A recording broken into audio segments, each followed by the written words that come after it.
Great. Let's see, we are getting back into terraforming. What is today's date? Oh yeah, May 20th, 2025. Hopefully everybody's having a great day. Just make sure everything is functioning correctly. We got audio that's kicking out.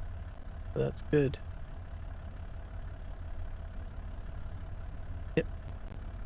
And there.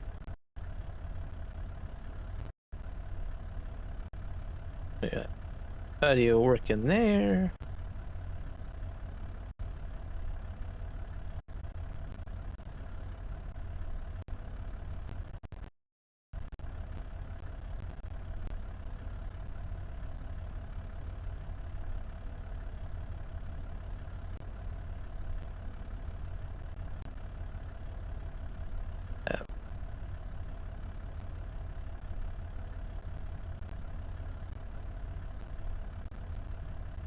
All right, I think we are good to go.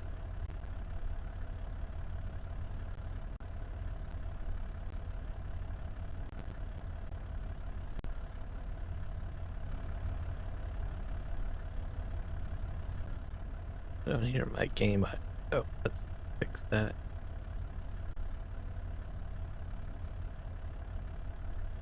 Oh, actually, it's just my headset. All right.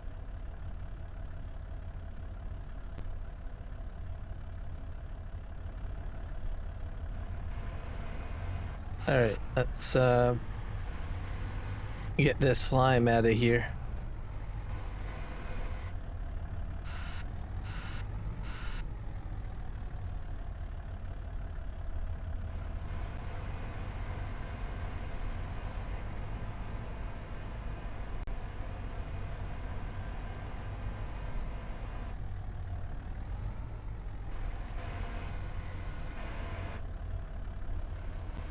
That's 10K there.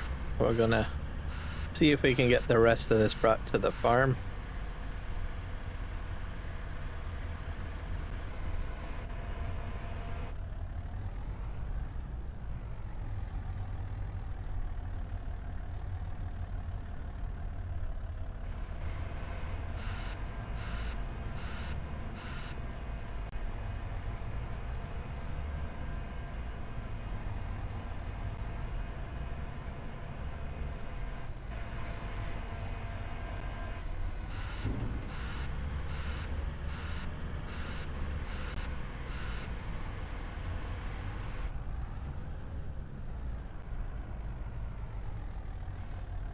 It actually moved the Komatsu out of the way.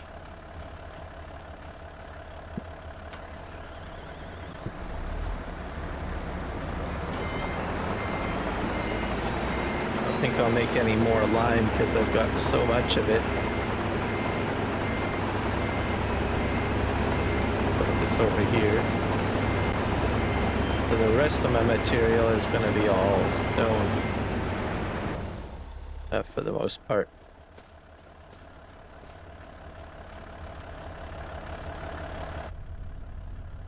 Alright, so a cable in the way.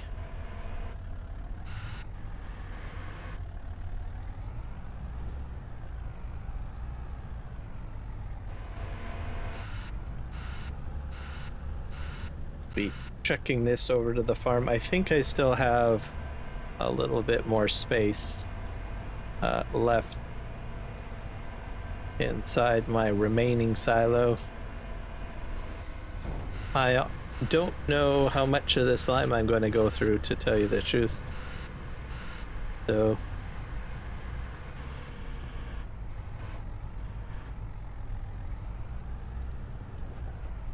just have to see, I guess. That's not in my eye.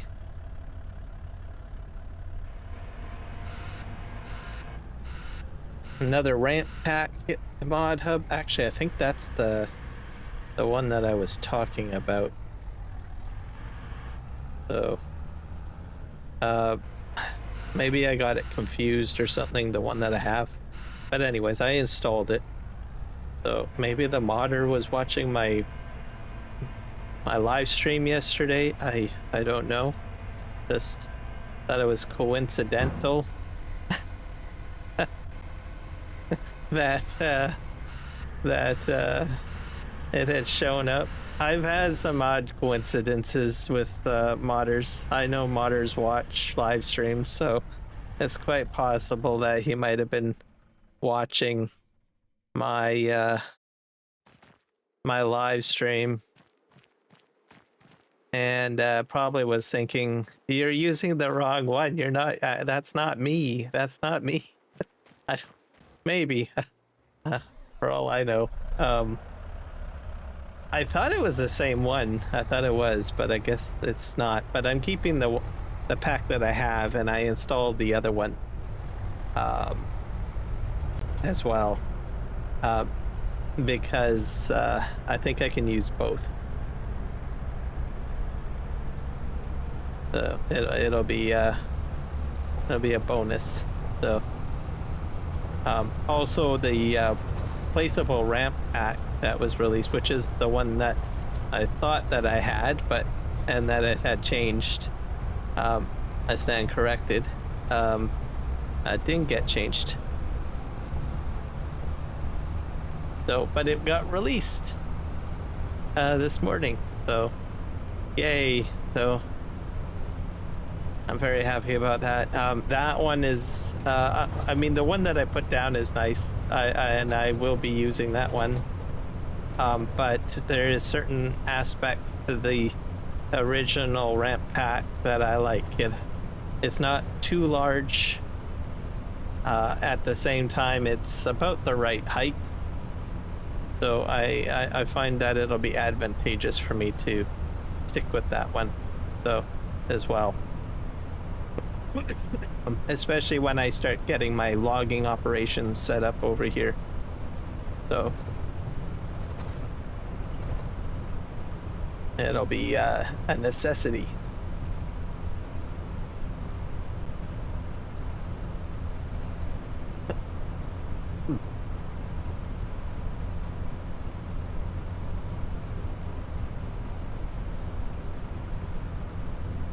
I do enjoy having ramps, so. Also, I think some of the ramps that I was looking at yesterday were from FS Miner as well, because I had reviewed his mod pack. So the very large ones were part of his pack, and I kind of understand the reasoning behind how big they are. It looked like that they were meant for a boat dock, a loading dock, and I think those will be reasonable to keep as well on my map, considering I'm starting to do construction stuff as well. So we'll see.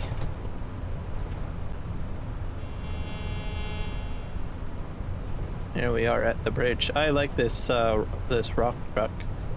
Seems to be doing quite well. Has good speed. Handles quite well. Hello, Grave Reaper. Welcome in. Welcome to the members only chat. That means only members can talk. I'm doing well.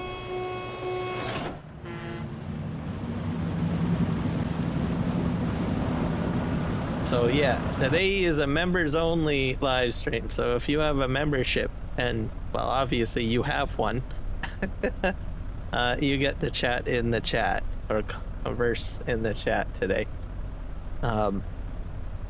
Everyone else that's like a subscriber or a non-subscriber can only watch, pretty much. Trying out the members only functionality. See how it goes. Yep. So you have my full attention, Grave. My full attention. How does that feel?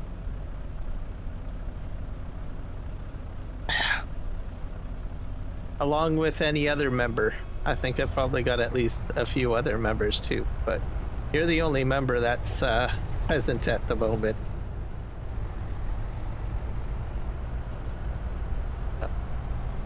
Members chat has always been available, but I've never actually utilized it, and I saw it in the settings and I thought, oh, what the heck, I might as well do a members only live stream. So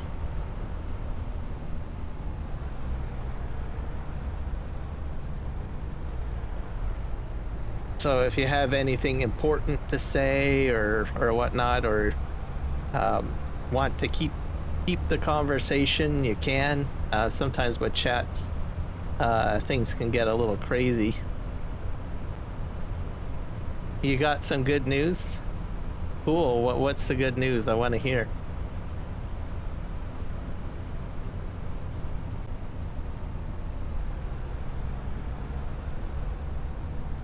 Is this about your shelving unit, I hope?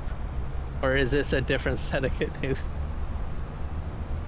All good news is good news, but I'm pretty interested in your grandpa's project for you, so.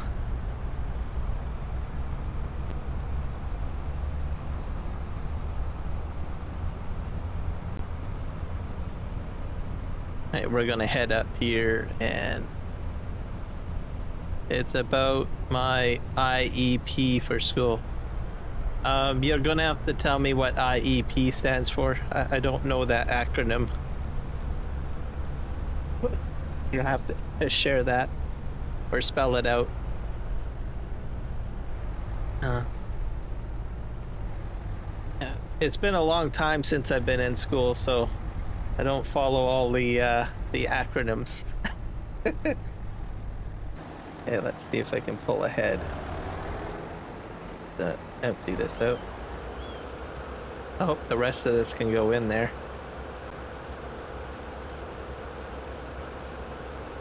Perfect.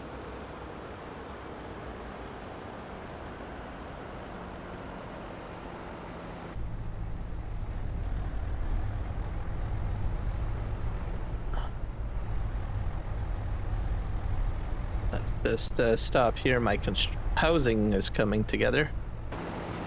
Hello, Michael. Welcome in. Welcome to the members only chat stream.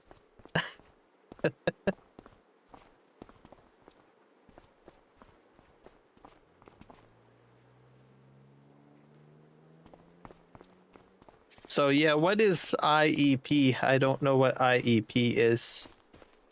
My house is coming along. I need a prefab wall over here.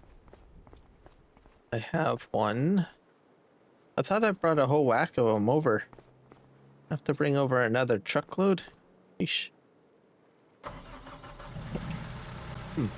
92 degrees Fahrenheit.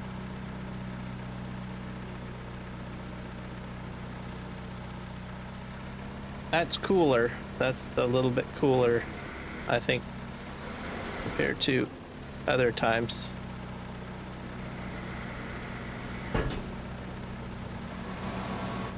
There we go. Individualized education program. Okay.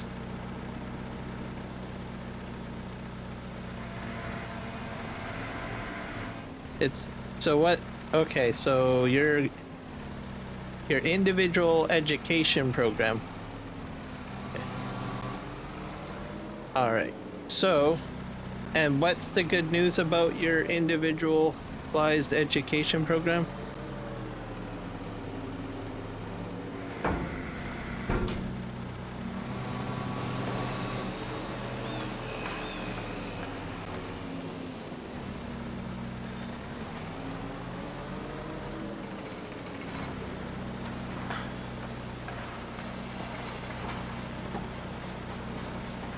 I'm gonna have to look that up at some point.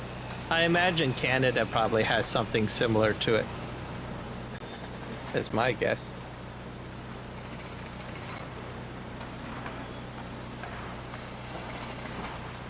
Let me look it up. There's so many different ways how schooling is different now compared to when I was in school.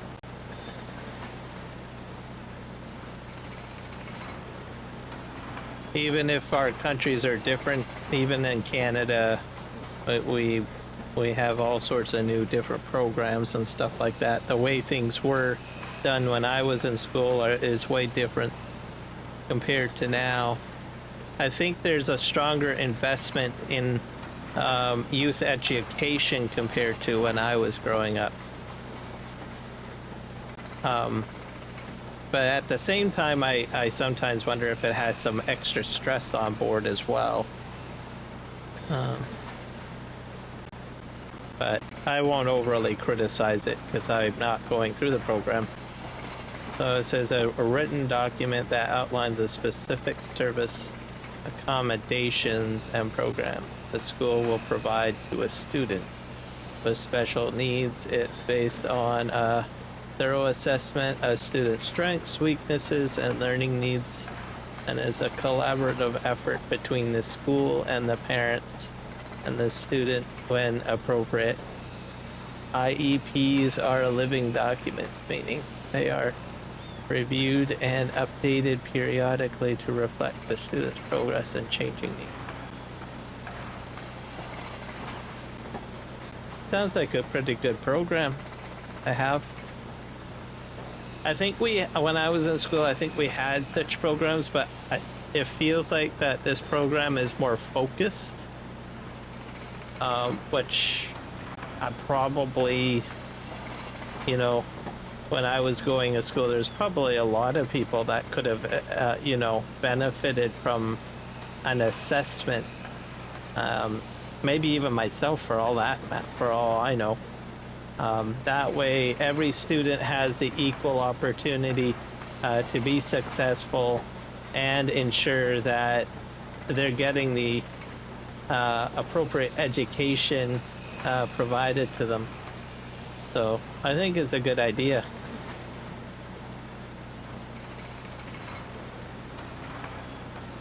And I'm pretty sure we have I don't have kids myself, but I have had co-workers that have explained their learning for their kids at school. So, and I think that there has been a significant focus on, you know, individual learning or meeting the needs of each individual student, as opposed to the way the method was for me, is that what's good for the group is good for all, but that's not always the case. I don't agree with that method personally, because everybody has different ways of learning, different people, everybody has a different way of understanding things. So you can't expect that everybody in a class is going to be similar or act similarly in a group program, if that makes any sense. I mean, there is some situations where there will be, you know, commonality and overlap, but there's always going to be some folks that learn differently. So our class next year, instead of going out for study hall, AGBCL, social studies, it will be more class I will be going out for and doing some things on my own. Well, there you go. That sounds good. I always like social studies classes, to tell you the truth. You get usually you cover a lot of you know, history, yeah, mainly a lot of history I got in there, and sometimes an overlap of English and stuff like that, and yes, social programs as well, like you were saying. Okay, am I going the right way? I don't know. Social studies is my favorite. Yeah, that was my favorite as well when I was going to school.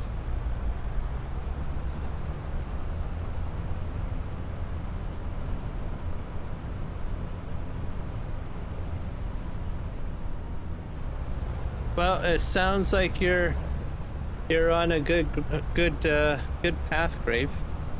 So congratulations.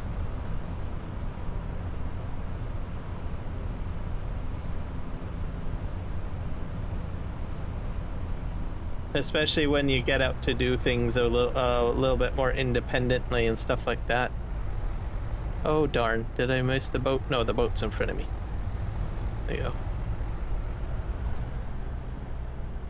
AG is actually culture. Actual culture, and BCL is business computers. Don't remember what the L stands for. Actual culture. So would you be studying culture? Or understanding generic? I guess everything having to do with culture. Business computing is always good. You gotta have those skills. Probably all of the basics, like, you know, writing cover letters, resumes, different uses of the computer in a business format.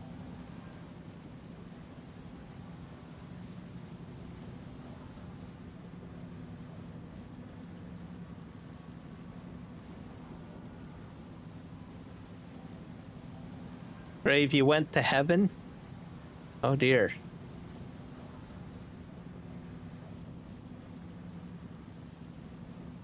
And then you came back?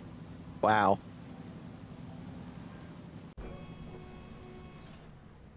Oh, I need to start my engine.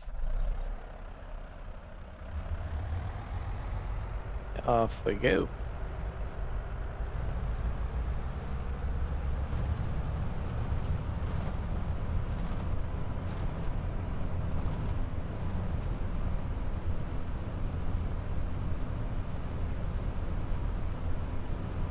Heaven's probably would be a good place. If you go back and you remember, you'll have to tell me how it was. I always envision like a place full of cotton candy and ice cream everywhere. Kind of like Willy Wonka's chocolate factory, maybe, in a way. Perhaps. Woods. Stop. Plants. Look up the Texas Star. Oops. Oh, I forgot to close out, didn't I? Sometimes forget that up. I left it up. Wood. Is it actually Stoke? Plants.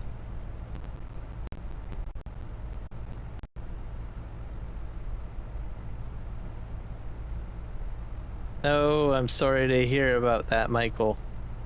I don't like hearing about dogs passing away.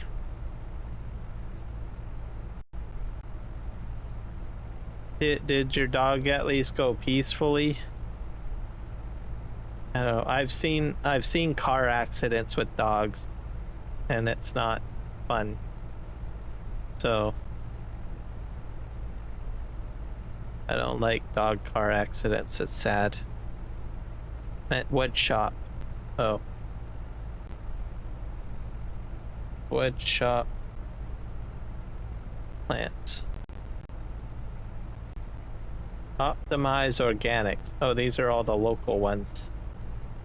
There's Winter Gardens. Ooh.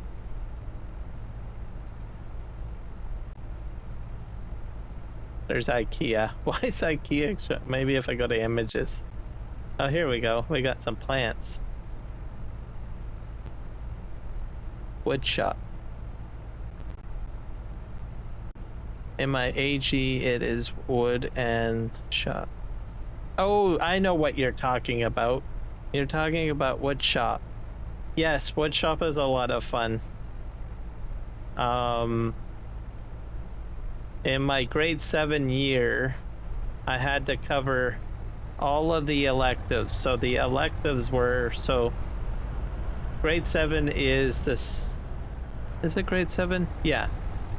grade 7 is the start of middle school, and in grade 7 I cover all of the electives. So that is metalworking during a term, then there's woodworking, there's computers, which I think is similar to what you were talking about, and home economics and art class, and I think there was also a sewing class too, but I never was put into sewing. That was the one elective that I didn't cover. So then each term I would have like one of those to do, one of those classes to do. So it was pretty cool. I enjoyed it. And then whenever you go into grade 8 and 9, you choose to, you know, which one you want to go into more. So you can do more woodworking, or you can do like a full year of woodworking, a full year of metalworking, all that kind of stuff. Full year of computers or keyboarding. 7 and 8 middle school, my school. So for me, my middle school was 7, 8, 9, and then high school was 10, 11, and 12. And then of course elementary school was kindergarten to grade 6.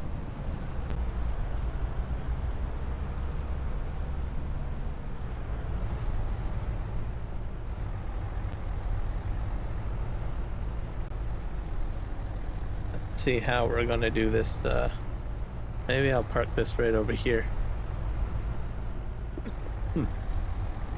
So that's how it works for me.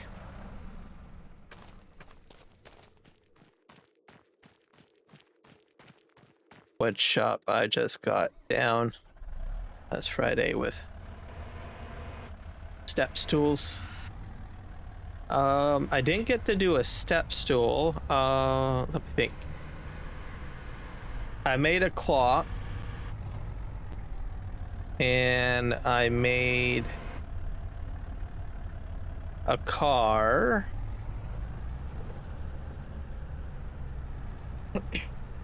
A CO2 car, to be specific. So what you do is you put a CO2 cartridge in it, into the back, and you lightly tap the CO2 trigger with a nail, and it races, essentially, is what we had.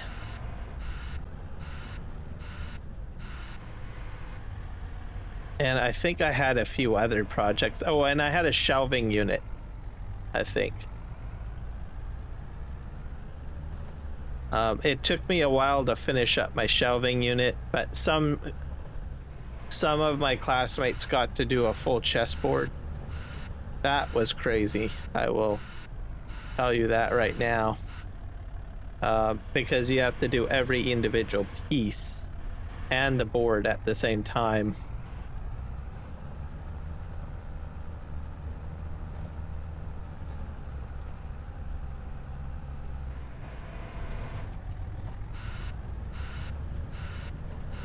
This area is kind of needing some love.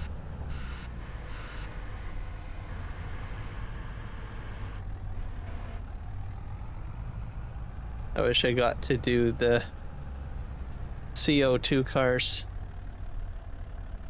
Yeah, they're a lot of fun. You have to cut your design out, and then at the back of it is you need to use a lathe to cut a perfect sized hole to put the cartridge into. So I actually think, I'm not sure if I still have my CO2 car. I'm not sure. I might still have it. If I find it again, I might take a picture of it. I'm not sure if I still have it though. So don't I'm not going to make any promises. But yeah, And I think I got second place in racing it with my classmates.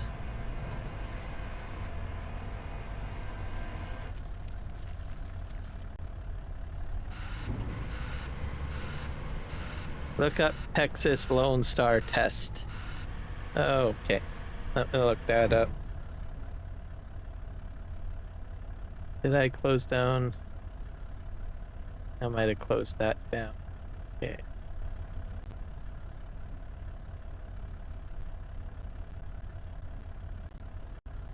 Texas Lone Star test.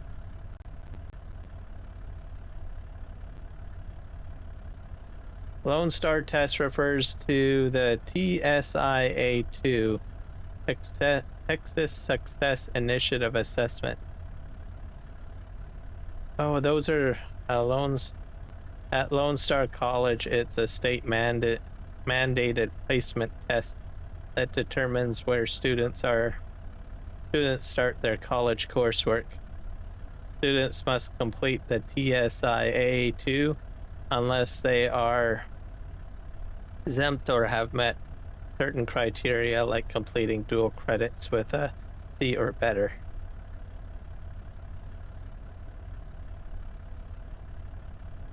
So I don't, in Canada, I'm not sure, but I don't, we do, each institution has their own test, placement test. So, and if by chance you're like not great, like maybe you don't excel in passing the test, what they will do is they will recommend enrolling you into an appropriate academic course to get you back up to snuff. So as an example, let's say you're very weak at math and you kind of fail the math aspect of the enrollment test, then they will basically have you'll go to college or a university. Well, usually it's at the college level.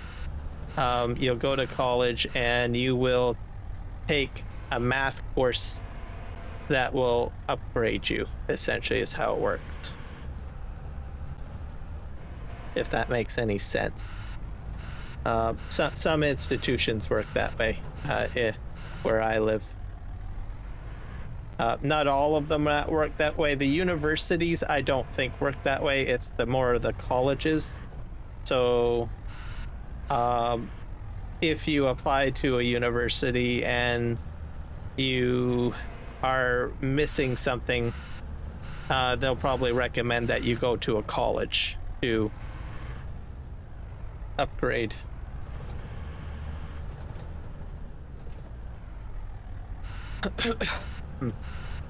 They'll say go here and get this done and that done, pretty much. Okay, I think we're gonna load this up here. I need to fix that hole. Oh.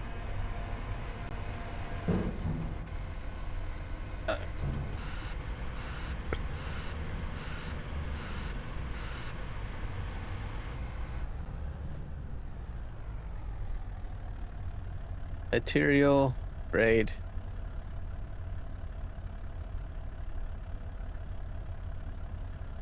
Let's see if we can somehow smooth that out. I've got my bulldozer at the end there. I think we'll park this here for now. Oh wait, I've got some rock along the edge there to grab.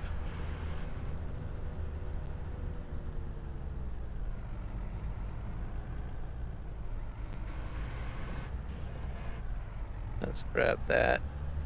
They may make you fall back. Oh. Oh, so it's taken while you're... Oh, I getcha. So you're saying that you take it in high school. Is that correct?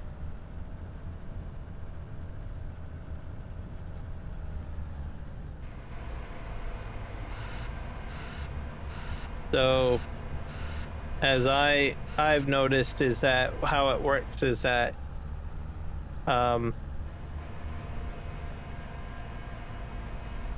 they give you an assessment and then they give you courses here. But mind you, we do have government exams in grade 12 for the top academic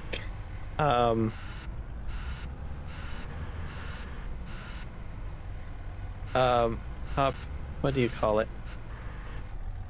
The main courses, I guess, like sciences and math and English and history and stuff like that.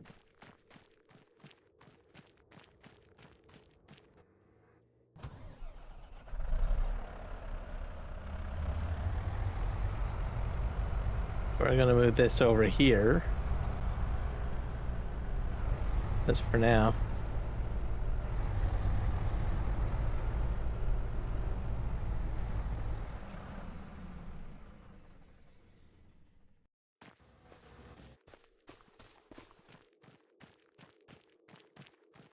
I don't like that hole down there. Ooh, that's a loud bird.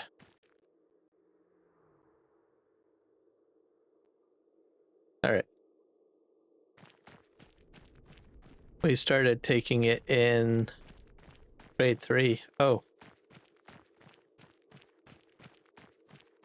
Starts in elementary school. So your test, Michael, does it, like, is it important? Like, is it to determine, you know, your success or something? Just kind of curious. Yeah, how do I turn this on? Okay.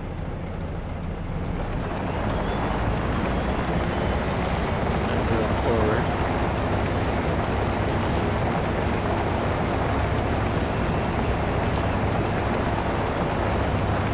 So something that we have too, every couple of years or so, they have a provincial assessment test, and it's to determine how well the education system is doing.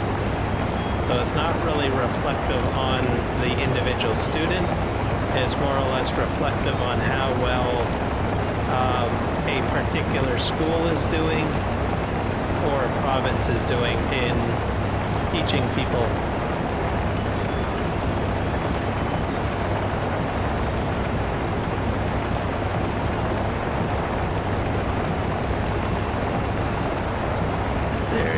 Is state test in New York, and there is Richardson is a test. I'm not sure what the Richardson test is, but I guess the test that I was just talking about is probably similar to a state test, most likely.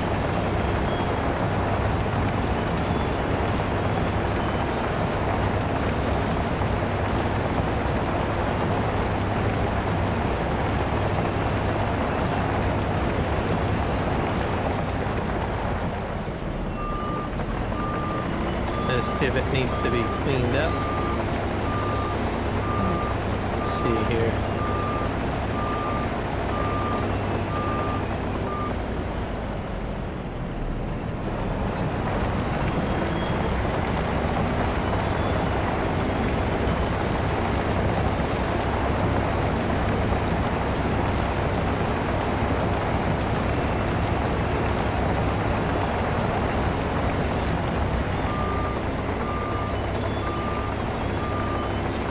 I gotta up-level it somehow. Oh, yeah, regions. My test, if you don't pass it, will make you repeat the grade again. Oh. Well, that sounds pretty strict. So it's either you win or you lose.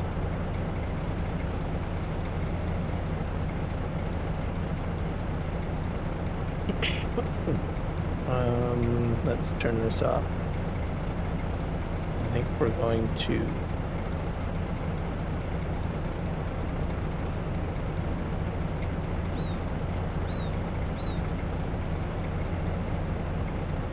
maybe allow grading up. I think I'll turn that on. And we'll turn that on.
Assessment, academic ready. The STAR test is a standardized test administered to students in grade 3 through to 12.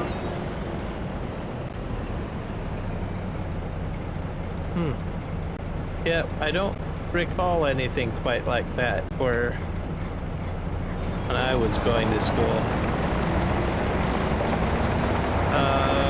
They may have something like that now, but it's been quite some time since I've been in high school or even in elementary school.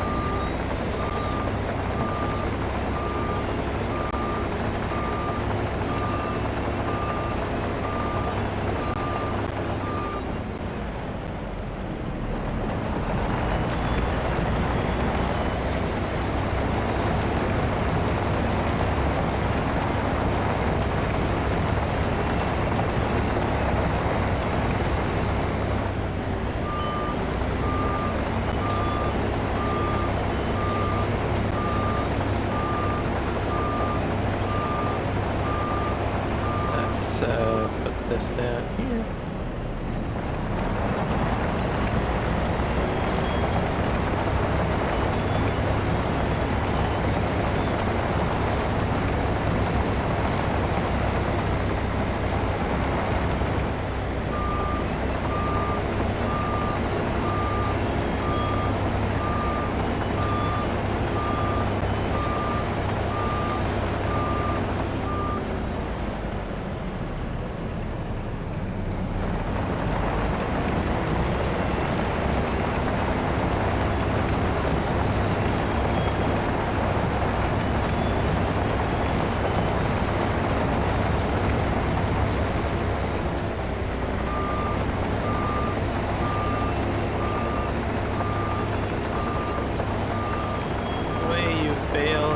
School and high school is if you are failing one thing at the end of the school year, and if you fail in summer school. Okay. Well, that sounds fair. So you have the opportunity to basically fix any problems, essentially, by the sounds of it.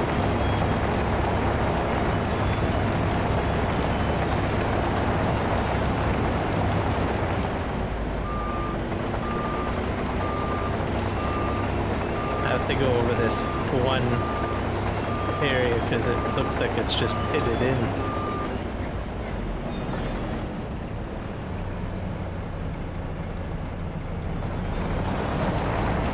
I can get most of this pushed forward.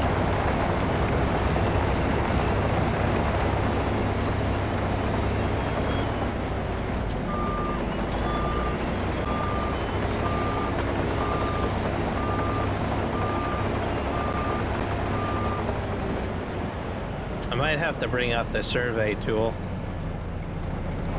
I probably should have brought that out at the beginning.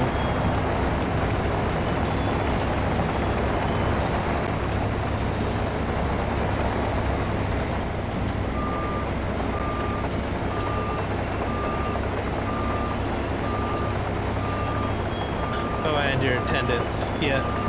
I don't think I ever had any problems with attendance when I was going to school.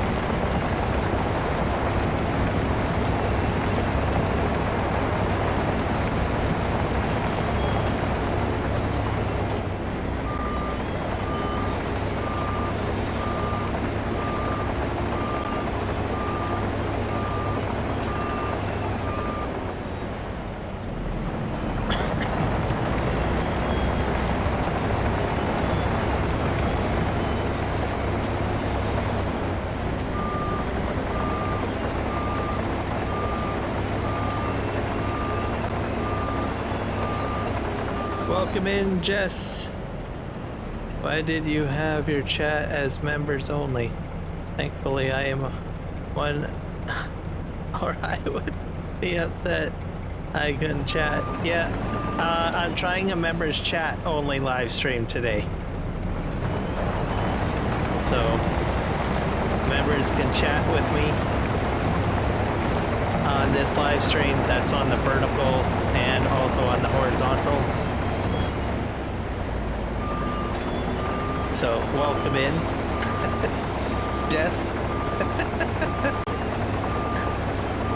I thought I would try it out. I noticed the setting. I had always intended to try out members only. And I thought, what the heck, might as well give it a shot. And members only.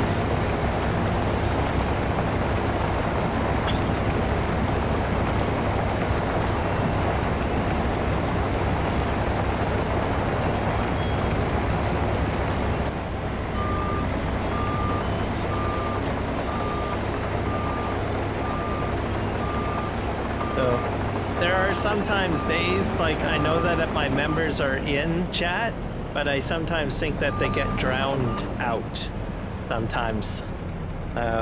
So I thought it would be an opportunity to go ahead and try a members only chat, see how it goes. So, plus I've never used the option before either, right?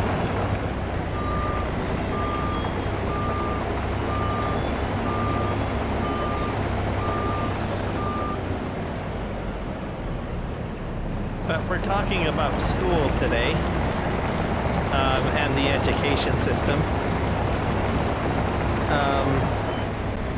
Based on my memory, which is a very long time ago, of how the school system was here in British Columbia, versus Texas, which is Michael. He'll be the official representative of Texas. And then we've got Grave Reaper, the official representative of New York. Comparing the different regions, tests and stuff like that. So it's enlightening. It seems like that, you know, British Columbia and at least those two states do have similar like testing programs and stuff, but they're conducted a little differently, I think. Mind you, I don't know how it is now, because I haven't been in school for quite some time, so programs might be quite similar to Texas or New York, for all I know.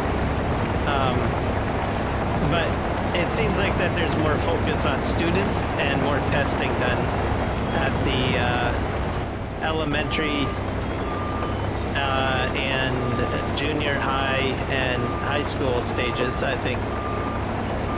Compared to what I went through when I was going to school. So,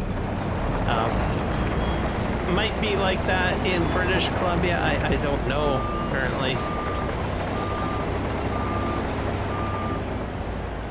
Okay, let's push this forward.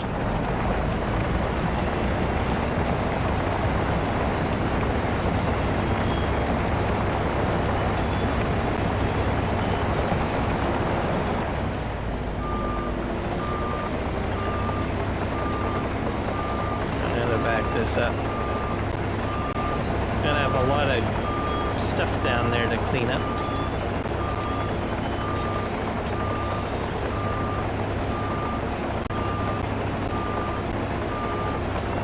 Oh.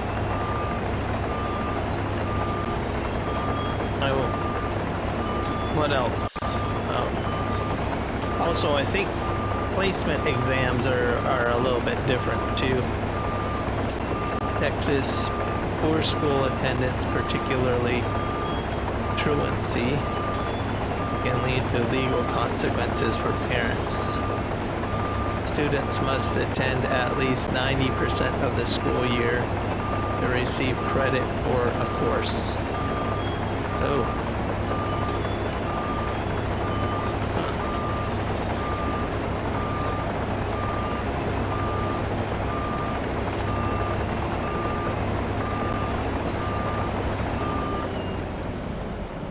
Just move over here.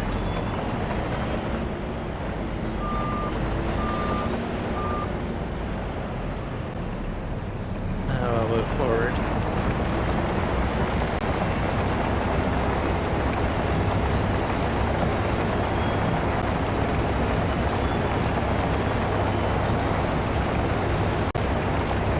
It'll get pretty dusty.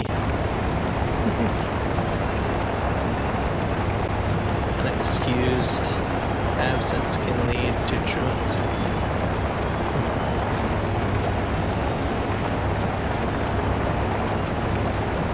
Court referrals. I don't know about that.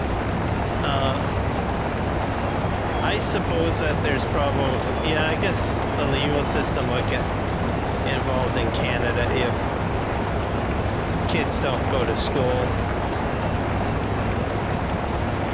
It seems like a requirement. But I've never really heard, at least when I was going to school, law enforcement getting involved or anything like that. But I guess there might be some examples like that in Canada.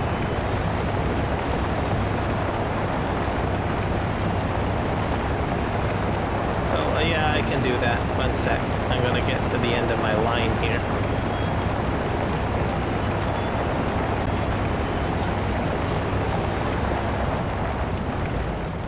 I'll lift this up.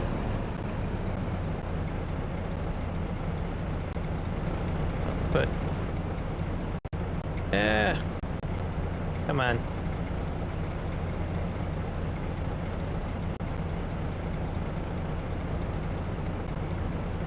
Let's put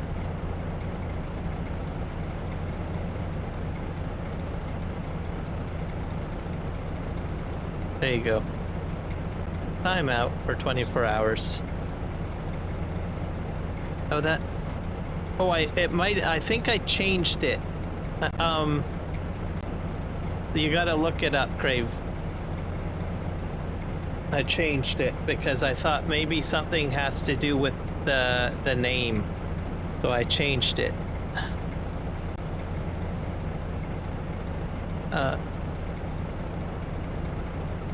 Yeah, I changed that exclamation mark to something else, but I can't remember what it was. Because I thought maybe it has something to do with the 3 and the J. I can't remember what I changed it to. So we'll click on this and see. Because I was trying to fix it last night. Commands are... Oh, I kicked... I kicked it out. Stream Elements is kicked out, so the commands won't work. So, there you go. That's another reason. You lose the commands when you kick Stream Elements out. So, all the commands are gone. I forgot about that, too. Damn it. Yeah, no commands. As Michael asked me to kick Stream Elements. Yeah, it's not going to work, Michael. I kicked Stream Elements out, so it's not going to work.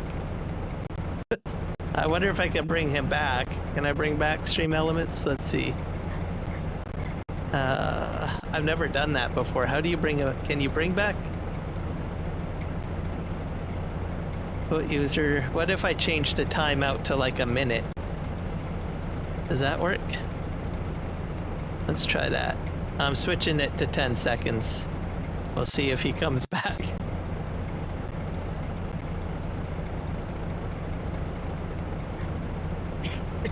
Yeah, I totally forgot about that. Yeah, I'm working. I've got Jess. I've got like commands added in. So like I had difficulty with 3Js. I don't know why, but I changed the command structure name, so I think it will work. So as a content creator comes in or something, like a moderator can go ahead and type in exclamation mark and the command, and it'll bring up like the YouTube channel link to kind of like what Kiwi does, I guess, as an example, because he does that on his streams. Let's see if it will work. Kiwi. I don't know how you tell if the person comes back. Oh, there we go. So it's like that. Okay. Stream Elements is back.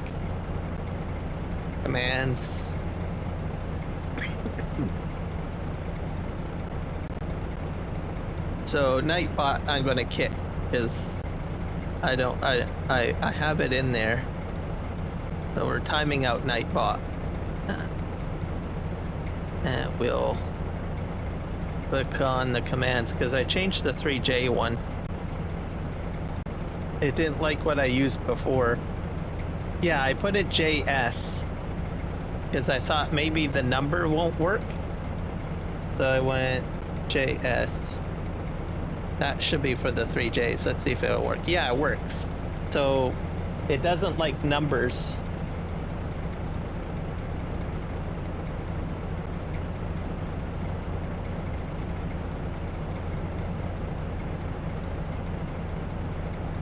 I don't know. But that's what I had to do. I kicked out the number.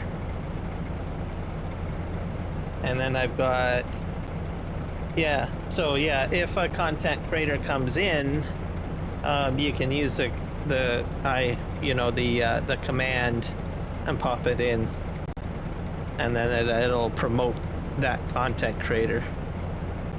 So makes it a little easier. And it's open to regular users too, right? So if I'm like busy on something or I get distracted, like yourself, Grave, you can put it in there and help promote a content creator when they come in.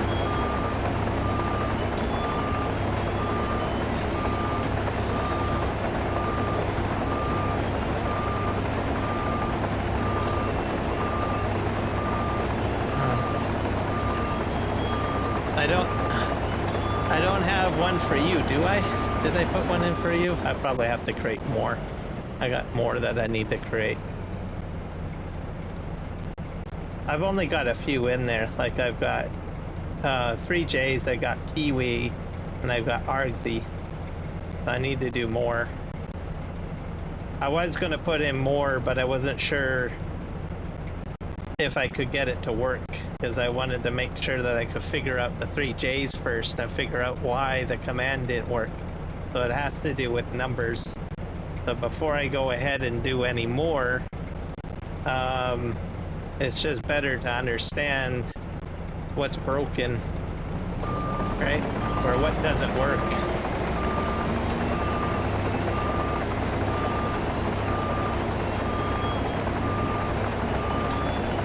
Texas problem.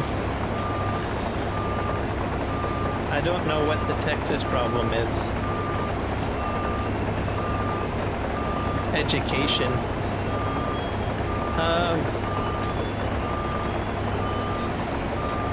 Well, it seems stricter.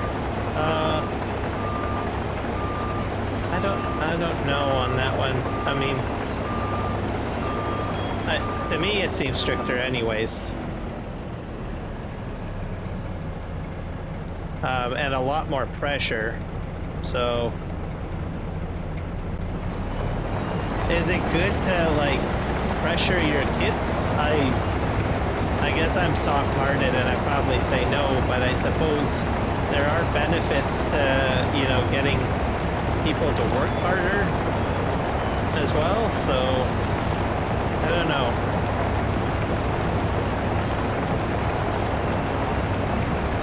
But I'm always for equal opportunity though, you know. I think you can have, I would say this, you can have stricter rules on getting in, but you also need to have programs to help, you know, kids succeed, right? So that's the key thing as I see it. So if you're going to put stricter rules in, you need to have programs or the ability to see people succeed, right? Making sure everybody has the ability to pass those tests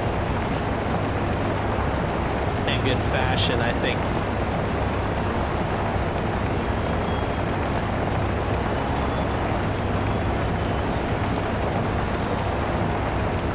The skull stuff is coming back.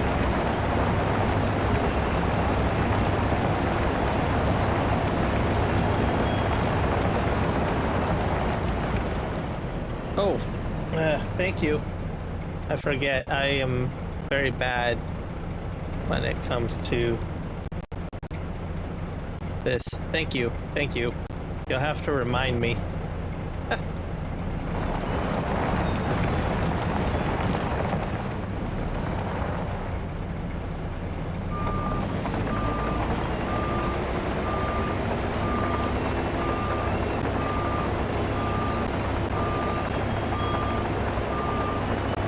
So whenever I can usually see the game, but I have to fully minimize. Sometimes I just put it in behind the window, but oddly enough it doesn't work that way. You have to actually fully minimize the browser or close it out, and I forget to do that. I'm a tab switcher, but I'm gonna have to get used to completely closing the browser window out or minimizing it. Break old habits, I guess.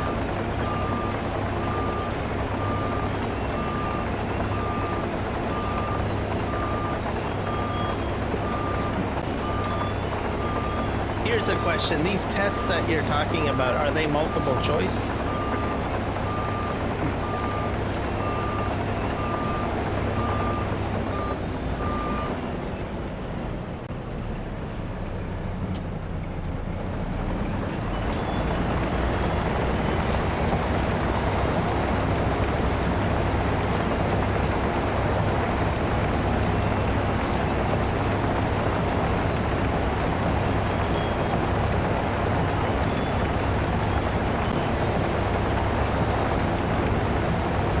Test is 6 hours long. Oh wow.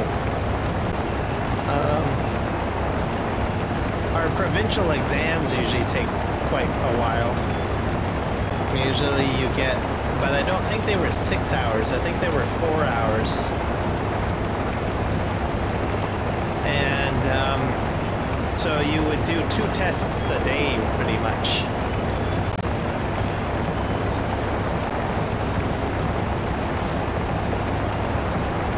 Depending on how many provincial exam classes you took.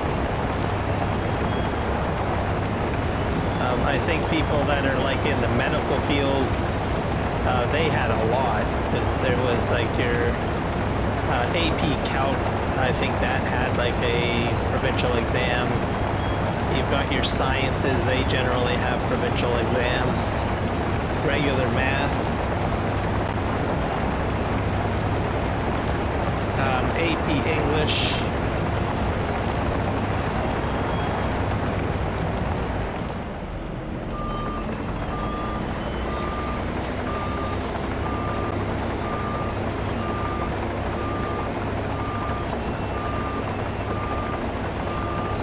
Five choices on a question.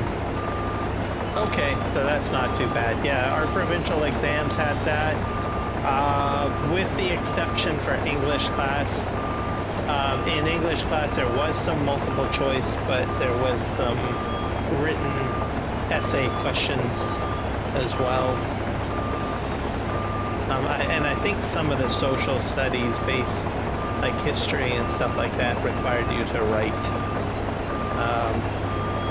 an answer.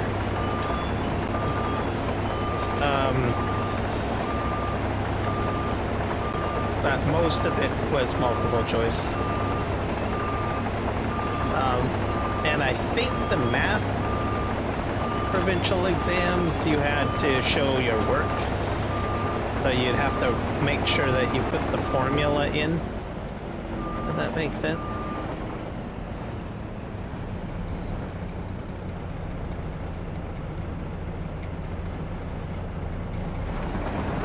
Alright, off we go.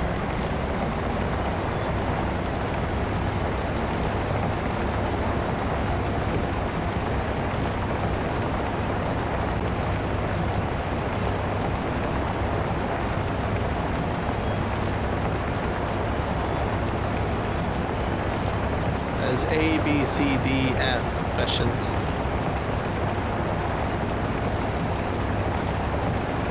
I'm not sure if we had that many. I think we had 4.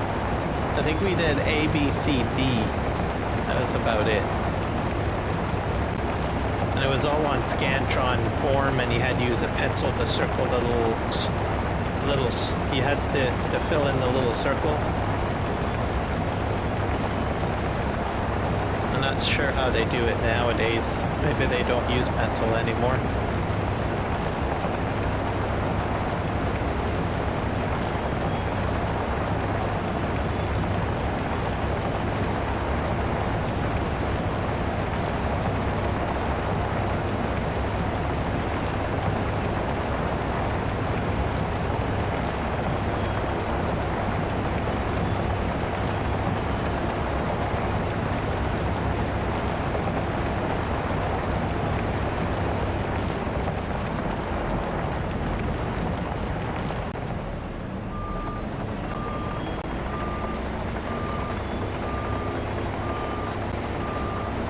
This area is almost done.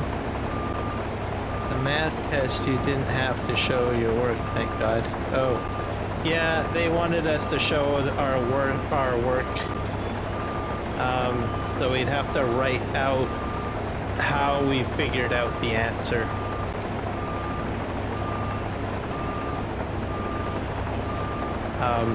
There was I think the reason behind it was there was a huge focus on wanting us to know the formula, right? How it's done now, I'm not sure if it's done that way anymore. We were allowed a calculator as well. We could use a calculator.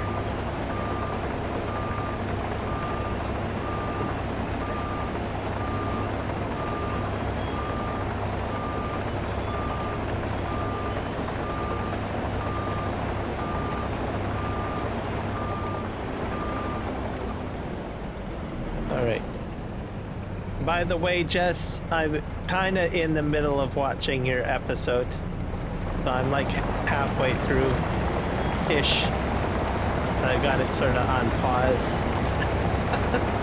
I started watching it just before I was live streaming. It looks like a pretty good series, by the way. I think mainly because it's in line with sort of the stuff that I'm kind of doing, in a way. I'm intrigued about the buffalo because I don't know how to do buffalo. So I'll probably use your live stream as a way to learn.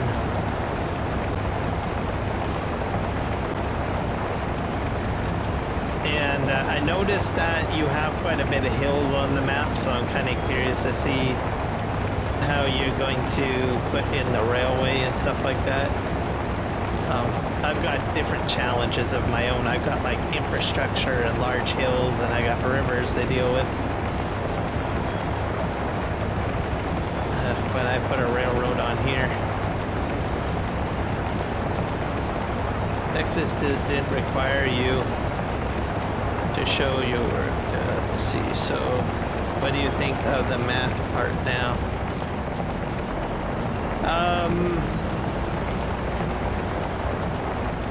I guess it's better.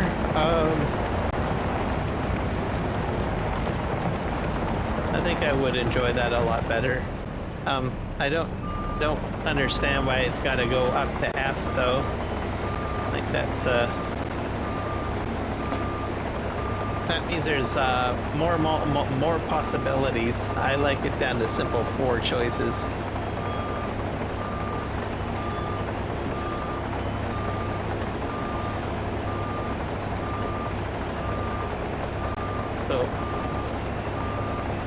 But I guess it's not too bad, I suppose.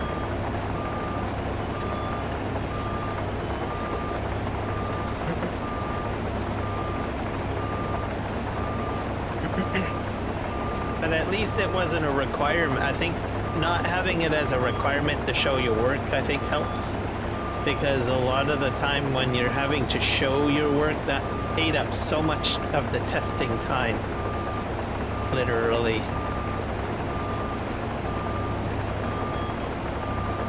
Whereas you could probably just scribble down just a few notes of what you need to do to figure it out. So.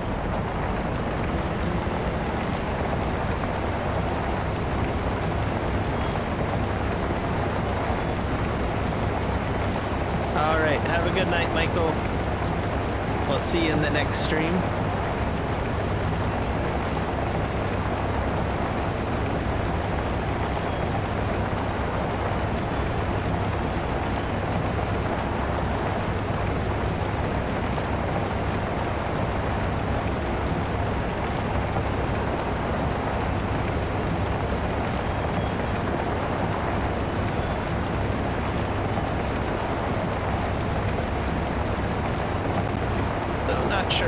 Members stream will go.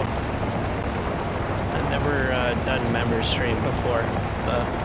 Kind of interesting. I think it's kind of cool. I might do more down the road. I probably won't do it all the time, but we'll see.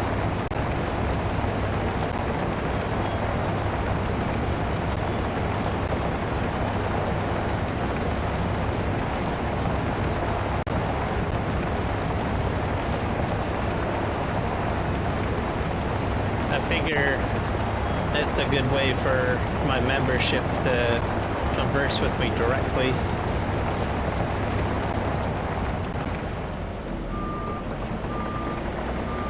Yeah.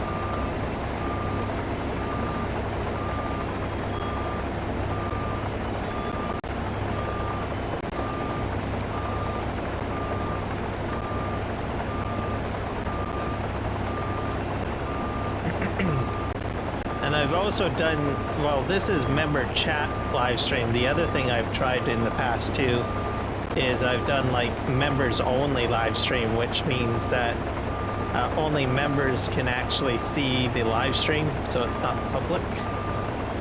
Those ones are usually when I go out on the town or something like that.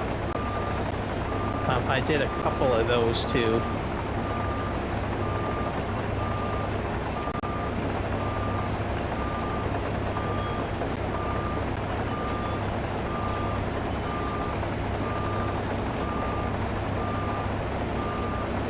Emotes didn't work.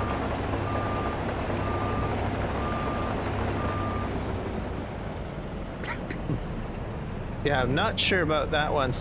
I think some of the commands are meant for Twitch. So that's the confusing thing with stream elements.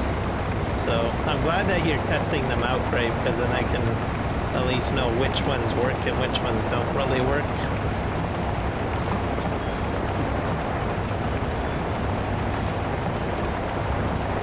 I'm gonna, actually, I better make a note of that.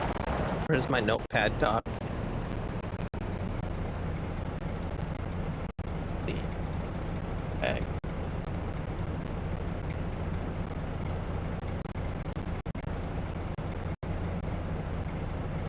I'll make a quick note, because then I can turn that off. Because why have it in the list if it's not going to work, right? So that is what? Exclamation point emote.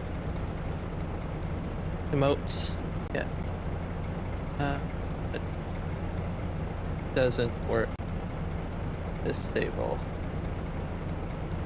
Oh, that one works. That's pretty useful.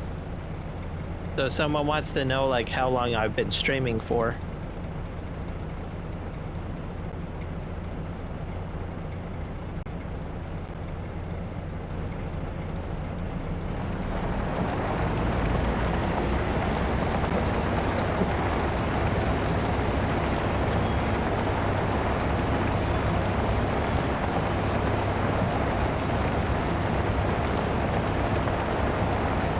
Here's a question. Can you put like two at the same time?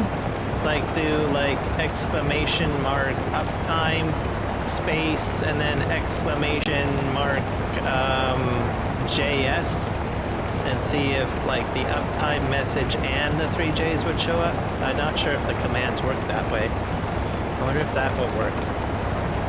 Like can you put like more than one command on a line is what I mean.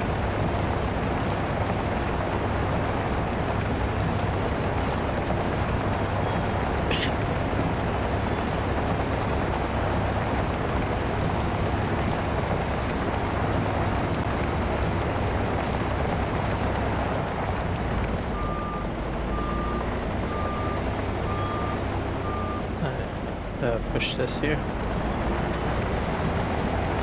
Let's see if it does anything.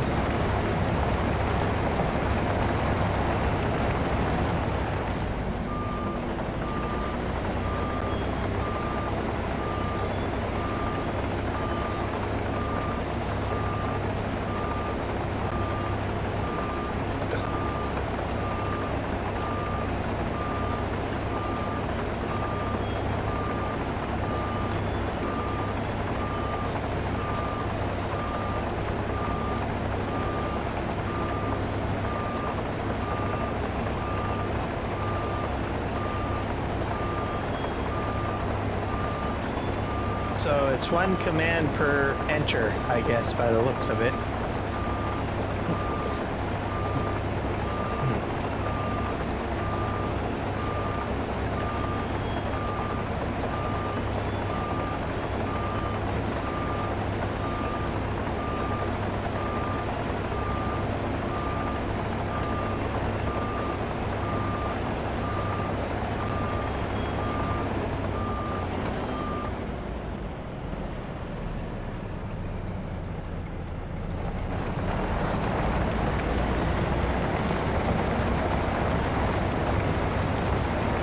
Will I get 50 subs in October?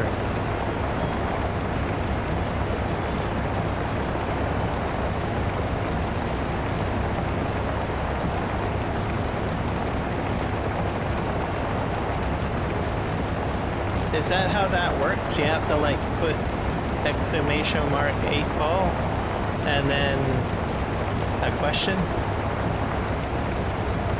8-ball is still broken. Okay.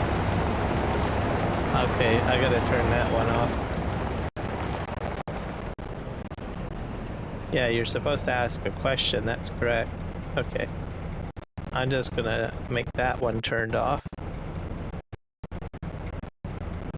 Okay. 8-ball doesn't work. Stable.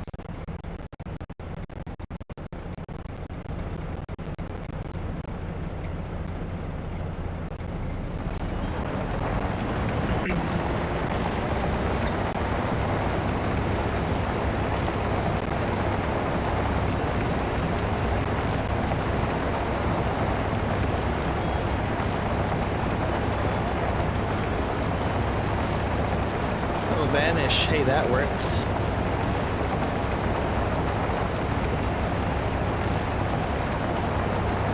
Let's see. I was wondering if that one worked. Now, I think it made you vanish. Everything you said has vanished. Okay. Because Michael's conversation is still in there. And Jess's conversation is still in there. So it's like you've never been in the chat at all. That's cool.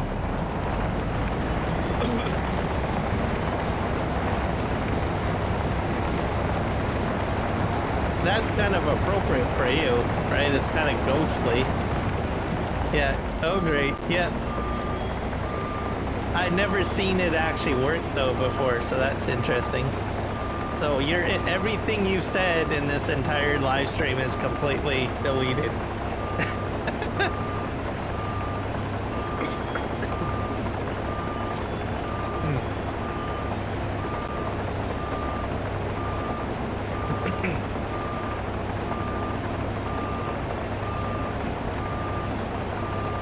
I don't think there is an unvanish. Or is there? I don't think there is one.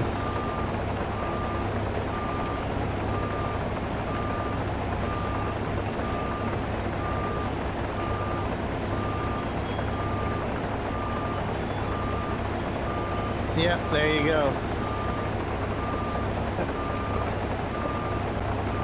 Yep. Well, a Reaper is a ghostly figure, right? So it'll be appropriate. Well, like, I'm gonna do my vanishing act, everybody. Oof.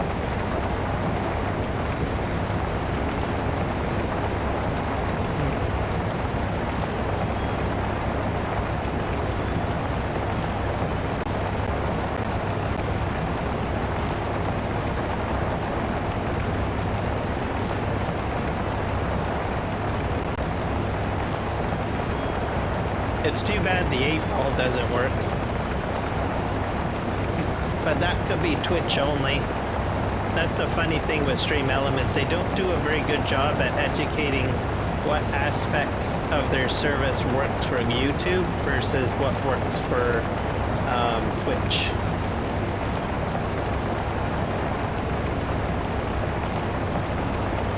Yeah, Grave Reaper.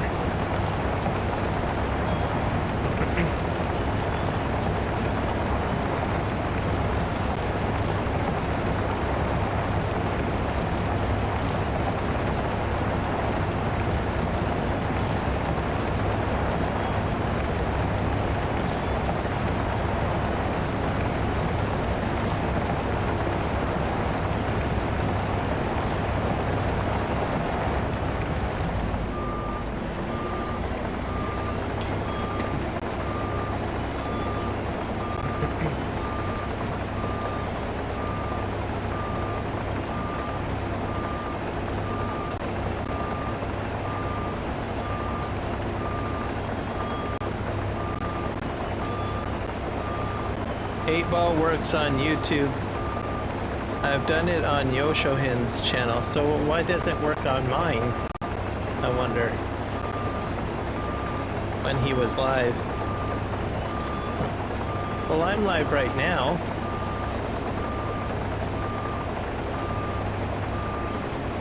I'm confused.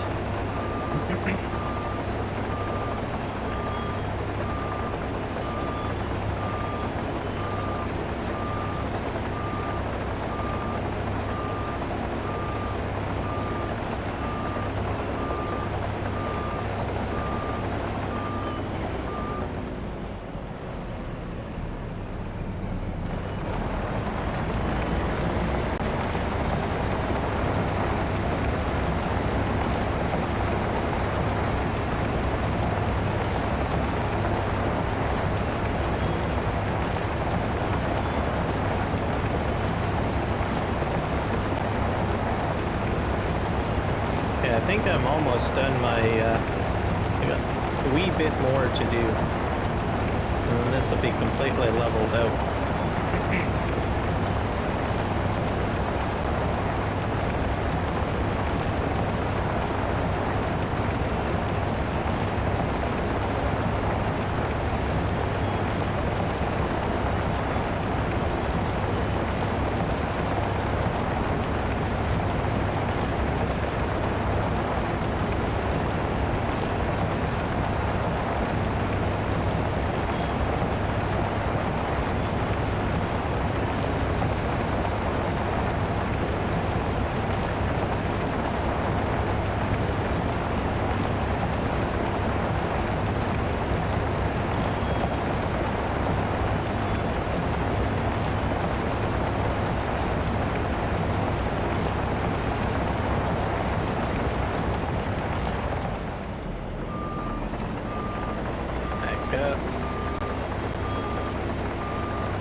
So you're making a stool for woodwork?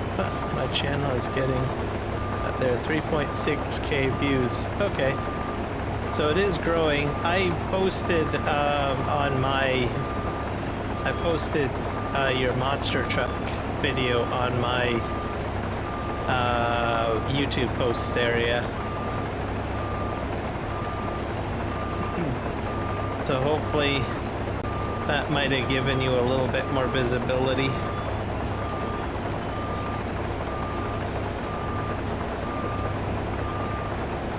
Because once you get your I think it's your first 50, it makes it a little easier for you to do live streams and stuff to a degree on other devices. I think there's restrictions or whatever.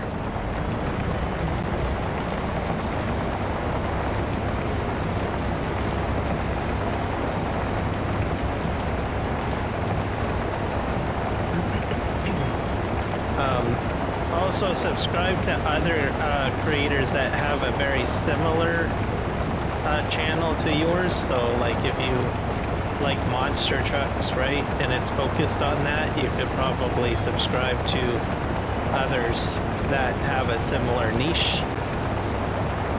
It kind of helps your the YouTube algorithm get you out a little bit more. I only discovered that recently because I started subscribing to a lot of other channels and stuff like that for Farming Simulator, because my channel's related to that, right? So it's like, oh. And then as a result, I discovered a whole whack of new people, like new content creators that I've never seen before or didn't even know existed, right? So when I subscribe, I see more stuff, essentially.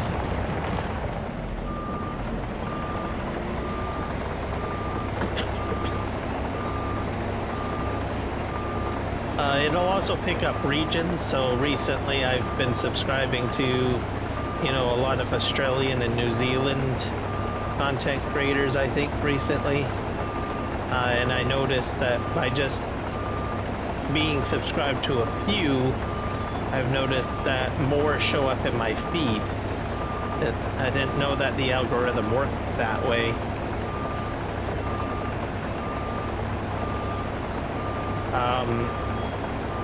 And I subscribe to a lot of smaller channels too, so I've been noticing a lot more American and Canadian smaller channels popping up. So it's kind of interesting how the whole algorithm works.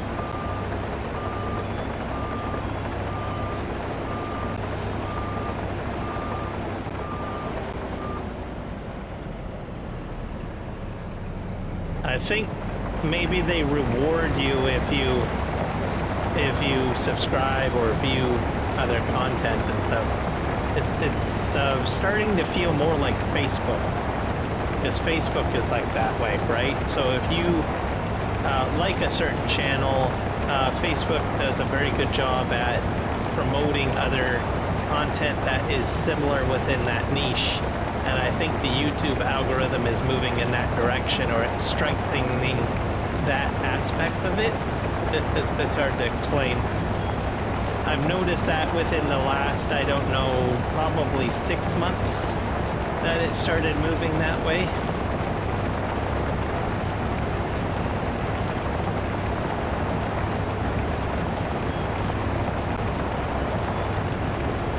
Yep. I figured, and the thumbnail on it looked pretty good, so I said, well, I'm going to use this one, and I'll post that one up.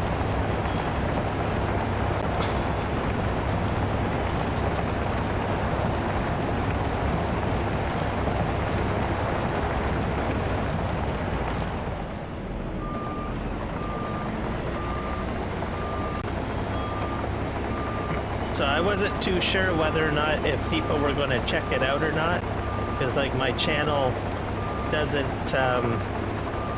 feature monster trucks on it, but I thought, oh, what the heck, I'll just give it a shot and see what happens. So, and then that has a pretty good thumbnail on it, so I was like, well, I'll use that one.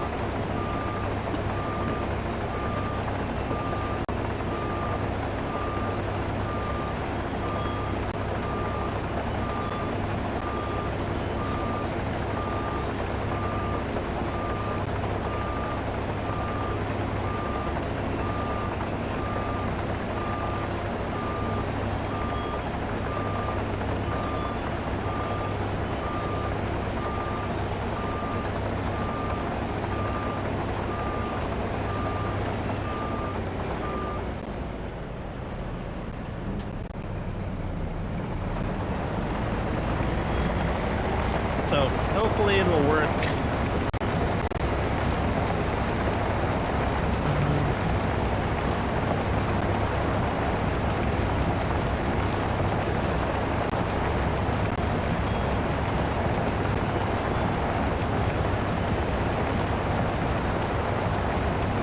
Yep. That's probably the best way to go. I also threw Juan's trucking video up onto my posts as well. I'm hoping people will check that out. I talk about the 3J's channel a lot, but I don't really talk about the trucking channel too much. And it just happened to be that he had done a wide load, which had some construction. I thought, well, I think I could probably make that work with based on the fact of what I'm sort of doing in game a little bit. So I posted his video up. As a post.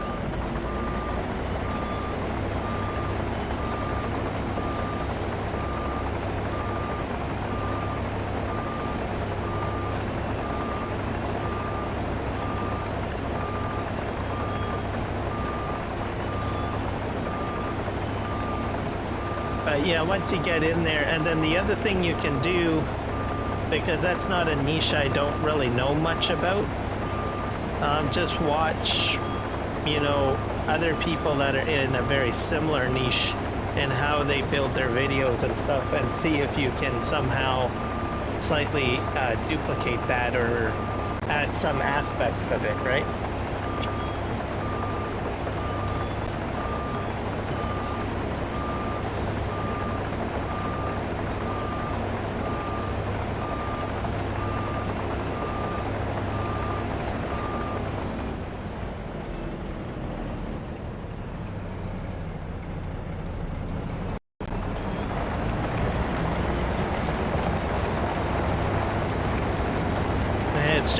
It's just a matter of just, you know, sort of getting your channel visible is probably the hard part.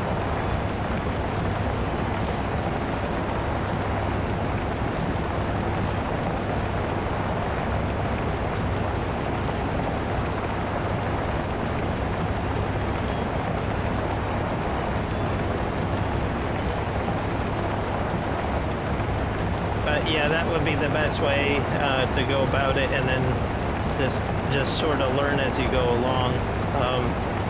Because when you're in content creating, it's a constant learning curve. Everything changes. The rules change all the time. And if you don't keep up to date on the rules, or you don't take the chance of trying new things, or, you know, observing trends or stuff like that, you can't get out of the low spectrum, right?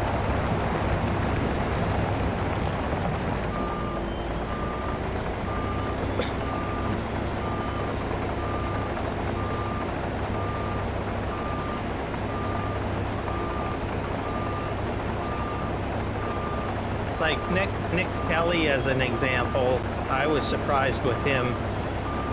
He just did shorts all the time, and I think of video content, and then one day he just decided to go live and his channel completely exploded.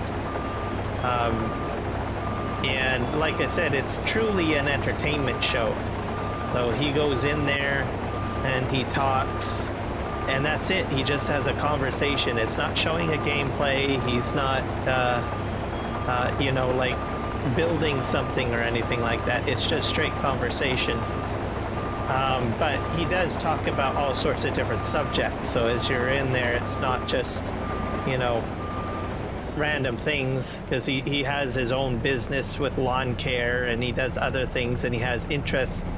So he can do that, as well as he can converse on, you know, just slapstick humor and all sorts of things. So when his channel blew up, I was like, wow. And I told him, I said, just keep doing what you're doing. Obviously you've hit the golden egg, right? I honestly would like to see him move on to Twitch personally. I think he would do very well on Twitch. But of course that would mean having to relearn, you know, learn a new platform and stuff like that, so, which I don't know if he has the time to do or not.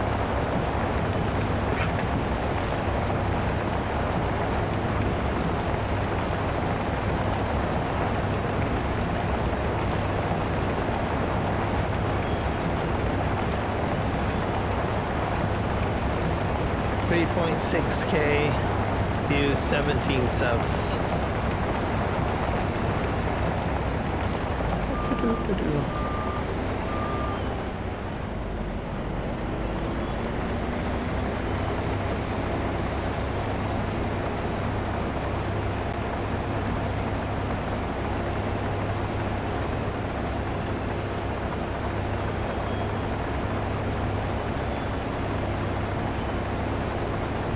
I think, let's see here.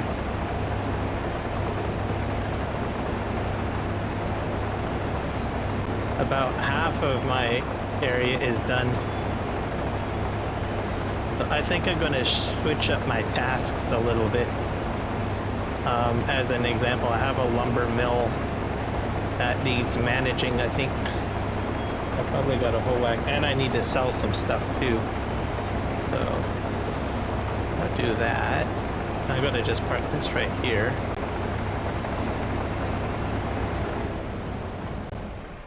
There we go. What happened to my truck? Let's see. Here we go. We have to go over here and clear out most of the area. We'll probably sell a lot of the wood products. Perhaps. Or tubs. Maybe I should try to sell the tubs, maybe. I don't know. I do need to bring prefab walls over. Need to fix one thing though.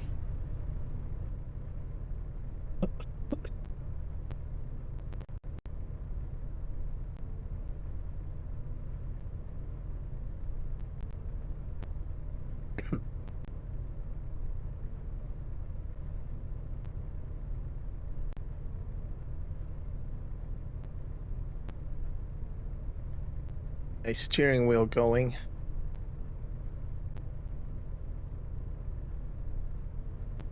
Go. I'm gonna back this up.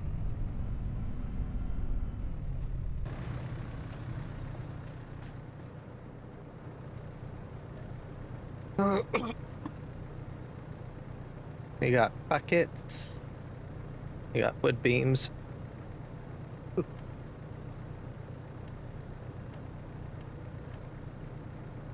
Planks, prefab walls. I'm gonna put 5 on, or maybe 4.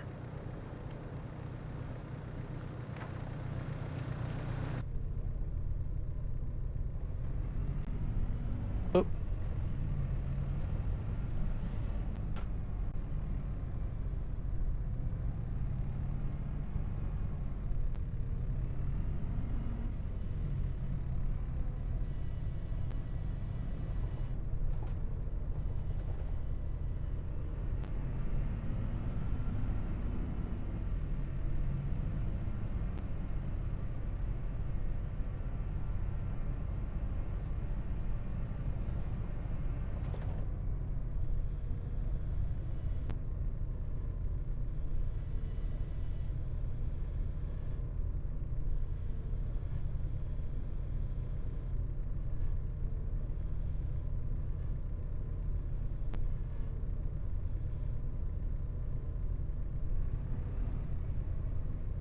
That didn't work out very well. See if we can just push this.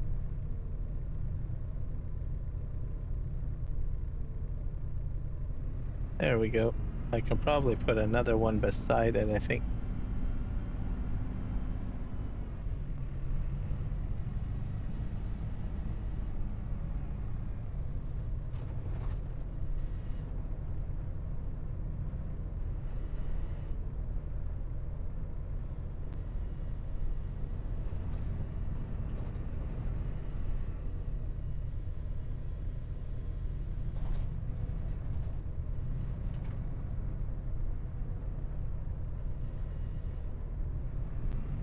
The Girl Power Ranger and the Wolverine and the Ninja Turtle and the big are the big hits. The views are 92%. Short speed. Yeah, short feeds is your friend. Essentially, YouTube is promoting shorts, so I would recommend doing short videos of some sorts. Those ones that you're doing are pretty interesting. They're AI generated. You can do that. Keep on doing that.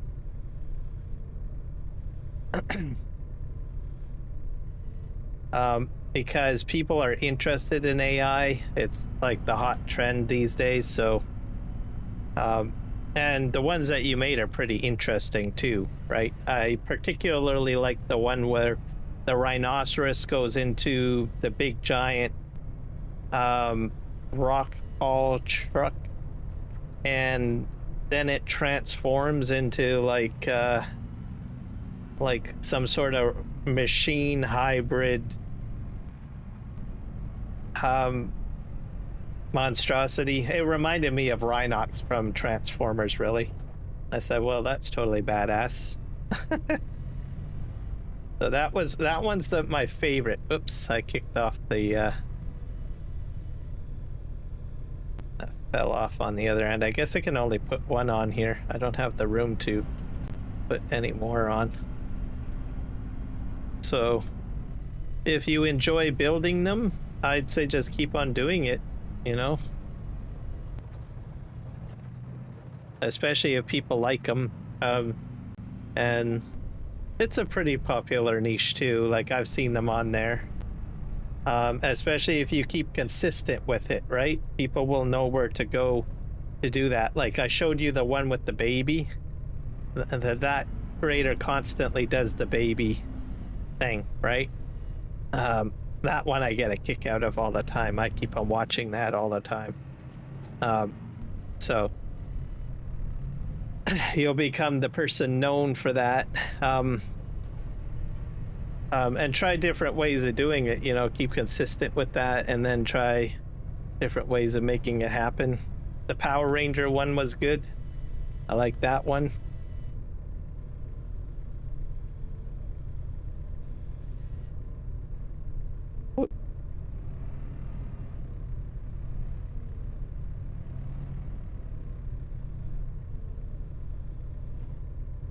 Oh, I think take that one back.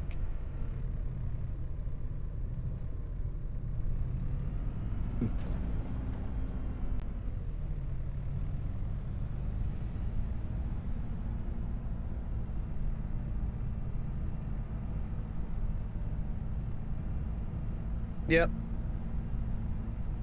Shorts get more view time. It's just the way it is.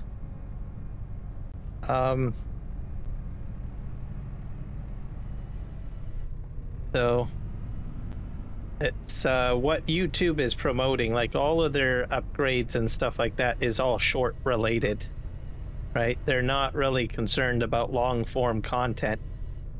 So all their investment is in shorts.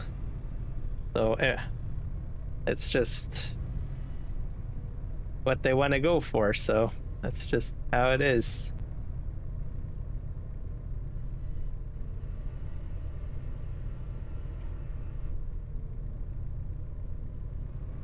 It's not to say that it'll replace long form content, but it's just a new hot thing. So that's why I just say, you know, if you can do it, you know? But I do admit it's not for everyone. Not everybody likes shorts. Especially if they're in their niche. That's kind of a hard sell, you know? Even large channels too, you know, I think that traditionally do long form content are starting to look at how YouTube is going. And you know, they're trying to find new ways to make long form content viable. But the problem is that the algorithm just doesn't promote long form content like shorts. So shorts hands down has an extra tick on it. So it's just how it is, right?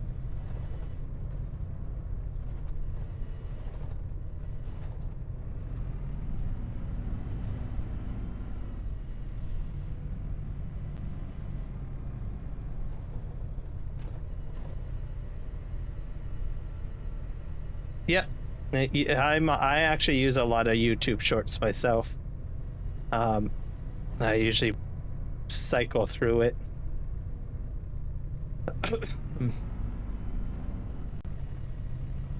It becomes addicting.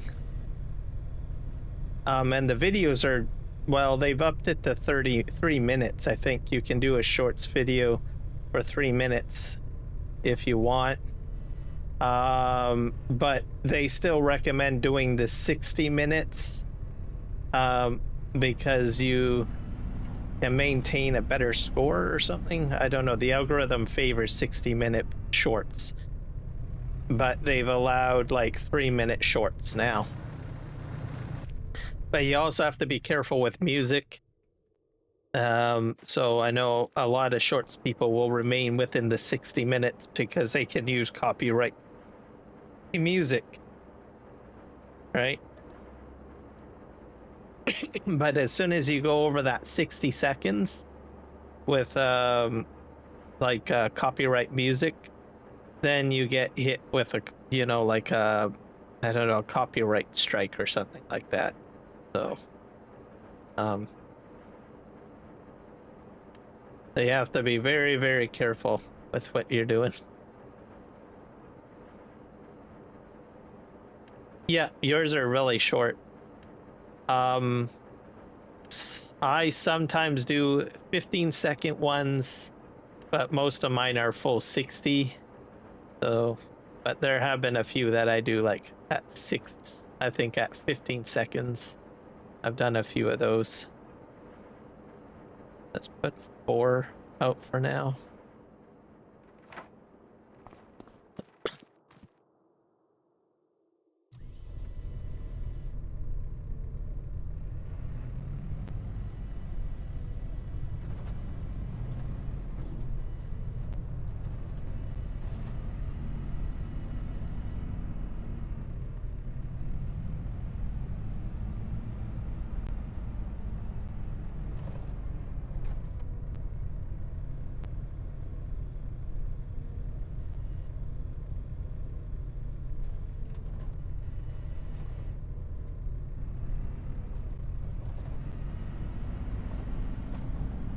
We're gonna put the remaining 2 on top, and we'll probably make a trip back here. So this is going to my house or back to the main farm, just in case people are wondering what I'm doing.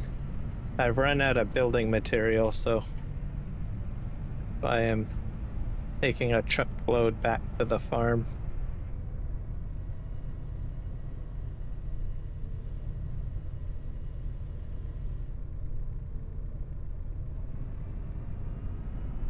I wonder if I can probably put long planks. I'll put 2 long planks on top. I'm gonna do that.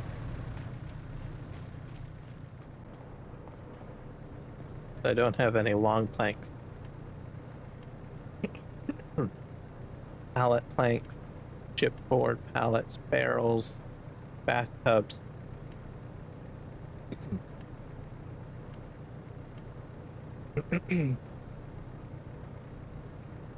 We'll do 2.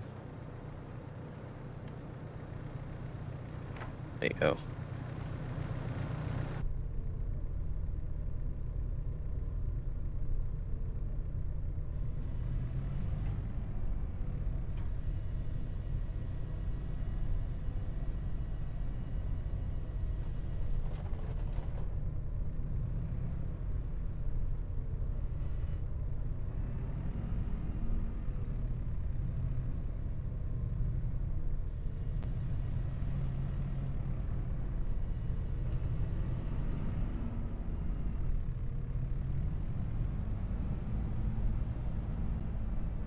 Times 8 adds.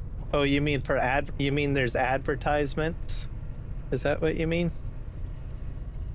Yeah, nothing ever comes for free. This day and age. Either you're paying with information or you're paying with advertisements.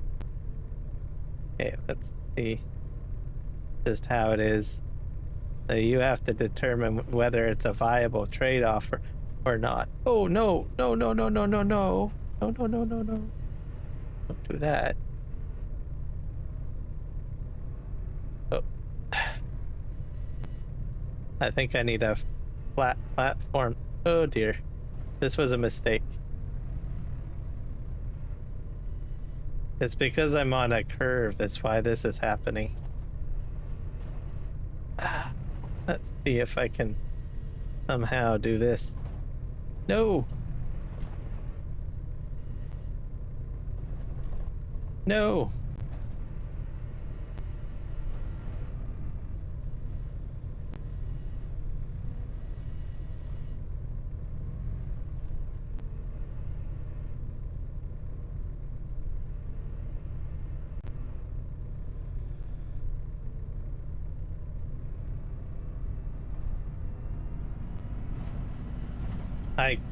I only got one on here, I think.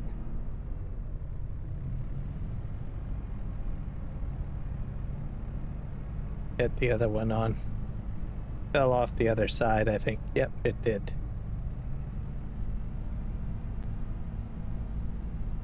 That's what we can do here. I can probably stick it on the front. That's what I'll probably do. I'll have to be a little tricky to do it.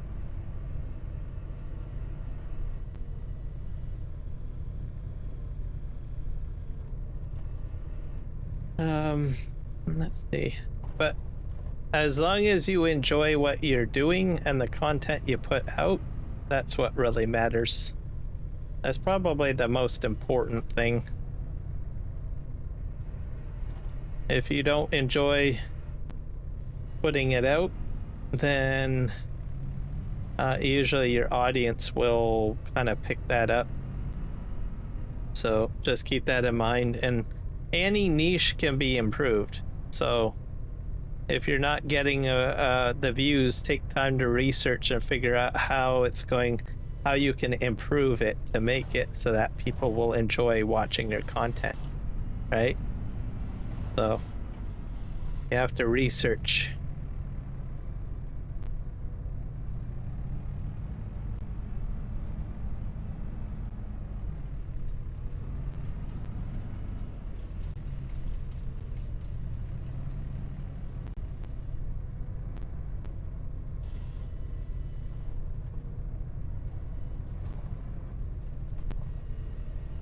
Put this up here.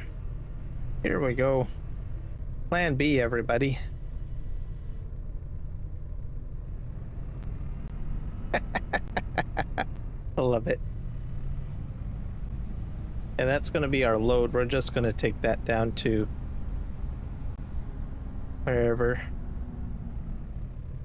Actually, you know what? I might even put some of these smaller ones on here. Have to do this. I think I can get these on top of the planks that I just put down. I'll just send 2 down.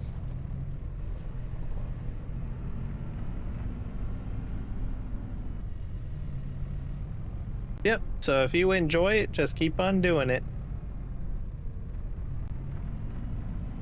And if you have like ideas, write them down on paper, right? So your niche seems to be more artistic. So if all of a sudden you could take out a piece of paper and brainstorm, right? Different ways of doing it.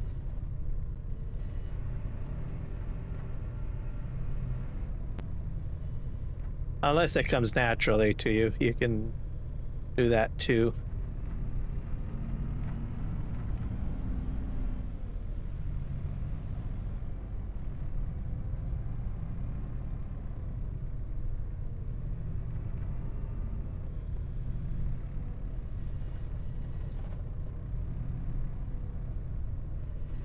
this on there. We're gonna do 3.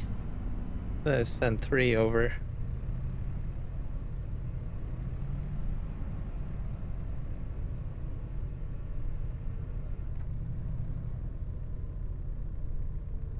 Okay.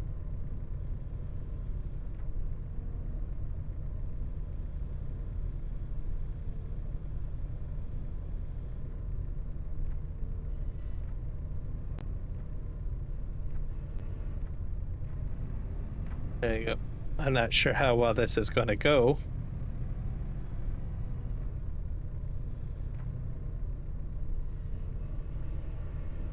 I'm going to transport these low. If I put them up in the air, I'm going to have them fly off.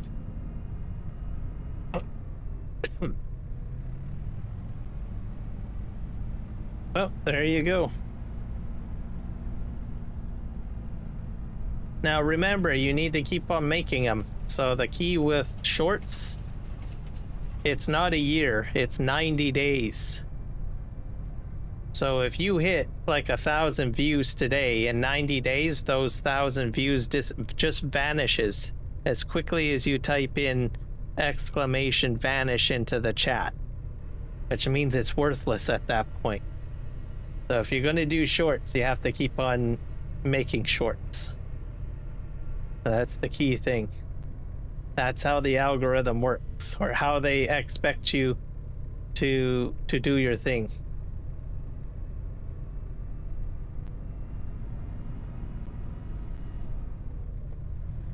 So, and shorts are treated in a different category from live streams. They're treated as a different category compared to like horizontal feeds.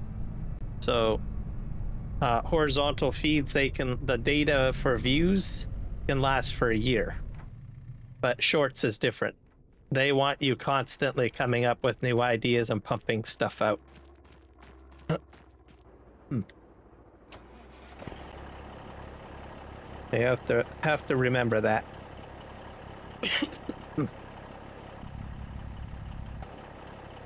If I'm not mistaken, the metric is you need 10 million views in 90 days. I think, if I'm not mistaken.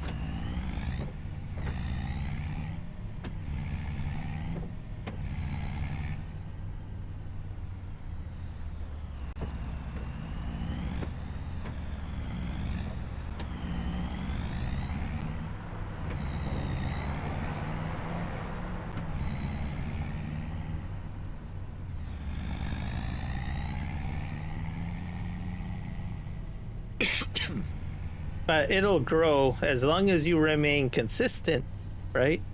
Your community will keep on showing up, is how it works. But that's just the nature of it. I think they do it, they want 90, they do it for 90 days or 3 months of information, because they want you to get into practice of putting out more content. Because I think shorts feeds, it's like I said, it's a very short period of time that you can keep people's interest, because it's very trendy. Everything works on trends, right?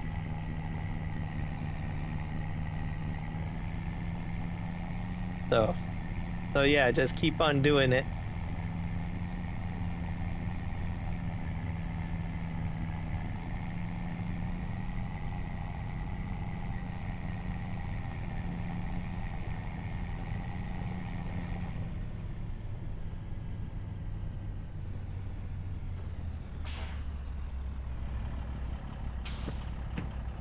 All right.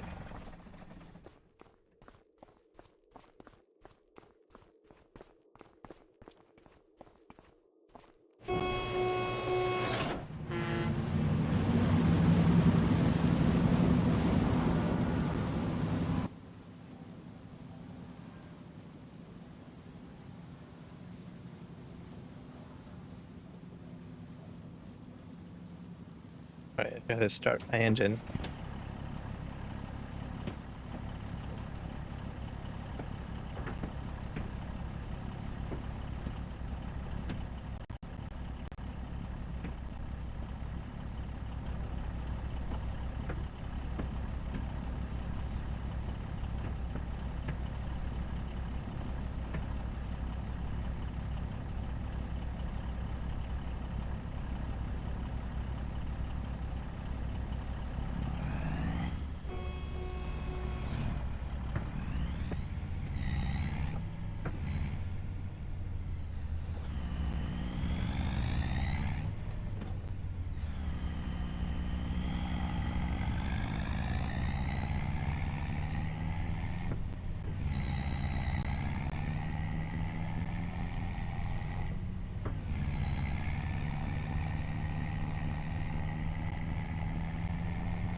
almost at the farm.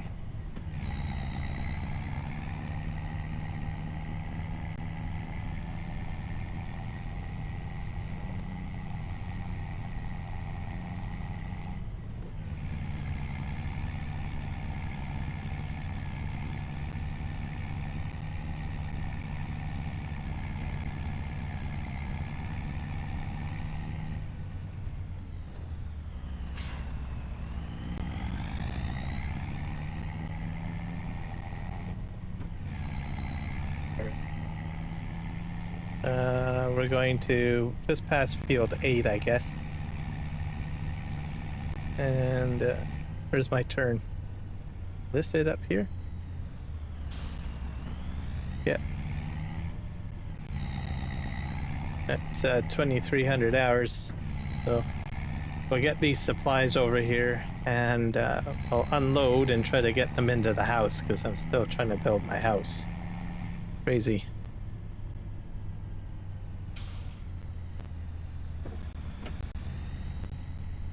You can fusion other things with anime with the app. I imagine you can pretty much fusion pretty much anything, I suppose.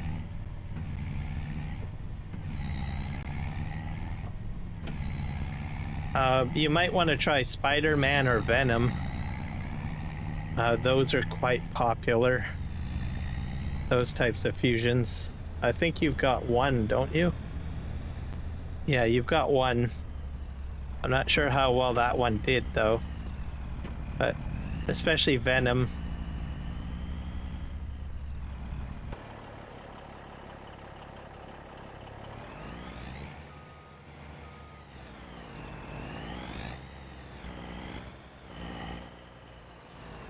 And it doesn't all have to be focused on superheroes. You can do other things too. Like different types of animals.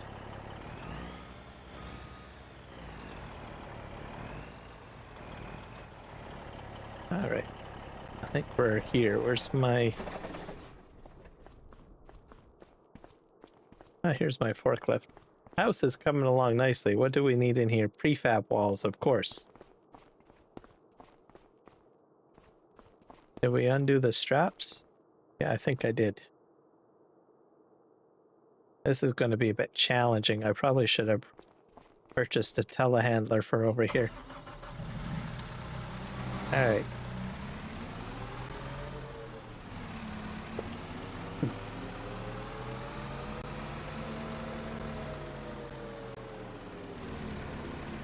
Yeah, I've seen some interesting, like, AI art for Venom. So, I haven't really touched AI art in quite a while. I think it's been almost about a year now, but I know Spider-Man was quite popular.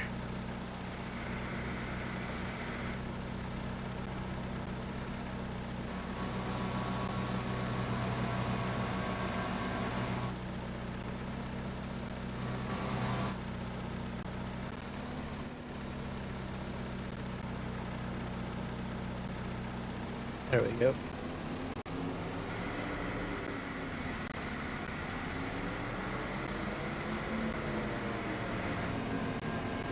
All right.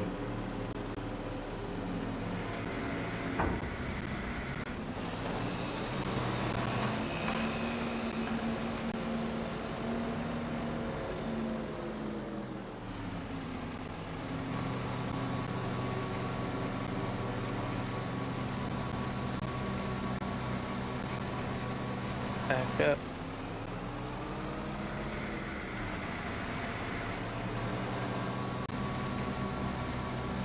Need to tilt this up a bit because I can't.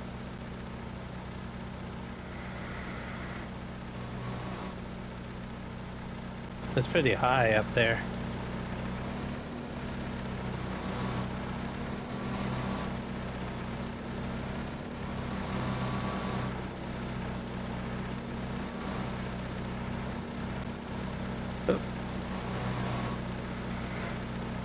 I think I can go any further in, or can I? I can. I probably should be using telehandler.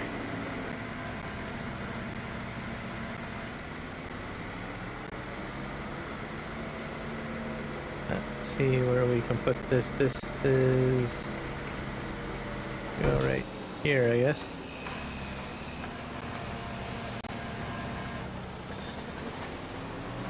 Telehandler would have been better because it's my load is a bit high.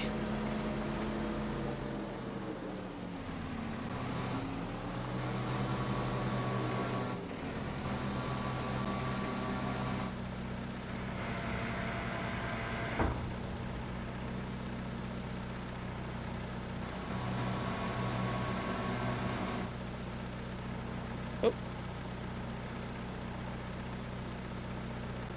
Turn.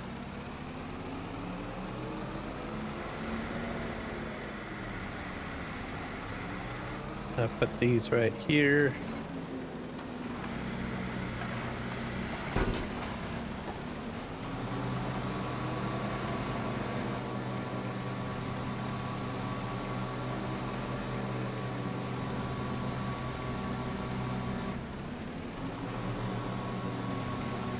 All right, I'll jump in here.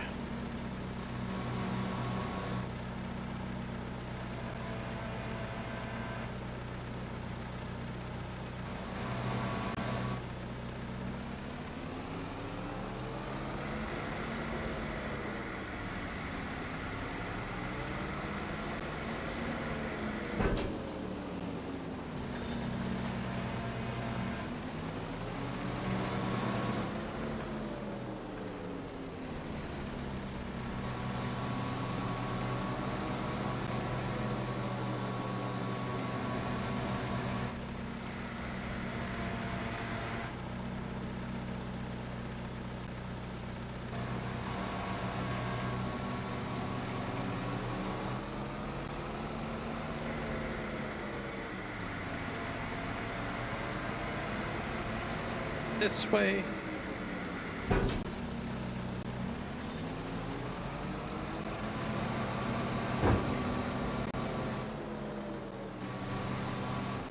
Now these guys I'm gonna just try to get off the back, I think. Let's just spin around here.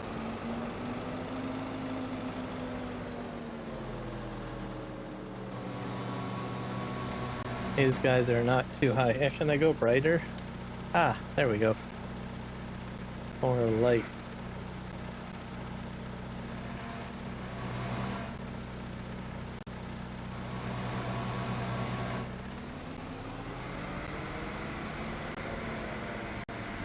Wood beams for them.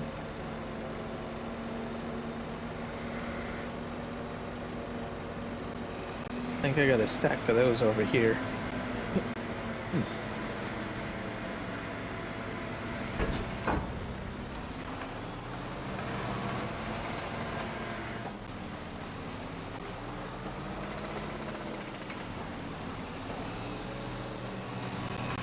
Some of this material is going to go somewhere else. It's coming along a lot better now that I'm getting like more building material over here. So if you don't supply the material, it's kind of like in a real construction yard. If you don't have the materials, it just stops building. So I learned that the hard way. So now I've got active shipments coming over here to make sure that construction keeps on happening. So now it's finally coming about. I'll show you. So I've got the second story going in right now. I'm not sure if it's a 3-story or... but the wood's going up. There's a doorway, there's a porch. So it's going to be interesting when it's finished. And I'll probably have some extra stuff left behind, but that's okay because I have a feeling I can probably use it on my bridge. I don't want to hit my truck. So... and the bridge is going to have a similar situation too. I'm probably going to have to move a lot of construction material over there. I should probably take a look at it once I'm done here, just to see what I need to ship over there.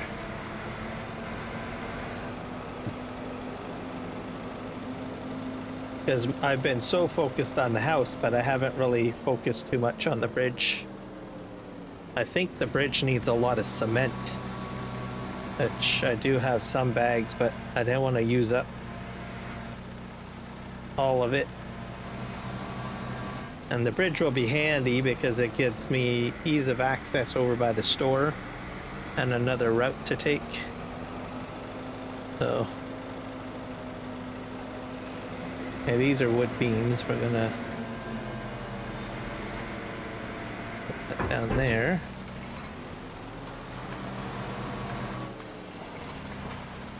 So we'll just have to see, I guess. I think I gotta go up the ramp to get the other supplies.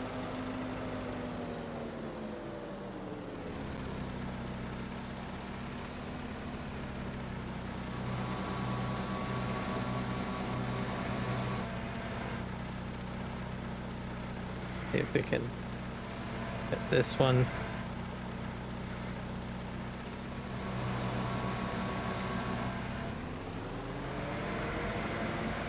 This is small planks, just in case I run out of them. I don't think I will. I've got a little bit of a stack. I'll put these against the fence line.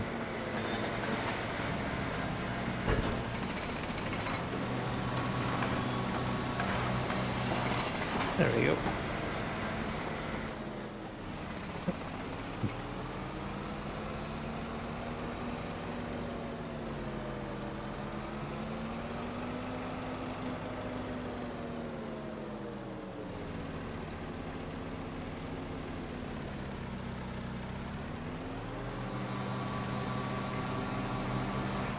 But I'll be glad when the house gets done. And it'll look great. Grab that. There we go.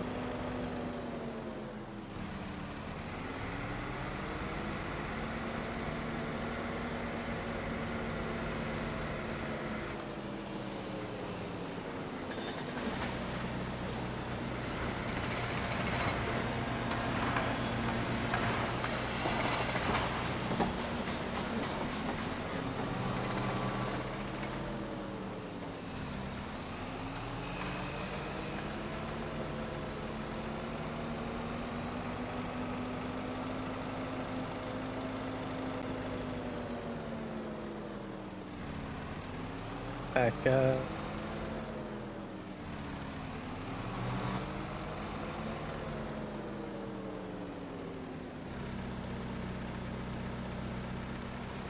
Yeah, one more. Well, he's. Oh dear. Off the edge. Oh, that didn't go very well, did it?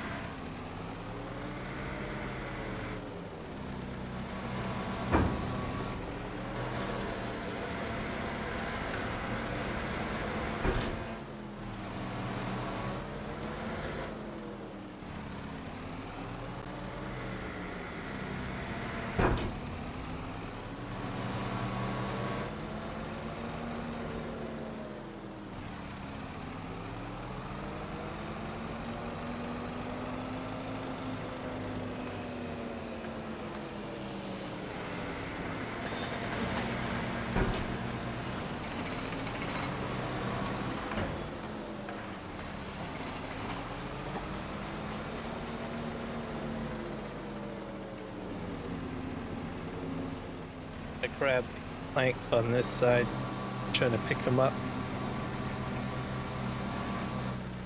It's about 10. You know, I'm actually doing pretty good on the live stream. Yeah, for time anyways. Quite impressed. I would have thought it would have taken me like forever to take care of some of this stuff. Just put this sort of right here. I'm gonna check the supply list here. So I have to go to the right here and see what it has to say where it says. It needs another prefab wall, I think.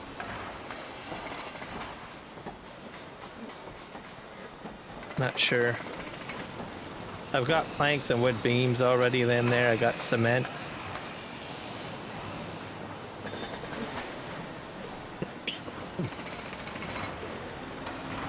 I might need one more. What is this? This is about 1,000. Yeah, I'm going to need one more prefab in there.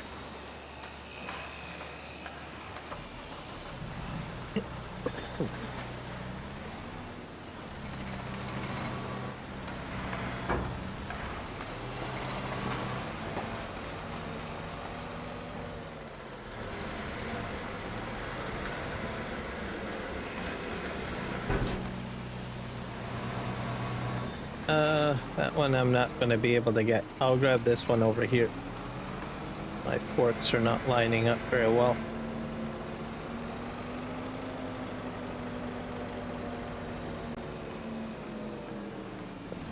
Put this in here. 30 to 55.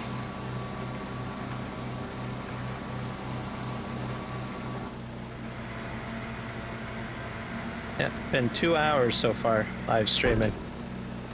2 hours and 30 minutes.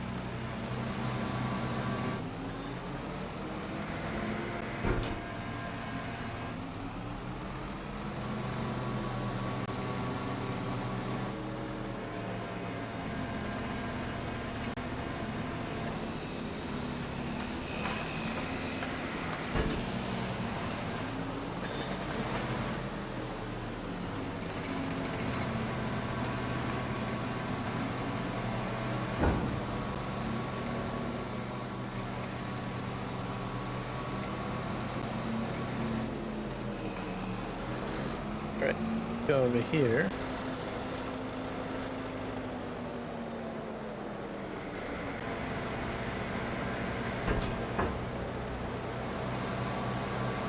Put that up here.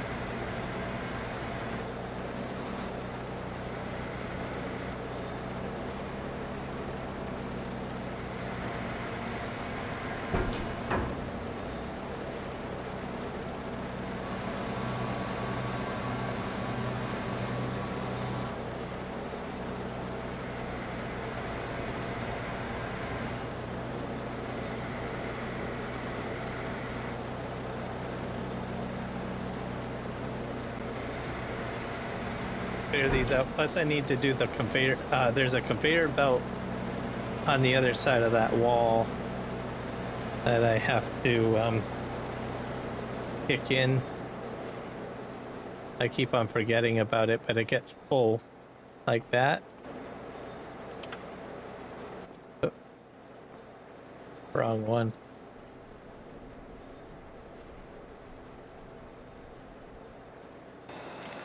And then it'll spit this into here. And that's what creates my cement. Really.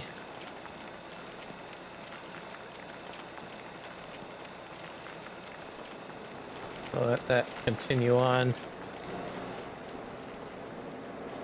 Let's go over here.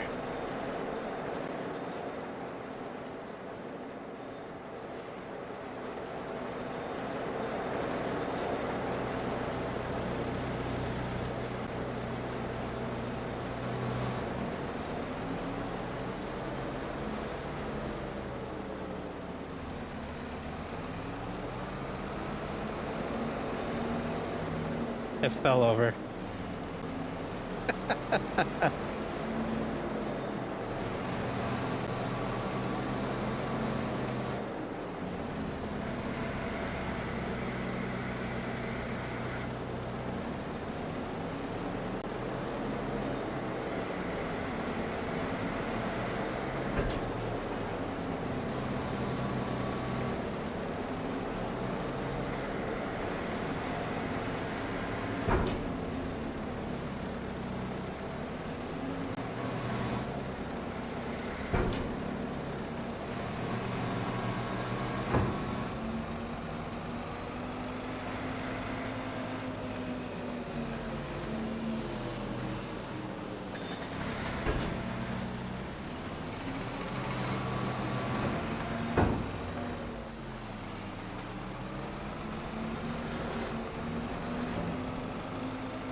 Surprised I was able to pick this up upside down. That's crazy. Let's dump this over here, I guess. All right.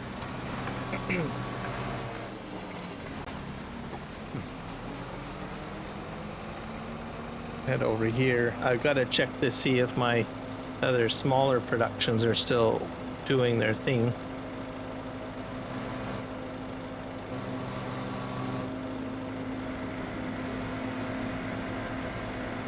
I have flour that's made.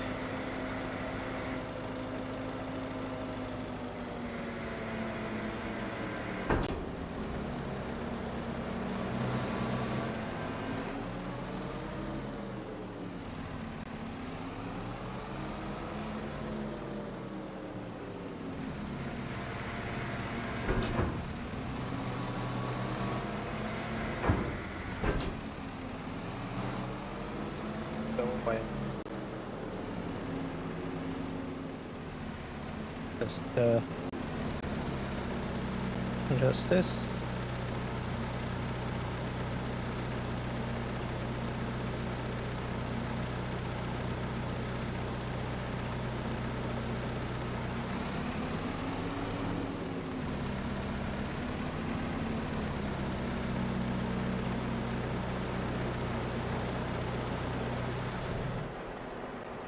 All right, put that there.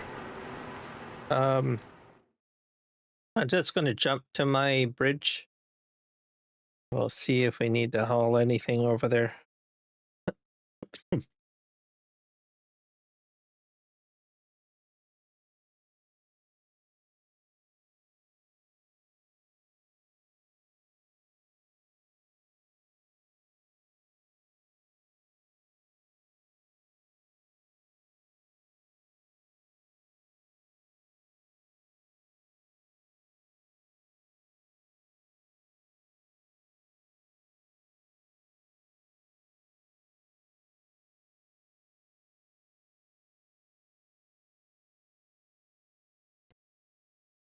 Well, you can do that. See what happens, but I don't know. And I'm not saying that I'm correct on this. I'm just going off of what I think. I think you're just best to like set a goal and do a certain number of shorts every day. I think that's a better way of doing it. So, and I'll just explain this to you, right? If you do all your shorts on one day, right?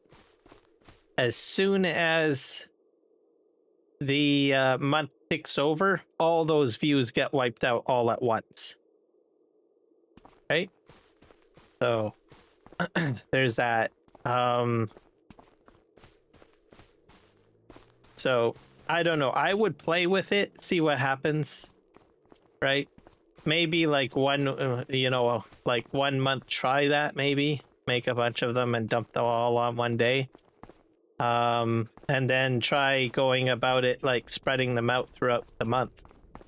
Right? Or maybe doing a certain number each day. Right?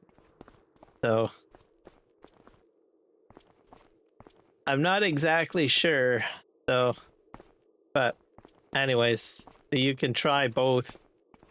My gut feeling is your probably best bet is to set a goal of making a certain number of shorts each day and just uploading each day. Yeah, try it once. See what happens. It's the only way you're going to learn, right? So try it at least once, do a bunch, and see what happens. But then like a few, like a week. Yeah.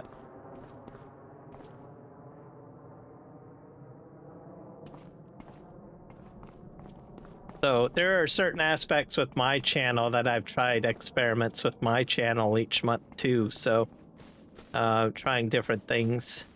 Other content creators also do the same thing.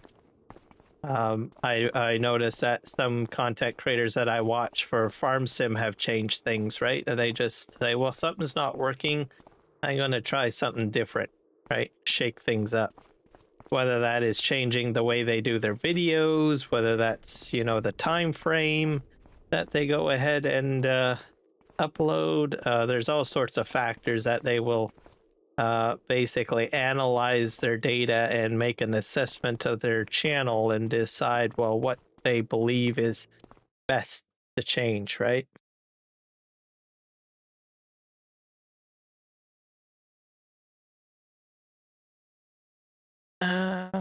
Let's see here. What am I? So this needs metal, and I don't have metal going. I need to go over here.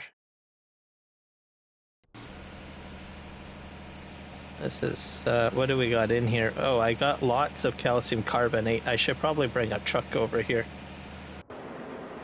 I think we'll do that.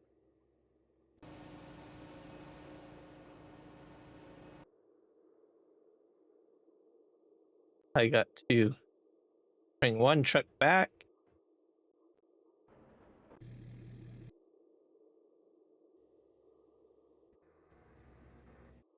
I have stones in this one. Okay.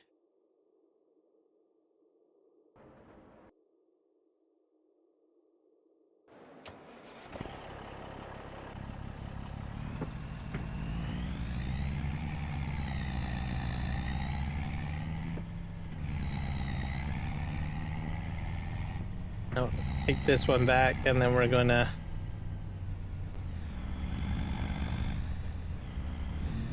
can I squeeze through here? I think so. Yep. Because this has to go back to the lumber yard, but I do need to get some calcium carbonate. I've got about 60k available. I think I'll go pick that up next with my remaining truck trailer.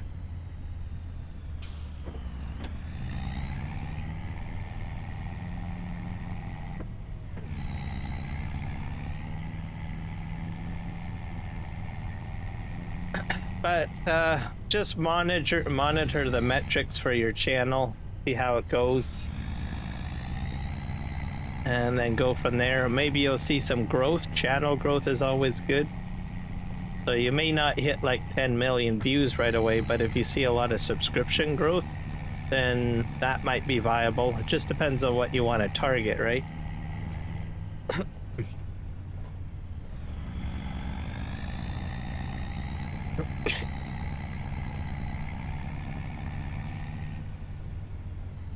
So for me right now, I kind of targeting both. I'm targeting like I need subscriptions, and I also need watch time hours on my channel. I actually was doing pretty good until I took my, you know, break due to my arm, and in that time I cut my channel watch hours in half. I think I was at like 3,000 before I stopped. And now I'm like in the 2,000 area, so more watch time is needed.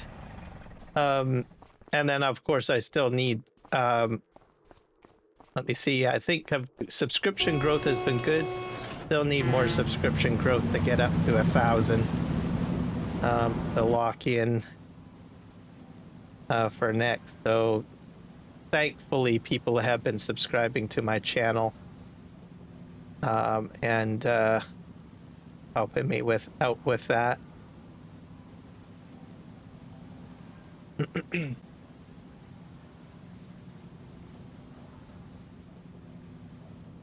As a live streamer, that's pretty much what I focus on, and then I do some short content. Realistically, everything is saying that you have to do some sort of short content, so that's why I've been doing some short content as well. So I don't know, we'll see what happens. But you know, by tomorrow the whole rules could change. YouTube could say, well, we're not focusing on this anymore, we're going to focus on that, right? So just how it is.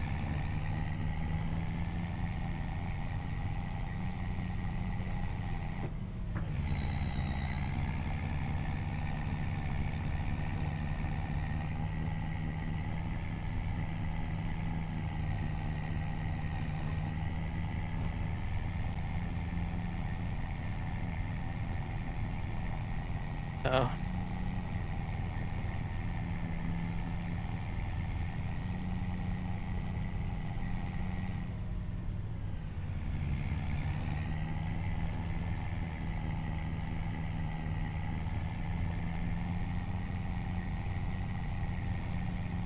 One thing I will say about shorts, I've noticed that shorts shows up a lot more like on TV.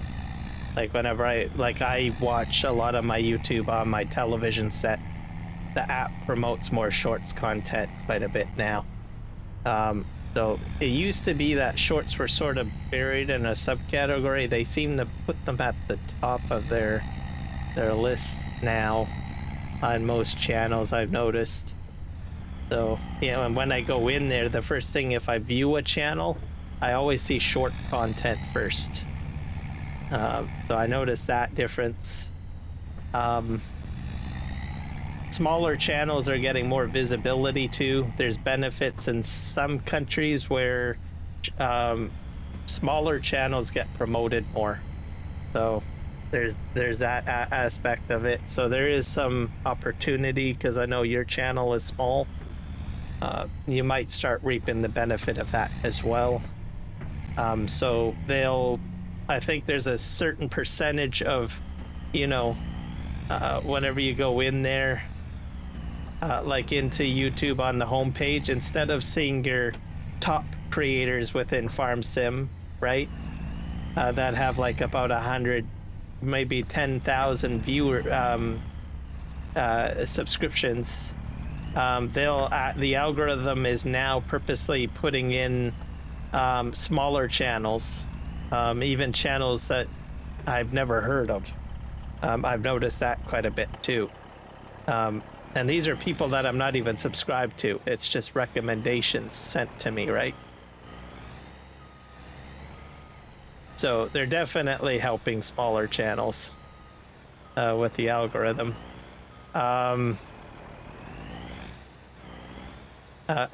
not sure about large channels. Like there's large channels that aren't really, like there's not a lot of focus in their mind. There's like, well, you've already made your success, right? You've got your base, right?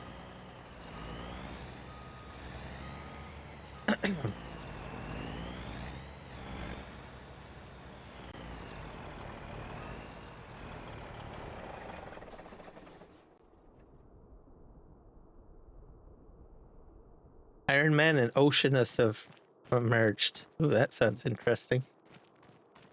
I need my other truck, which I think is over here.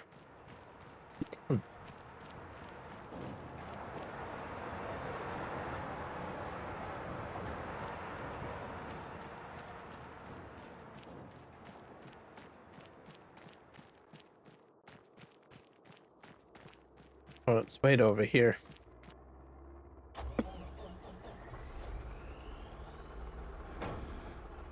If I should take this down to... I don't think I'm doing any more lime, so...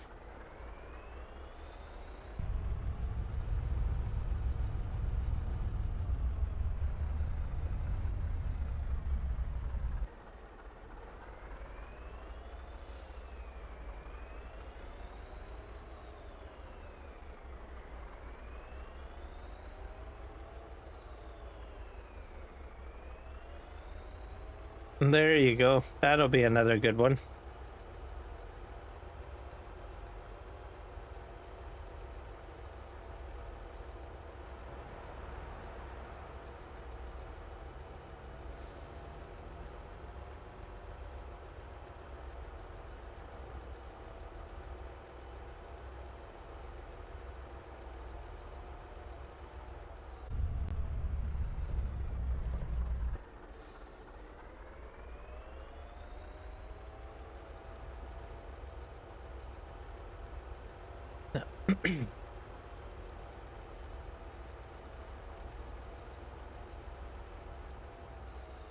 Oh yeah, I think there's one other thing. Someone was talking about 12 for like a large stream. I gotta look this up here, because I don't like talking talking out on my backside. Too much. This one I'm not too sure, but I'm pretty sure. Was it live stream like YouTube? If someone wants to do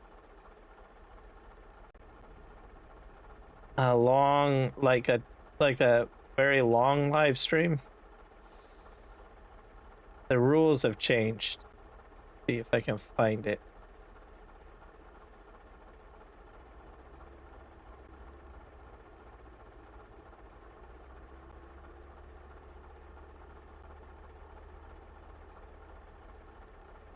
Find it now.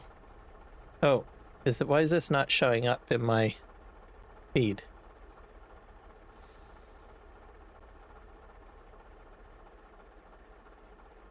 Let's grab this. There we go. Sure if that's it.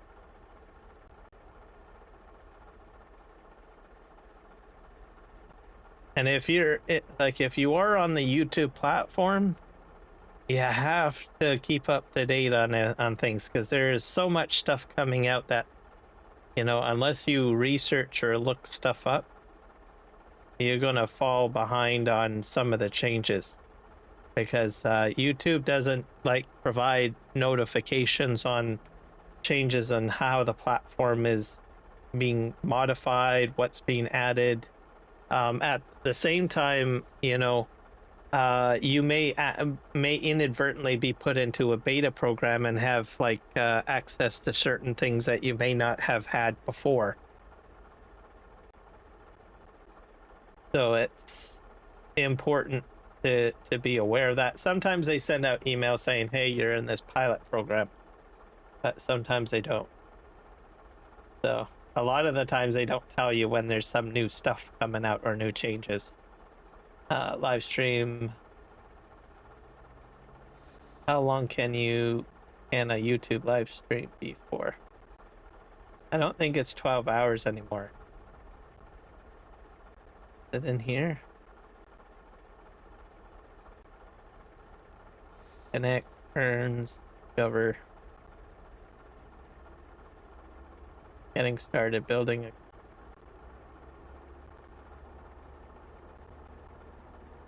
Let me see if I can find it.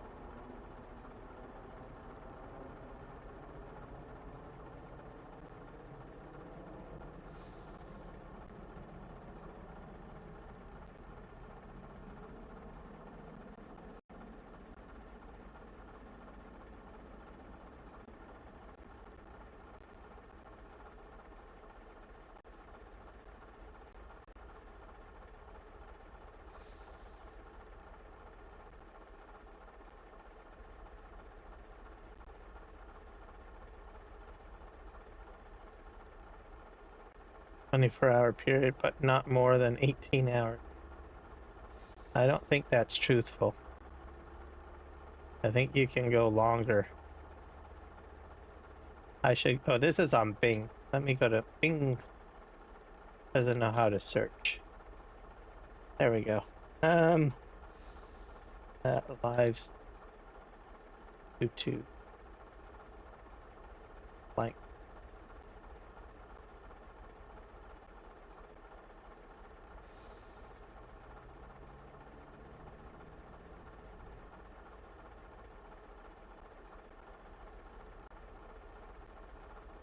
YouTube live stream archive limit.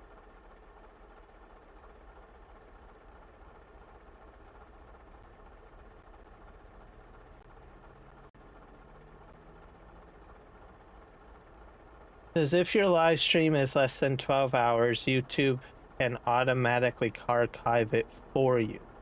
This option applies to all types of live streams, including encoder, webcam, and mobile.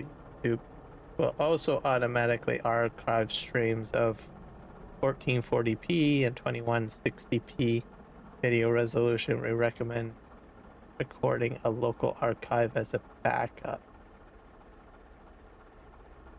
I thought they changed this though. If your stream exceeds 12 hours, it may not be captured at all. Oh, maybe they changed it back.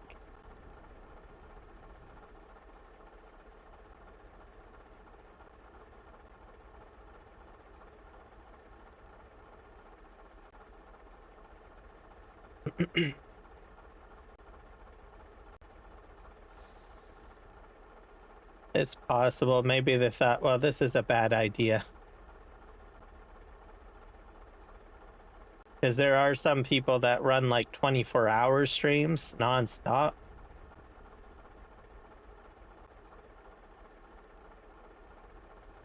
I see.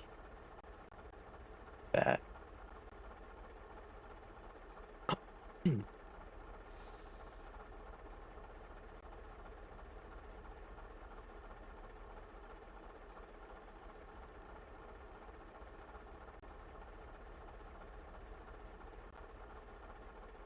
So I'll have to look it up maybe later. Someone was taking out doing a 24-hour live and he said it can't be one live, it would have to be split. Yeah. Yeah, I thought they did change the rules though, but maybe they reverted back. Because they suspended that at one point. But you're right. Traditionally used to be two 12-hour streams. But I'm pretty sure that they cut that restriction. I'll have to re-look it up and re-verify. But I can't seem to find it right now. So I'll probably do that later. It's all gone to the grave, I see.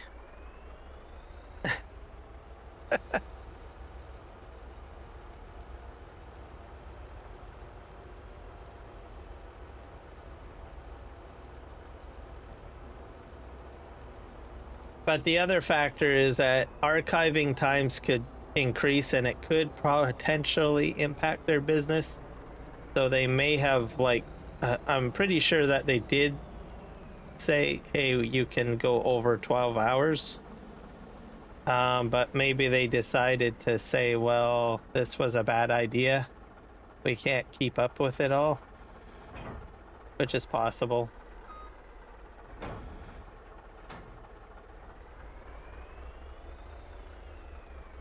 So we're gonna move this on here because I don't think I need any more lime. I got way too much lime.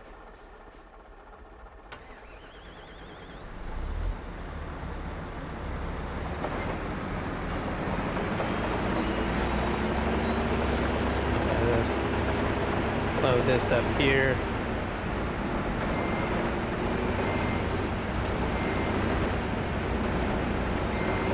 I don't know where I'll park this, but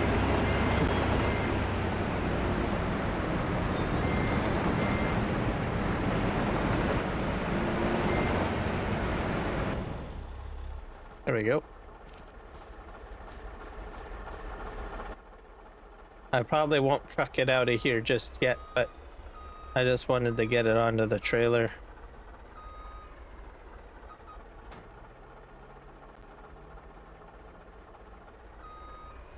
But if I do find anything that says contrary to like to 12 hours, I'll probably post it on my YouTube posts area for people to watch or read up on anyways.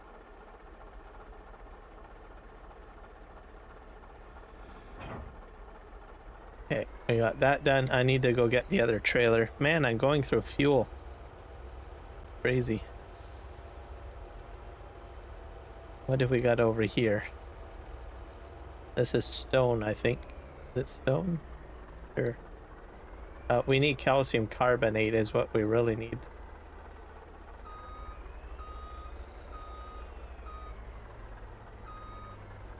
Yeah, that's got stone. I think I can take that back to where I'm going.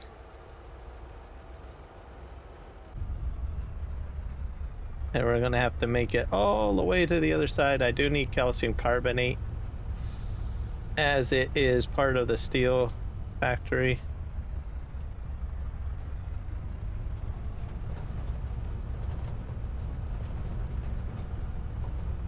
And these stones, I think I can dump into something over there. Not sure what.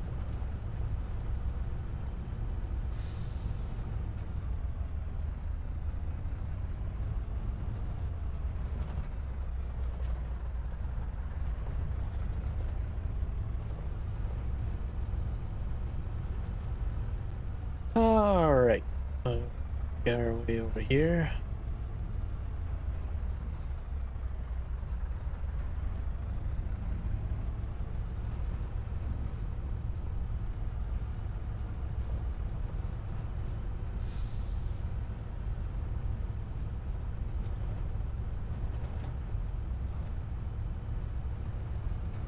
I have to go quite the distance.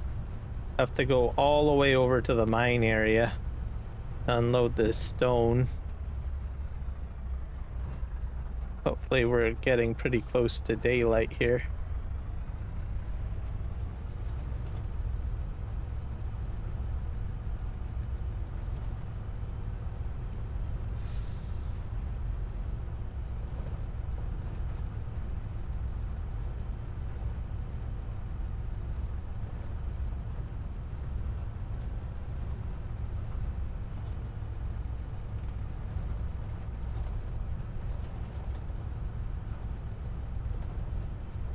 Right.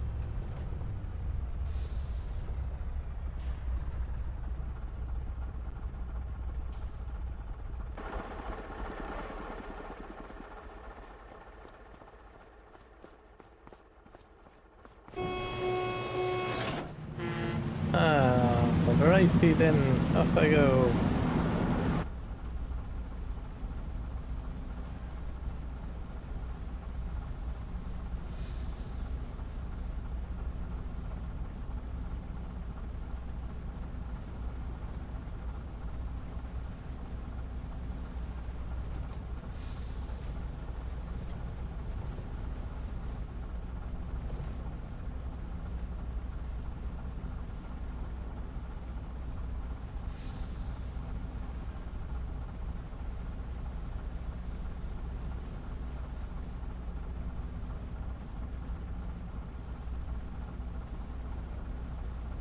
And what is it? The Supreme?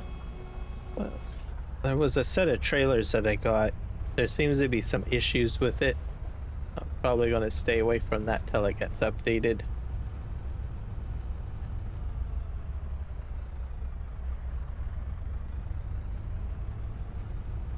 I imagine they will get updated, but I think Giants is still on holiday if I'm not mistaken.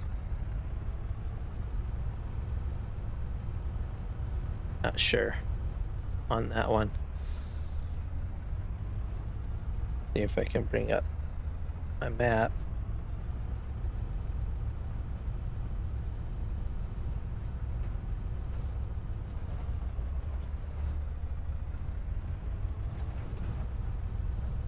This area is pretty bumpy.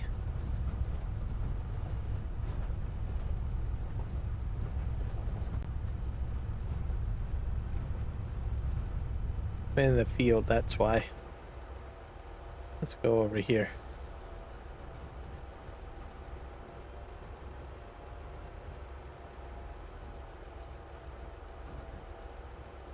I need to go into the workshop and configure the front of this truck because the tinted glass is driving me bonkers. But let's check out our house because where's the house? I think it's over there, isn't it?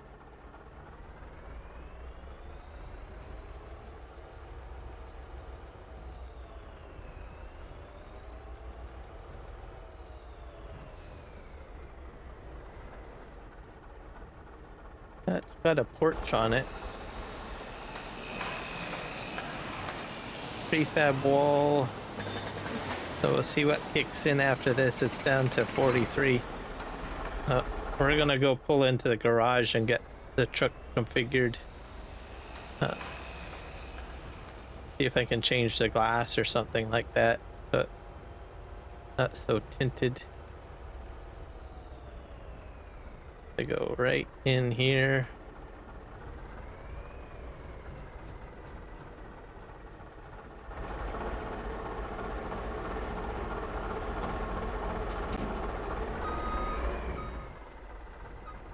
They put the trigger right in the middle. That's odd.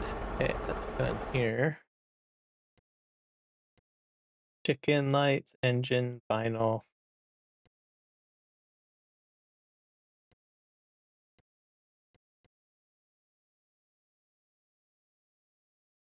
Configuration. Very dark.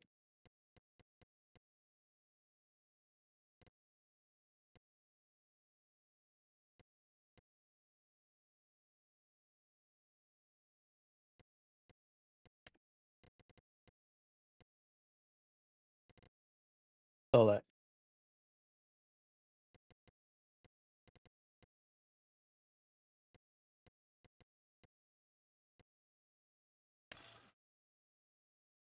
That looks a bit better, but I don't like all in. A bit long. Just I see the glass is still tinted. That's super tinted.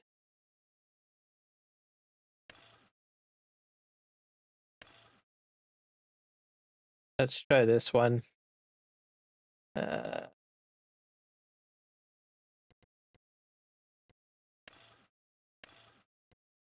Headlight standard.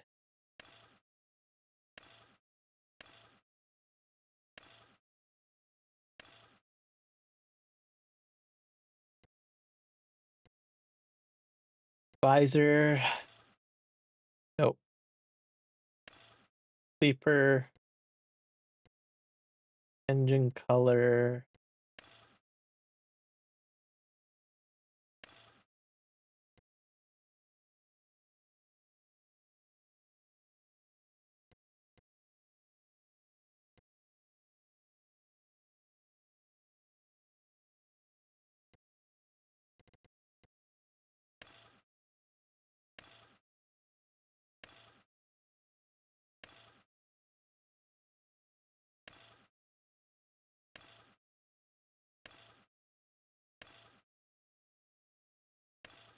So I think it might be a bit better.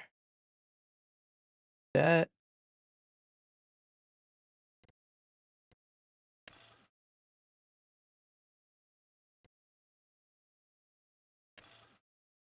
I don't want an extension. We'll make it that one. I think it's still a tad tinted, but not as bad. So, whoa, that made a large noise. Air brakes let out.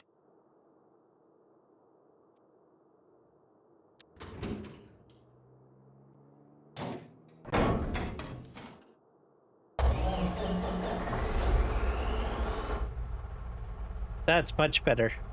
Can see a bit better on the road.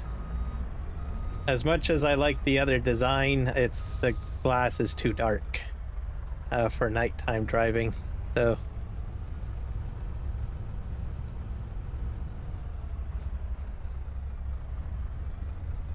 even I think now it's still a little dark. It's still tinted a bit, but oh well. Make do.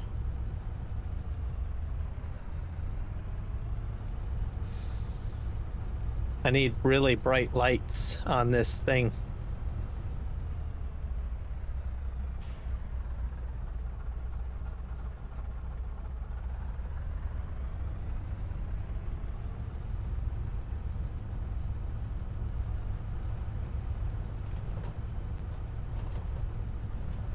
Okay, downhill we go.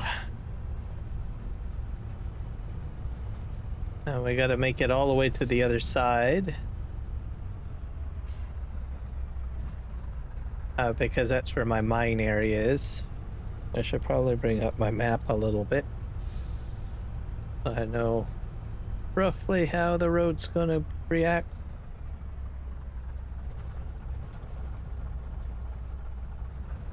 All right, there we go.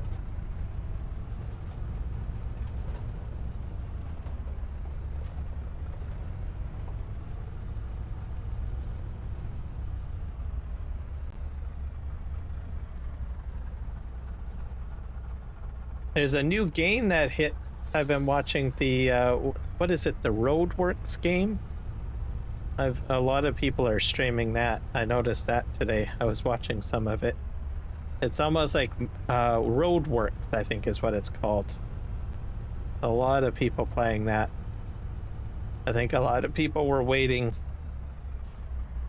for it to hit. I don't know what people think about it though. Maybe it's too early to say. But it's like Mud Runner or Snow Runner, but you're building roads.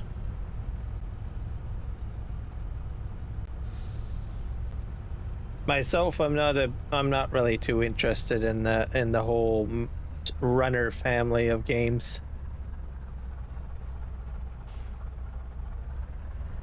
But I don't think I'll be touching that. But I do watch it. It's pretty interesting.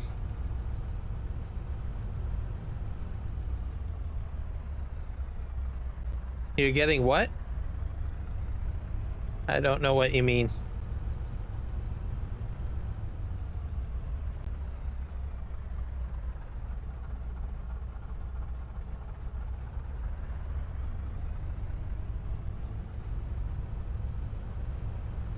Oh, maybe you made Nightbot mad at you. Maybe. I don't know. Possible. Maybe I have to. I don't use Nightbot anymore. Probably try to figure out how to kick that out. I got into the habit of trying out all sorts of different types of bots, and I forgot to exclude them out.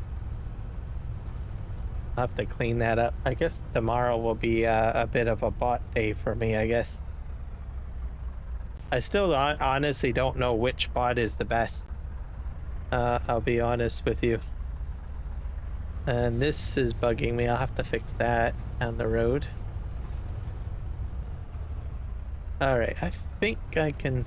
I'll have to fix that. Stream elements I'll probably keep. The other bots I'll probably eliminate.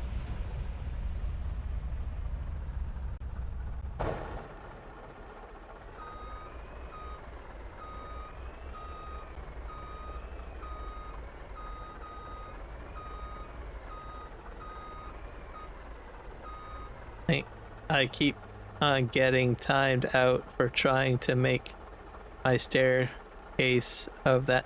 Yeah, there is bots will prevent you from putting in too many emojis and stuff.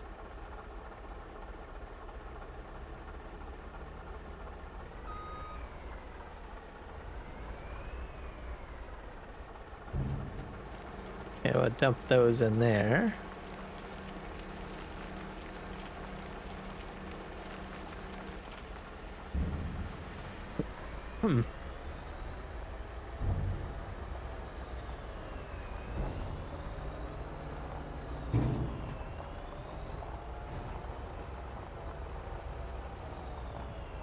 Yeah. Bots usually do that because a clean chat is a better chat. Especially if someone's like trying to go through the information for educational purposes. So that's usually why they put those types of restrictions and stuff like that.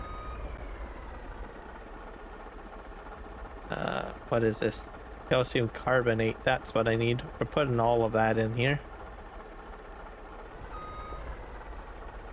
And then we need to take this over to the steel mill. Yep, it'll do that. The bot has ability to, you know, time people out. Bots can do that too.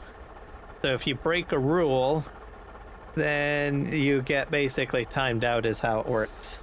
So there's also, with the bots, they will restrict, I don't know, I think they will do caps blocking. So that's if people do like all caps lock text. You can get blocked for block text, meaning you've got all sorts of like paragraphs upon paragraphs of information. You can have that enabled. What else can you have enabled? Words that are not spelt correctly. So like you use special characters. Like if you want to do finish, the word finish, instead of the I, you make it a 1. Sometimes you can have rules like that enabled. You can have certain words blocked. Yeah, there's all sorts of commands that bots can control and block interactions for users. And then generally they put the person out in a timeout is how it works. So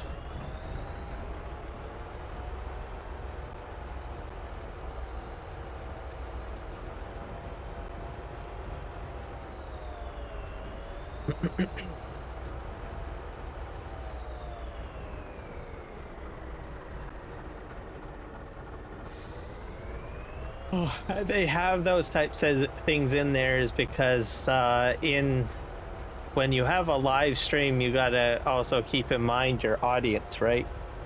There are some people that simply detest walls of text and emojis inside chat. So that's one of the reasons why they put that type of stuff into the bot for blocking stuff.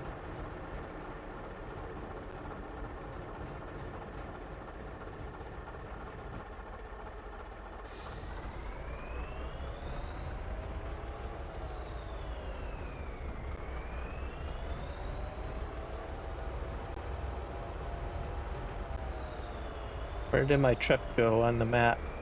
Oh, it's way over there. I think I missed my turn again. Go back this way.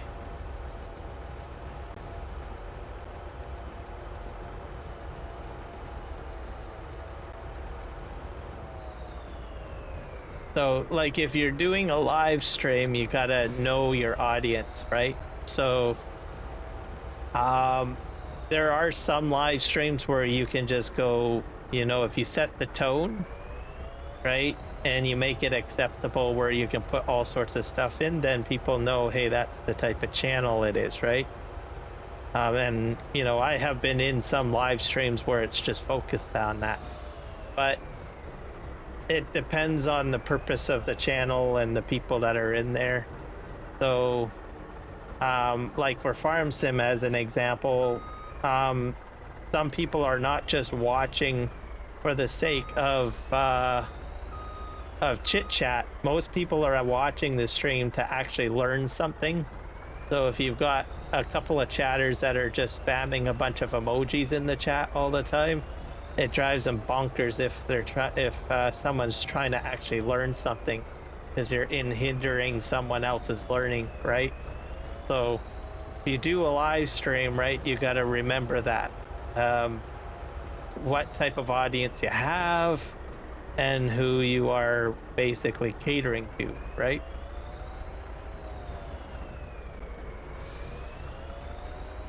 So they create bots to meet those types of needs. On Twitch, you'll probably see a lot more, not so much of the bots being used in that retrospect, because Twitch is basically like I stream on Twitch, and I watch a lot of Twitch stuff. Usually it's reasonably okay to put a bunch of wall of text and some emojis at times. There's also interactive games inside of Twitch as well, which is kind of interesting. I haven't really figured out how that all works, but it's also an option.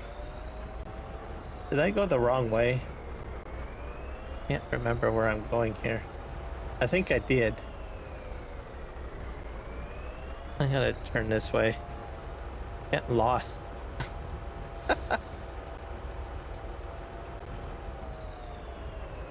Yeah, probably no more staircases. I guess the bot said, oh dear.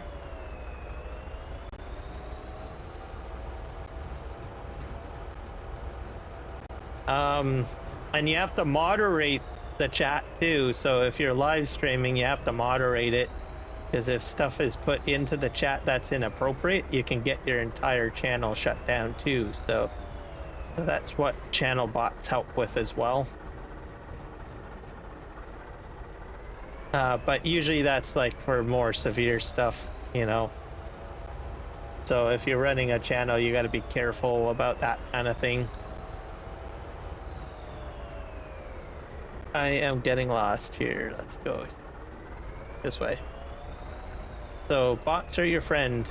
Twitch, I think you don't really need, I think, too much of a bot over there because they have the security functionality built in.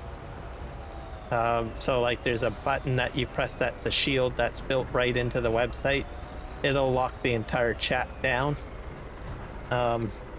YouTube doesn't have those types of tools. I mean, there is some functionality,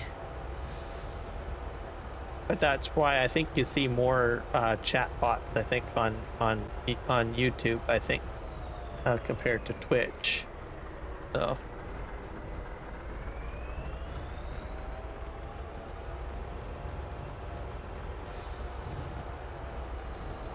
So a few skulls, a few emojis. All right. Repetitive actions, I guess, is the base rule that the bots will like go, blah, what are you doing? Okay, where the heck am I? Yeah, I think I'm over by my farm, so I can, yeah, I'm almost on the right road here. Have to go down a wee bit. It's almost daylight, so happy about that.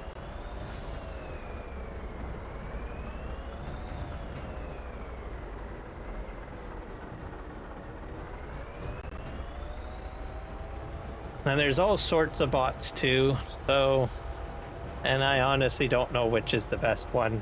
I think they all have different customizations and features. Like I think Nightbot integrates with Discord, and it also integrates with YouTube to a degree, so you get like two functions there. Stream Element seems to be more, I don't know, Twitch friendly. Streamlabs, they have one as well. That one I think is a little bit more balanced. And there's all sorts of other bots too that I haven't even tried yet. They're not your friend? No.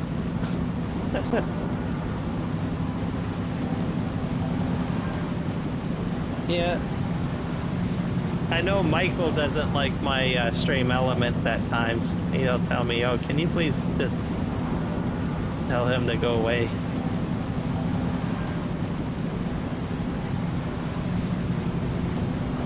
So sometimes I accommodate for that at times.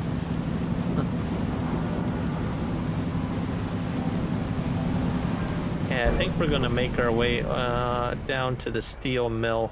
This is the last byproduct that I need to get the steel running. I probably should have done this a while ago, but I got distracted with other projects on the live stream.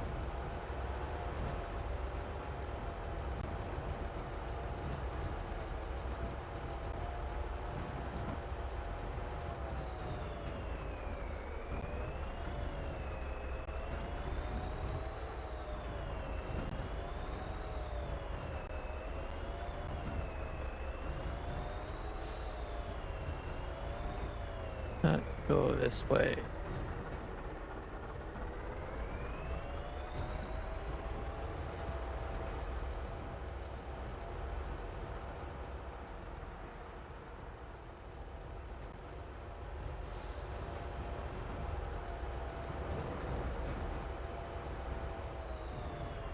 We'll go down this way. I don't go this way very often.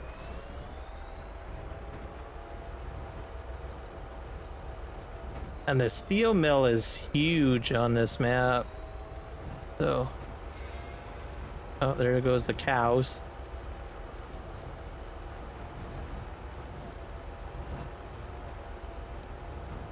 But I'm going to try to get the steel going because I need to get the bridge built. Because the pathway that I took right now, if I get the bridge built, I won't have to take the ferry and come all this way. I would be able to just cross just down here, really. So, and especially if I start building up a lot over in this area where I cut the trees down, it's going to be inconvenient for me to keep on going all the way around. So, get this all going. Yeah, I have to find the spot where I dump this stuff. We got coal. I think it's this one. Yeah, here we go. That'll get her going. And then I can put gold over there. Where it says crystal steel.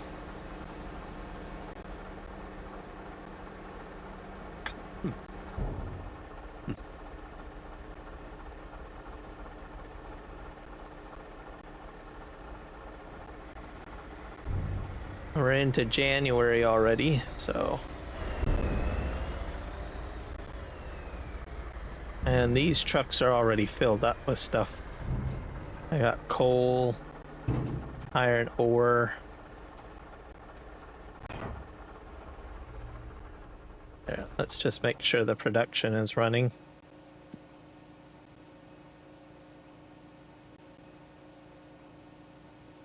Steel factory. I do need nails. And I'll probably get some more calcium carbonate later on. So I guess I can probably turn all of this on, activate.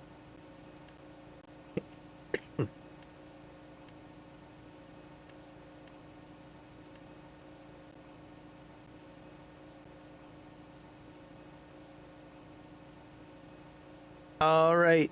Well, good luck on your assessment, Rocket. Hopefully you'll pass.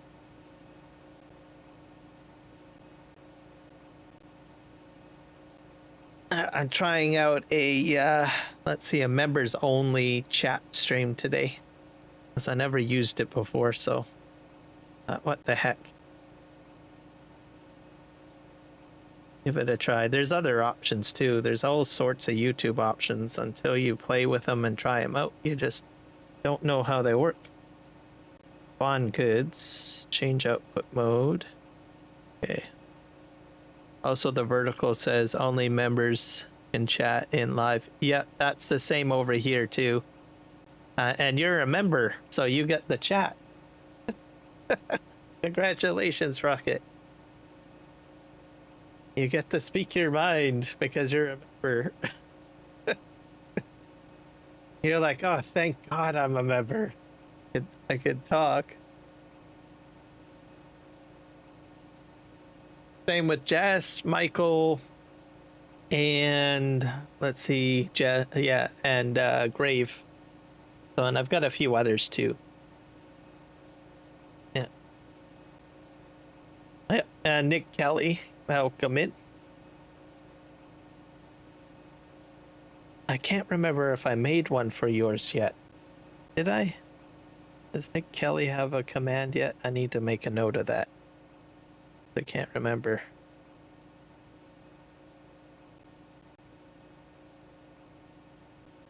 So commands. We'll see if I did a Nick Kelly one. If I didn't, I'll have to make a note of that too.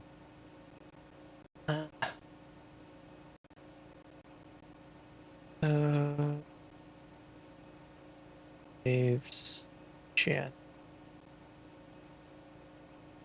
Yeah, because I think I only put in a few for testing because I didn't want to put a whole whack in, make a mistake, and then have to redo them all. Okay, nope. Don't have one for Nick, so I need to put Nick in, but make a note of that. And Rocket as well. There. Some light testing of commands, basically. Only until like 3 days until it goes away. Yep, that's true. And then it all starts over again. If you're lucky. I got gold flakes. I gotta figure out how to get those over here too, I think. Alright. We're gonna focus on getting my rocks picked up, I think. Up here.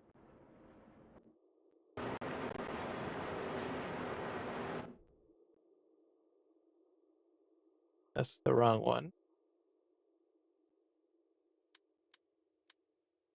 That's better. Where's the rock truck? Oh, there you are.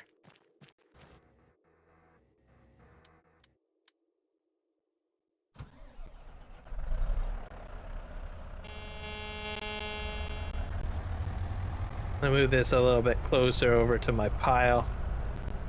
I'm not sure if I have any more brighter lights.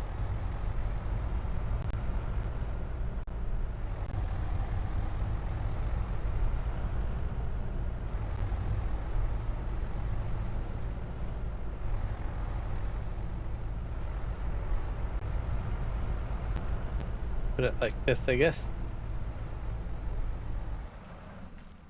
I'll start filling that up with stone.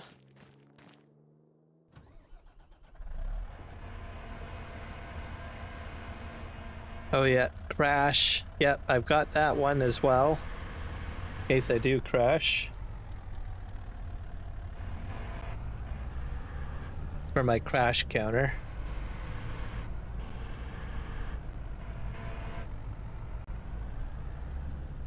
Yep. Okay, that's 10K right there. Where did my truck go? Over here. I probably should have put it right there. Oh well. This, I probably need a bigger front end loader. Because this has quite a bit of weight. Just making sure it still works. Yep. The weather ones you should try out too. I don't know if they still work or not. I created one for Michael a while back for Texas because he always asked about the weather. So I don't know if those weather ones work. You can try those out because those are in the list. I'm not sure if they're turned on though. Not sure if I have them on or not.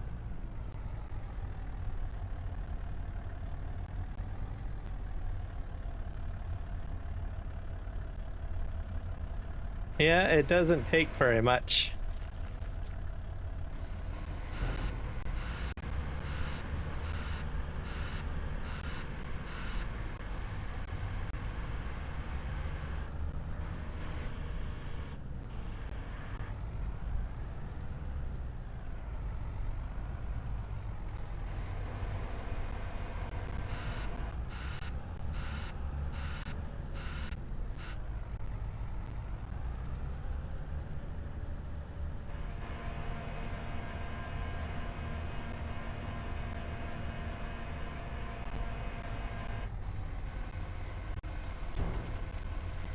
So I think what I'll do is my haul truck, I'll probably go there with a load and back with a load.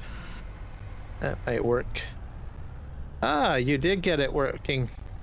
What is the weather in Chilliwack, British Columbia? Chilliwack, that's where I live.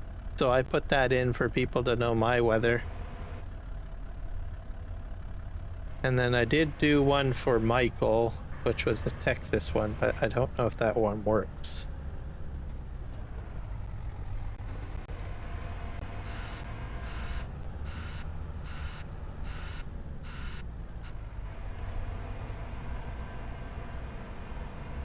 Nuke. Yeah, that one doesn't work. That one's for Twitch. So nuke, basically what it's supposed to do, if you're on a Twitch stream and it's programmed in, it will wipe out every conversation inside of the chat. Completely. Everything wiped out, no matter who it is.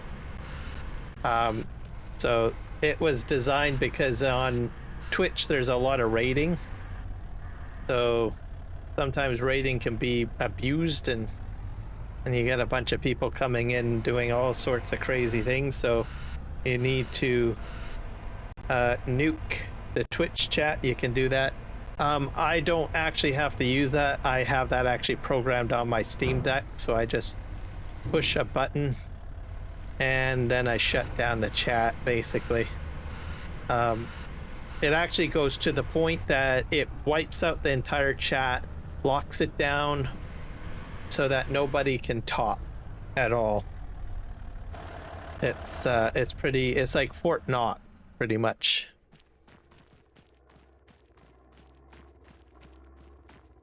But I haven't had to use it, so what's on Twitch yet? Maybe one day it'll happen, I don't know.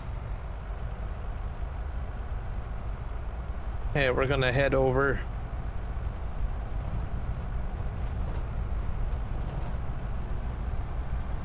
Go on the Hall Road here. Yeah, quite a bit of weight.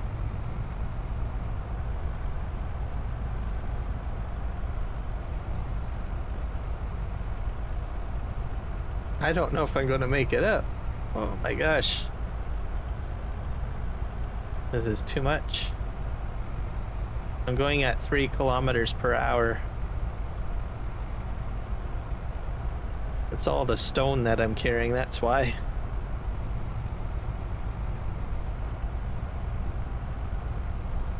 Yeah, it's pretty tight because, like I said, it's one button. So when you press the button, it wipes out all of the conversations in the chat, and it also prevents anyone from talking in the chat. So nobody can talk at all. Literally. And there's a few other things that it does too. I also have a button that has a hammer, so I can push the hammer button and then I can go ahead ban, right? So Twitch has a lot more different tools essentially for doing that sort of thing, and I have it all programmed into my Steam Deck, which is a button box. I have 2 of them. So I use the Steam Decks to control OBS for my live streams. I also have a second one that's meant for handling Twitch users and stuff like that. Like if I need to ban them or if I want to raid. So there's a lot more functionality on Twitch, essentially. That makes things a lot easier for me to manage my stream. I wish YouTube had more of that functionality.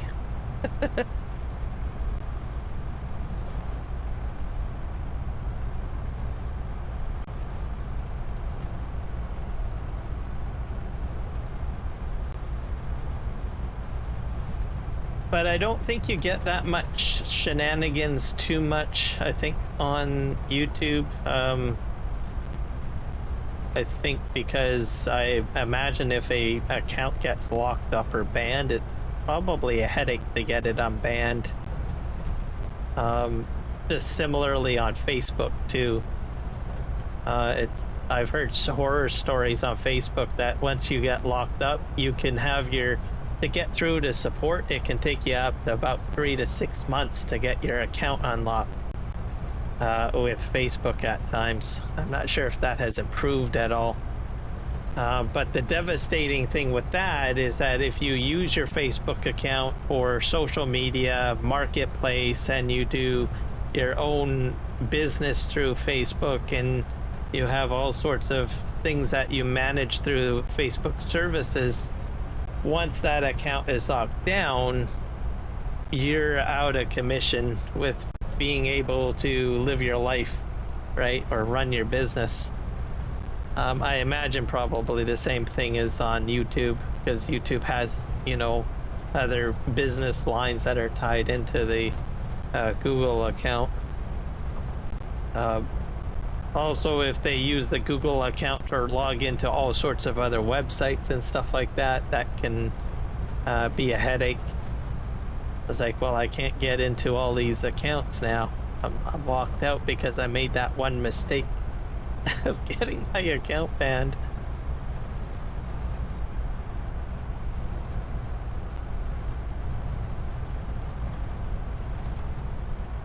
Worst case scenario is if a company IP bans you. That's even worse. There are situations where some companies will do that too. When you interact with your account, it logs your IP, right? So if you got IP banned, that can be pretty bad. That limits you on different services too.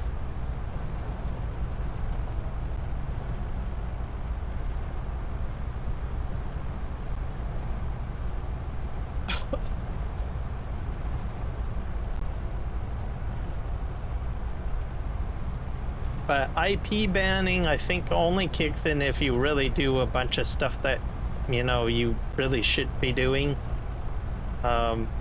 Like, as an example, if you do something on one account and you make several other accounts, right? And YouTube investigates, right, the matter, right? And it doesn't take very much. Someone will say, well, so-and-so has 2 or 3 other accounts, right?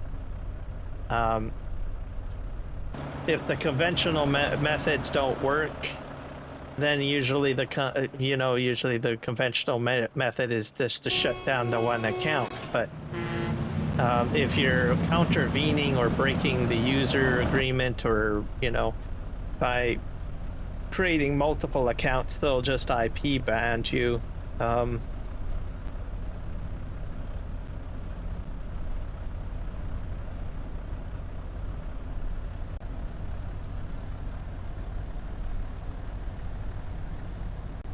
It's kind of crazy what companies can do, but usually you'd have to really do something pretty bad to get at that stage. I remember reading all sorts of posts about, I guess, the different VR headsets and stuff. And then you get IP banned, you can't log into the headsets anymore. Basically, you've just purchased an expensive paperweight because you did something stupid with your account. Or you created multiple accounts and they IP banned you, right? So what it does is it prevents that any access from an account from an IP address, right? That's kind of crazy.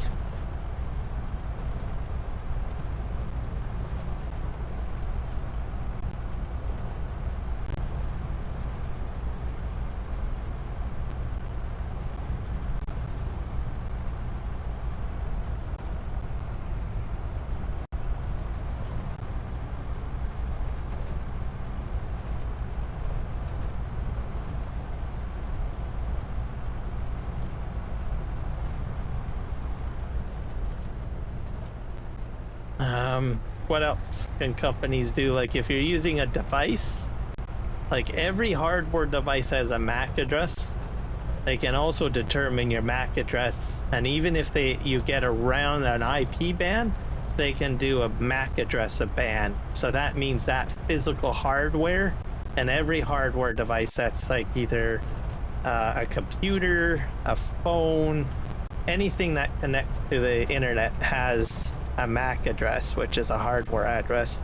Some companies will even go to that extent that they will block a MAC address, which means the physical hardware, no matter where it is in the world, will not be able to connect to those services, which in essence is a complete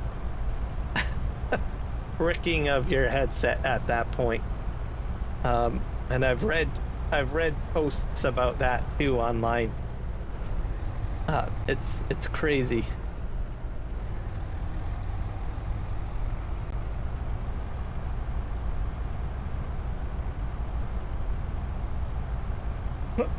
Yeah, I think there's quite a few people that do that. I don't think I've ever been banned, to tell you the truth. I don't really do anything wrong or anything like that. Just don't have the time to go ahead and set up a new account or do anything of that nature. But I do read the posts, you know, where people have done that and they're like, why is this happen? Well, you gotta ask yourself that question. And they get very upset and they rant and rave saying they can't do this. And as well, you broke the end user agreement and you got to the point where your behavior has gotten so high that they've had to take those actions with you. All right. And then some people say, well, take them to court. And then it's like, well, I'm pretty sure whatever you have done is all in text, right? Or there's something that can prove that you've broken the EULA, and you're out of luck.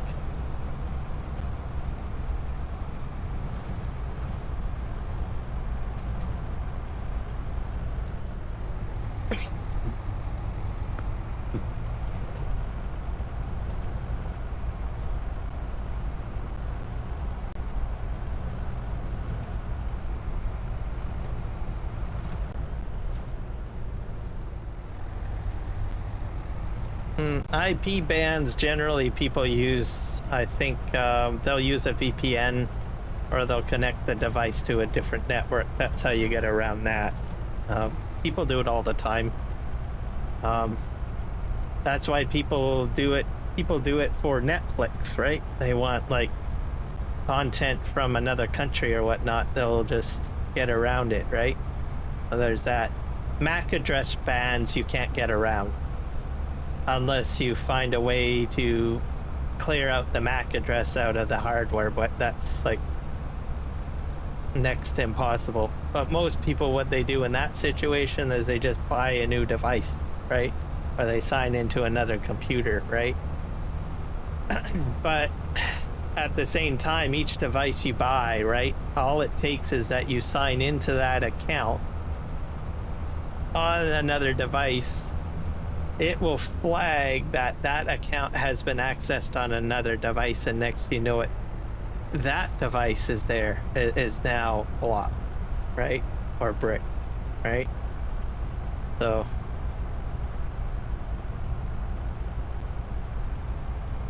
I read, it's so funny, so many posts that I've read on those types of topics. It's crazy.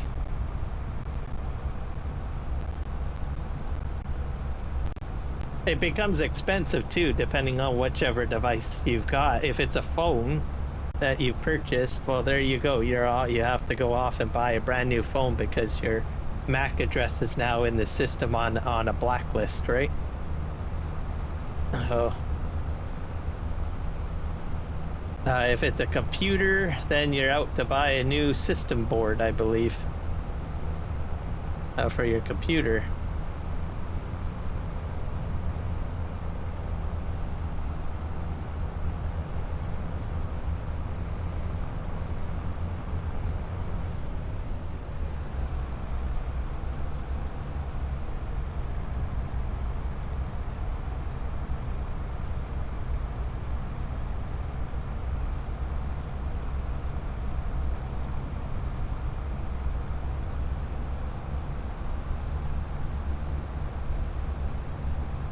We're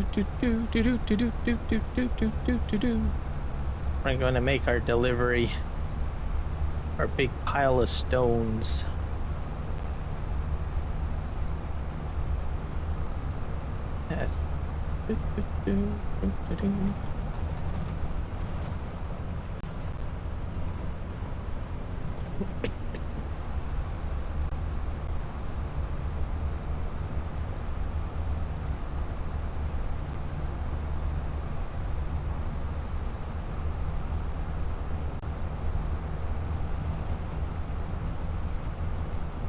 I think I'm gonna fill this up and try to put more product into. I think that plant, it's still trying to spit out material, I think. I don't know if I have a trailer hitch on this. Nope. Now we're going up the hill. This is going to be hard. Oh, come on. Are you serious? I can't make that up there? I'm going to have to get more speed. This might be a problem.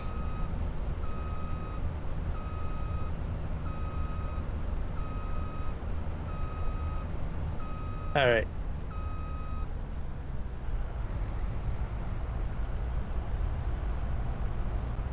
I might have to zigzag my way up. I've done that in the past.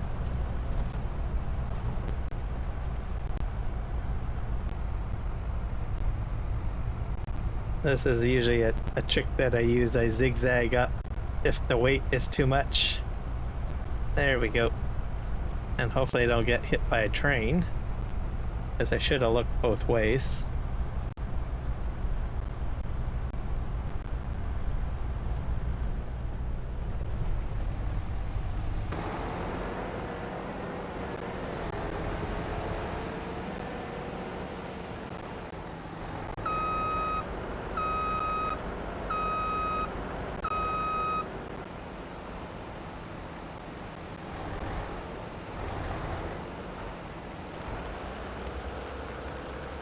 There we go.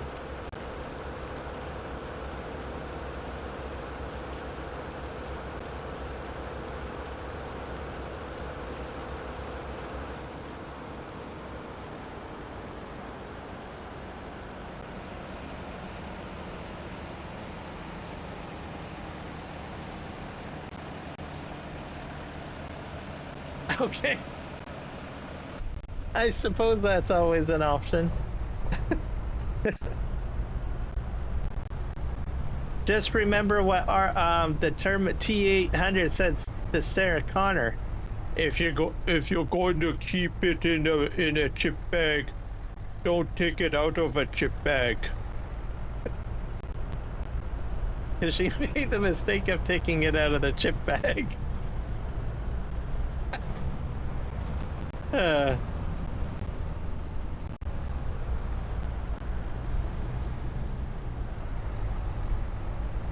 Alright, let's see here.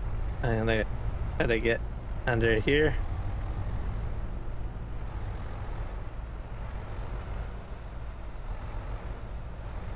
There. Okay. We're gonna get this stuff loaded up. This is go in there pretty quick. This is stone, by the way. And not sure where I can take the stone. Probably where I was. Oh, almost full. There we go. This one takes stone, I think. Put over here.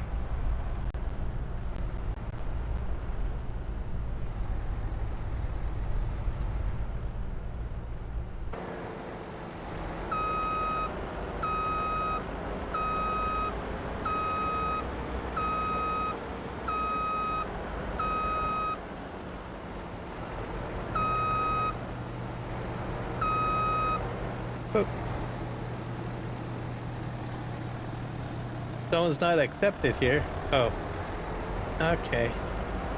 I'll probably have to take this up the hill again. I got my materials mixed up again. We'll just wiggle our way up the hill.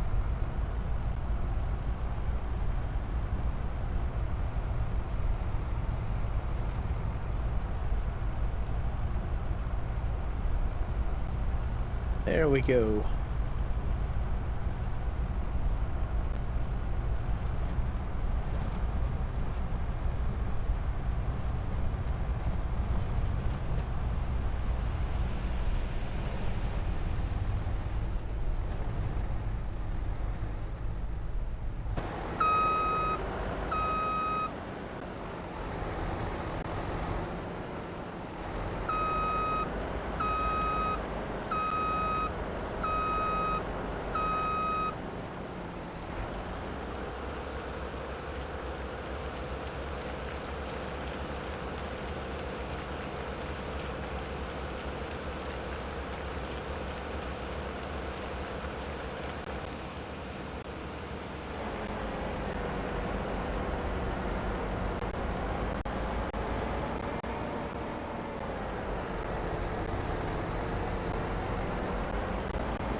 Alright.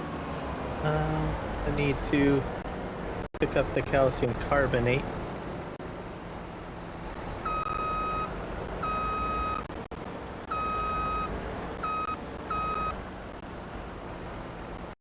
That's 10,000 there. Not very much, but oh well.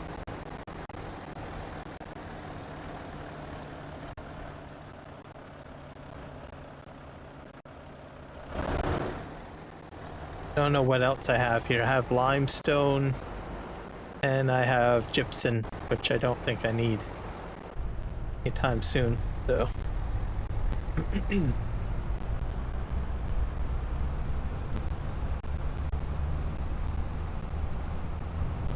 Back up here. And we'll head back to the steel factory because this is where this is getting dumped to.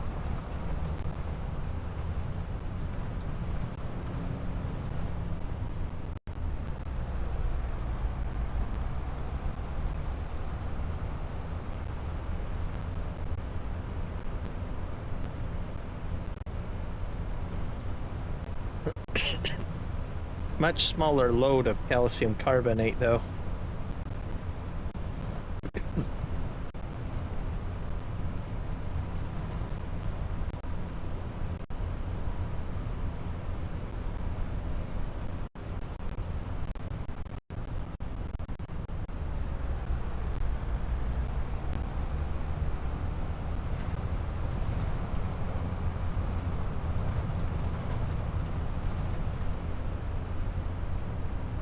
Alright. I'm gonna go in. That's Campbell's soup factory. I don't need to go there quite yet. I don't own that.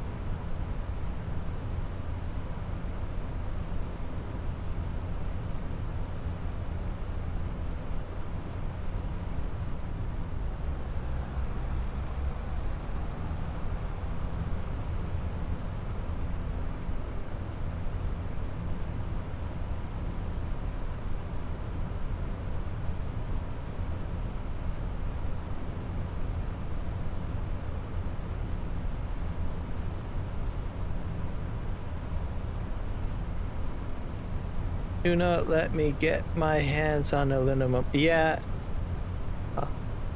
Well, I'll just say this, Grave, step away from the aluminum. Step away. It's not worth it. Where's my, here's the train again. Do I have to head to the end here? I think I'll go down one more row.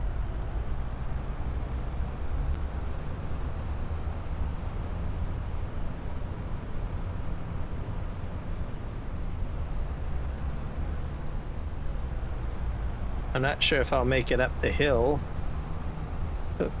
That's kind of weird turning this machine.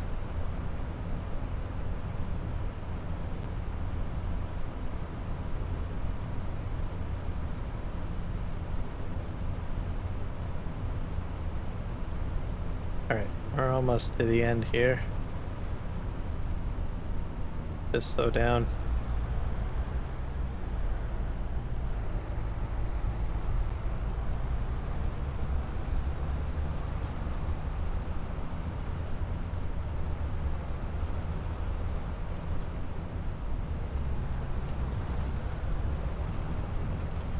That would be painful, I think.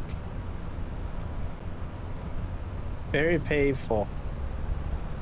Especially if there's a phone inside. I need to forward this. I need full speed ahead or else I'm not going to make it up that hill. What are my chances, guys? Do you think I'm going to make it up that big hill with this rock truck? I do have a chance. I've only got 10K, so I'm at 22% of capacity. And I'm at full speed right now, which is 65 kilometers per hour. I'm not sure if I'm going to make it. It's a pretty long hill. Let's see if we can. Lighter load. I like the bounce. It's actually, it feels like completely authentic to a rock truck because they are super bouncy.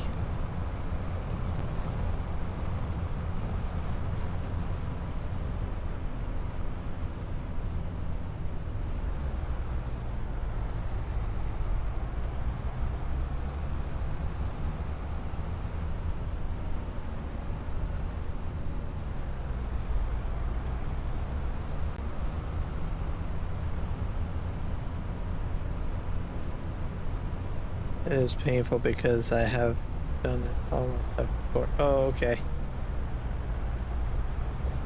Am I on the right road? Yep, I am.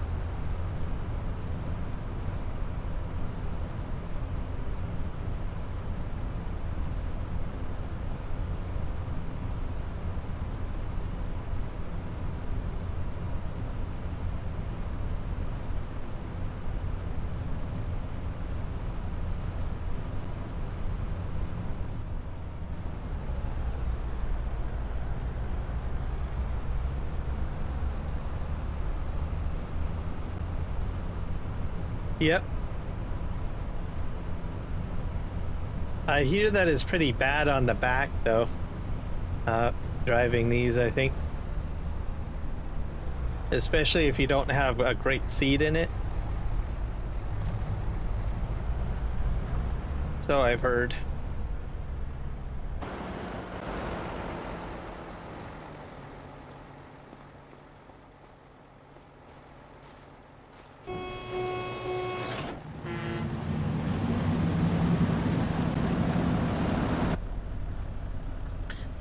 I'm hoping that FS Miner puts in a scraper into the pack. That would be great. Someone was, I think, asking about a scraper in RXZ's stream. So I think that would be great. A nice scraper.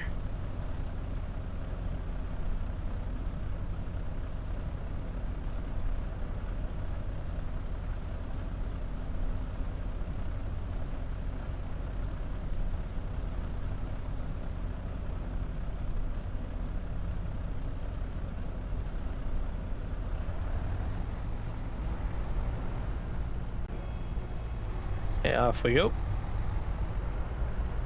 RXZ stream on, he did one for, what was it called? Terraform, when it first came out, I think. Yeah. So.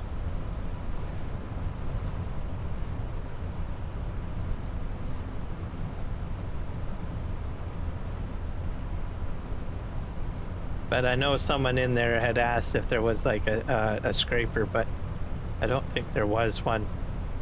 So hopefully there will be one. There's been quite a few interesting structural mods he's made as well for Farming Simulator 25.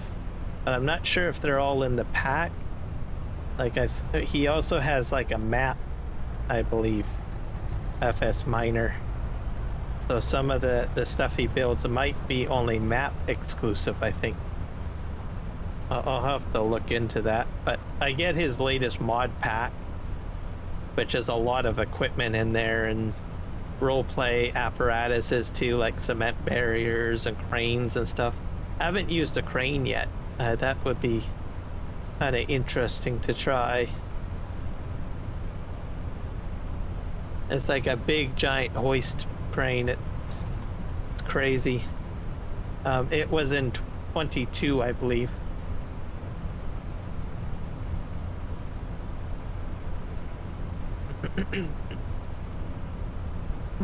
Excuse me.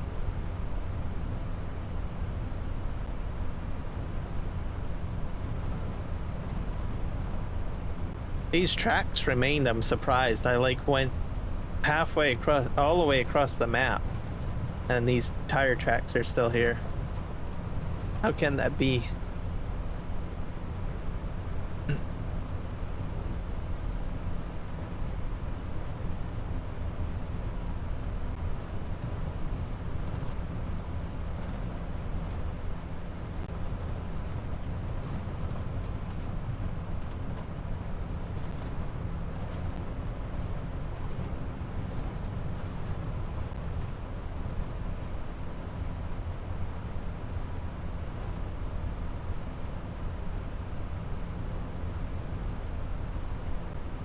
All right, we're gonna go down here and we'll spin around.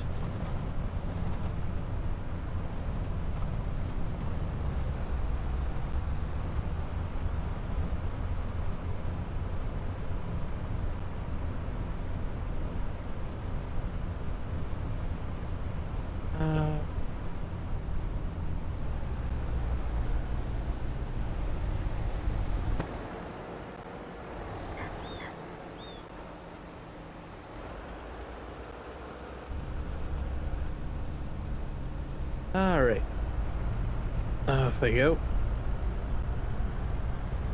Go get another pile of rocks. So over here is where the bridge is. So I'm trying to build steel to get the bridge built.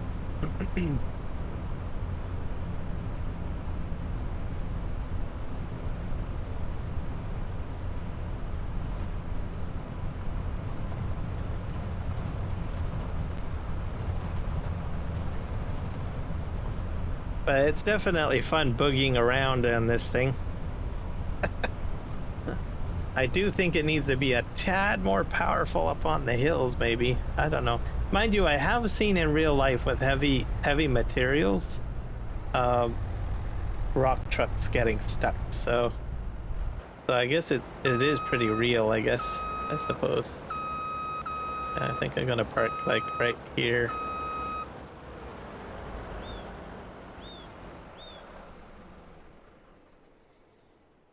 I heard a whistle. That was creepy. That's a bird, I think. Never heard of a bird whistling like that before.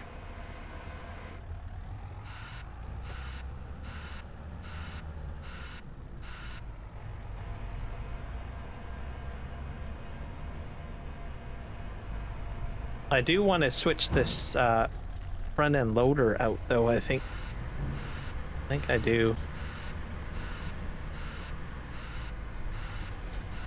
I'll do that. There's a Komatsu in there that I want. Hello, Kiwi Sim Farm. Oh, I can do it. Go ahead, Grave. You do it. You do the honors. Yeah, give the command a shot.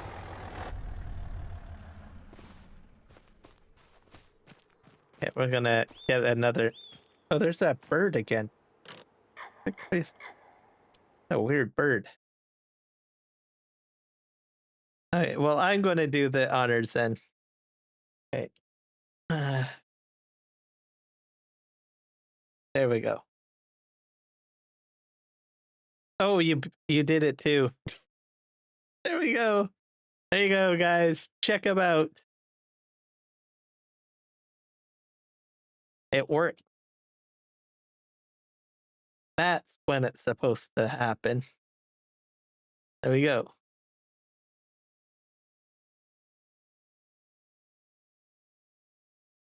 I think so. You are so welcome, Kiwi. I'm playing with terraforming and rock trucks and all sorts of stuff. Having a blast. I'm getting a different front end loader. I want to go with this one, I think. I'm just gonna see. I think it's that one. Not sure if there's any other ones. I think that's it. Okay. Oh, there's barges in here too. I should probably consider that. That's a whole other role play. I'm not gonna get ahead of myself. Okay, how much does this hold? This holds 10,000, so it's the same. We're gonna buy it. Details.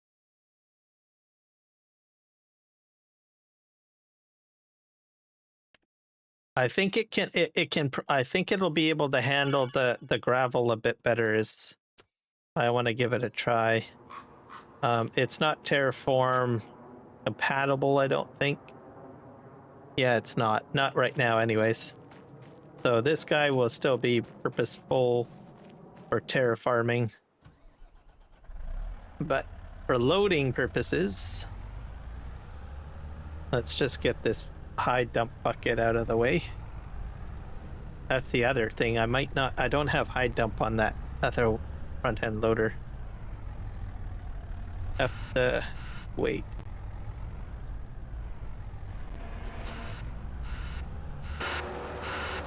It'll take a while for all his mods to be compatible, I think.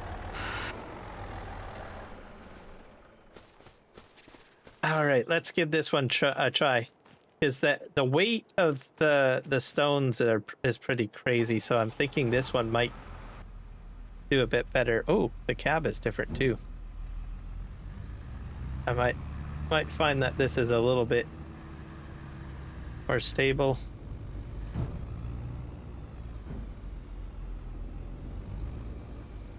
Oh, I go right into the rocks a lot smoother, that's for sure.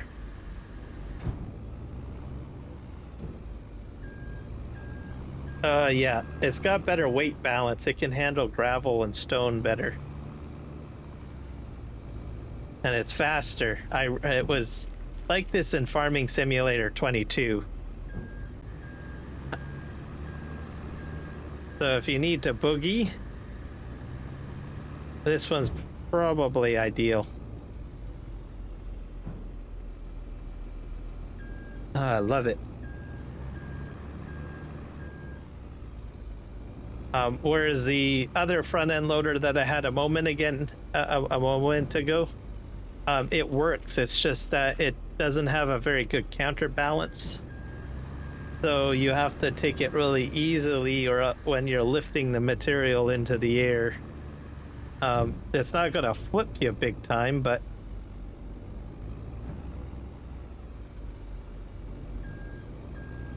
back up here.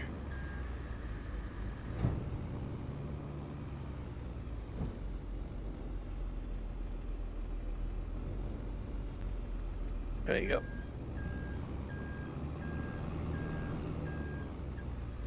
But this one whizzes around a lot more. Get this loaded up into the haul truck.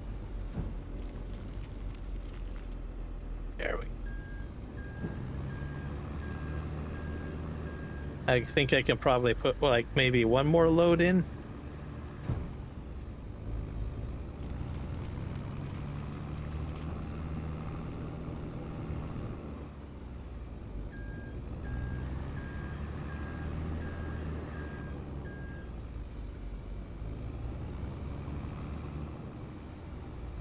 Yeah, I think this is the last load that's going to go in.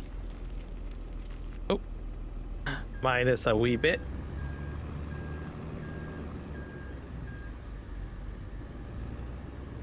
Let's just dump here. I've got a hole over here to repair too, by the looks of it.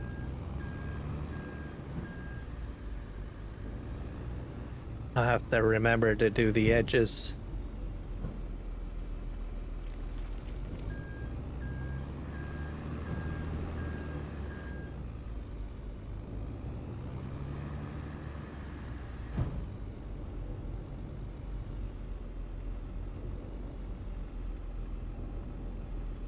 There we go. Perfect. Way quicker with that one compared to that one.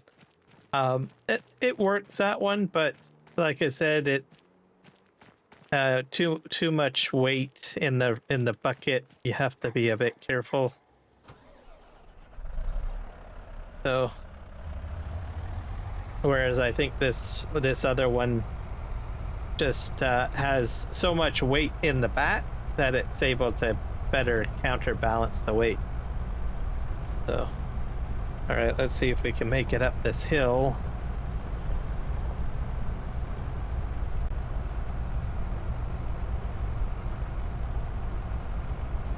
Come on.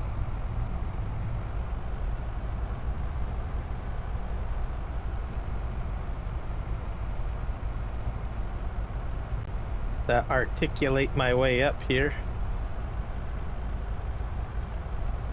I have to be careful in winter, because February is snow season, so if I get snow on the ground, I will be spinning my tires on this hill and also the other main hill too. So January might be my last month for hauling rock on the road like this.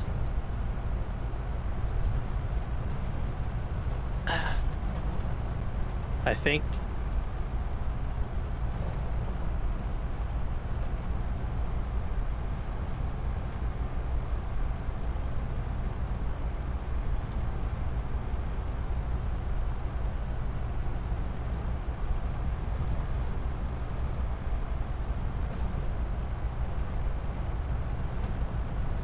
There we go.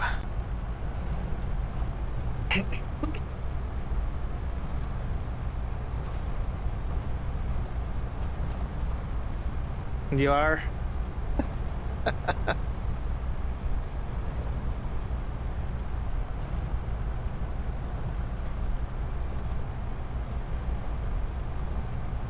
We'll have to wait and see what happens, you know, with all this AI stuff coming out, right?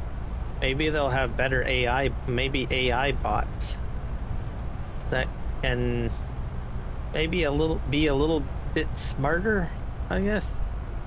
Like most of this stuff with the bots has like timers.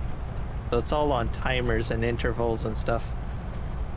But it'd be interesting if they ever incorporate like some sort of AI chat bot or something like that.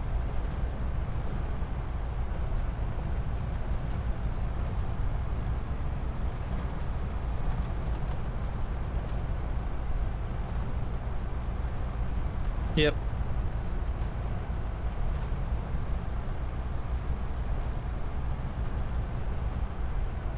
All right, we are on our way on the haul road.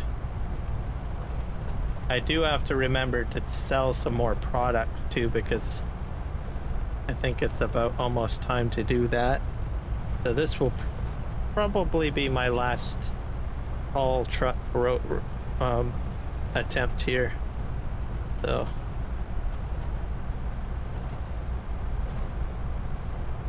we'll bring back a load back. It's probably going to be about 10,000, I'm guessing. That's hard to say.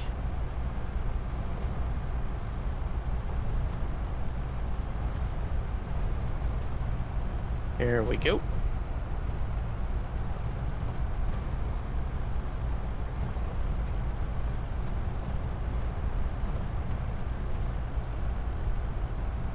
Off we go.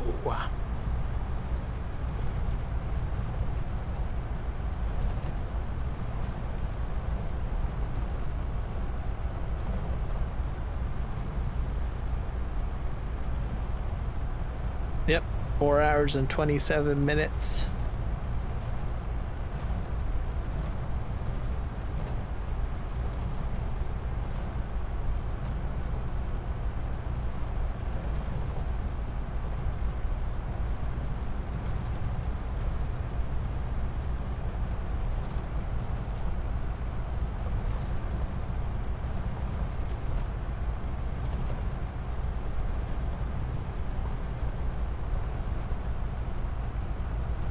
I'm still getting used to my update for my JBL headset.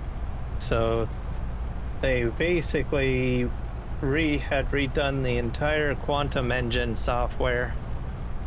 And of course they incorporated AI stuff into it too. So, but I noticed that it's a bit, I don't know, different, louder, I guess, and more spatial than what I had before. The software is simpler as well, which is a bonus.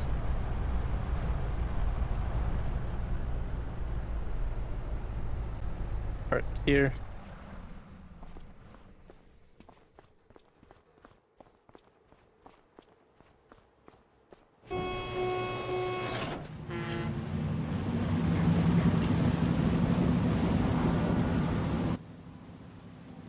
And mud on the window.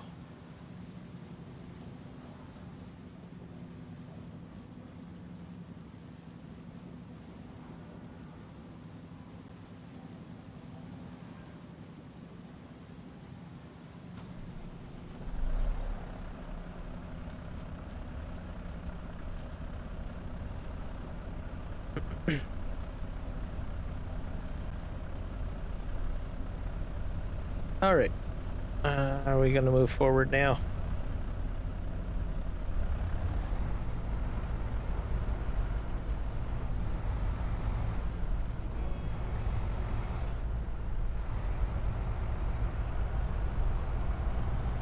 Well, the amount of distance is pretty good on gas.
As for those mountains, I'm not entirely sure to try them out.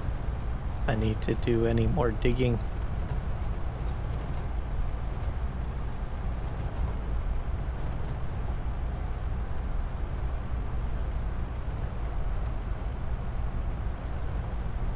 All right, we're gonna turn here.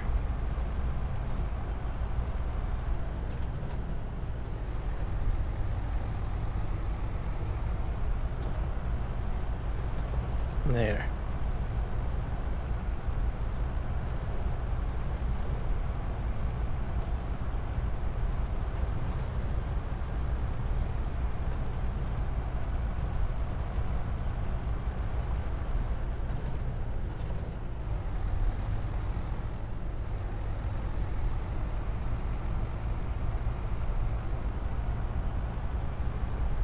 Yep, that is correct. I started it a little earlier today.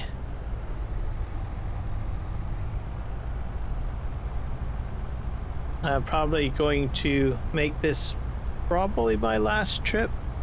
So we'll see if I stop at midnight my time, which is in about 9 minutes, but I think I'm going to just complete my round trip on the haul truck. And then I'll probably call it a stream. Because it's been just over 4 hours live streaming. That's good enough for me.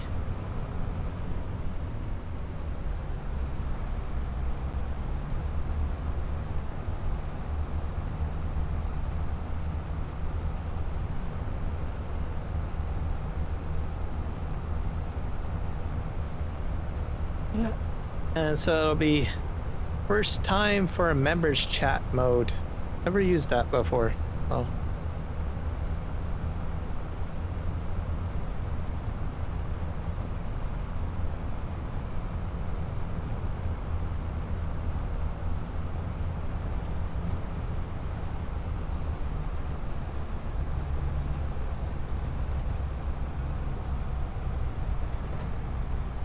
but it helped out. It was productive because it gave me the opportunity to get some of the commands tested. So, which you helped out with quite a bit, Grave. So I appreciate you for that.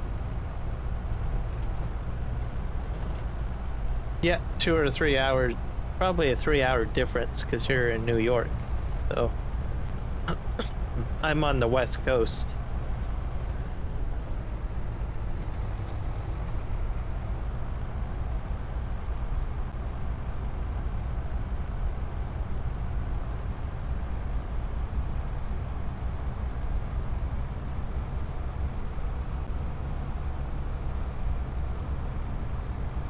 Make sure no trains coming.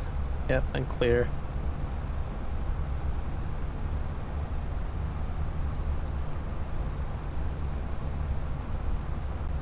Oh, probably turn right at this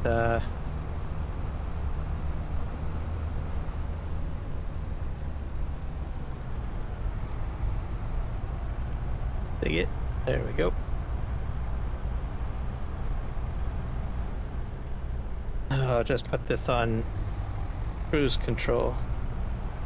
All right, so my to-do list is I need to remove the the emotes command, the 8-ball command, and I've got to add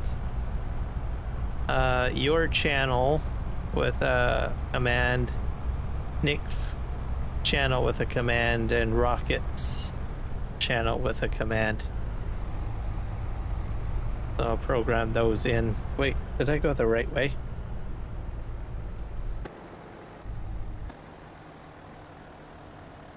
Let's see. Nope, I went the wrong way. Supposed to go this way.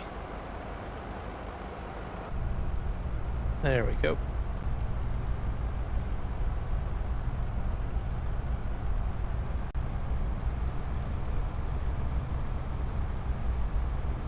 So I'll probably program that in tonight after the stream, I guess.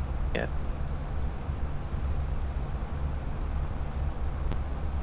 And then we'll see what happens.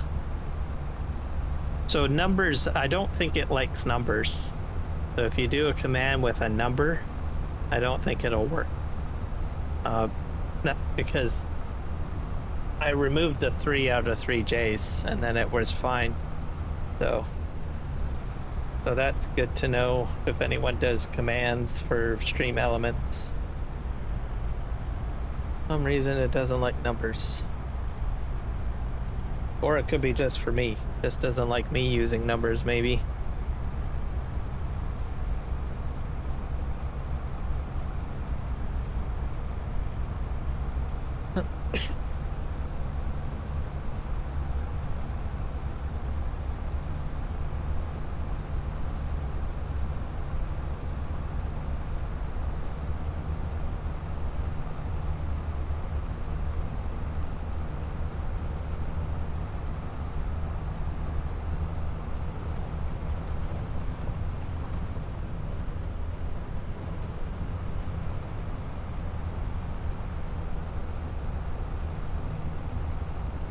I'm wondering if this other hill might be less steep.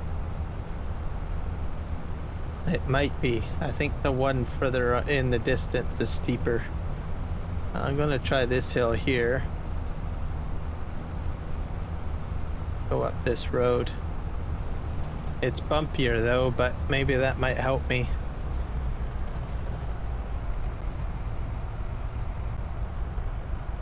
It's a bit better. Yeah, there we go. Let's see if I can head over here. I need another road heading this way. Oh well, we'll go across the grass.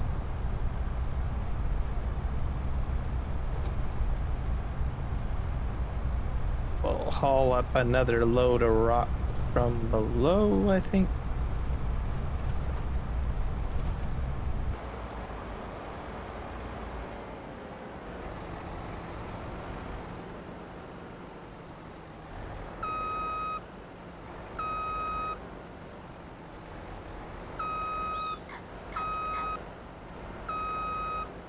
There we go.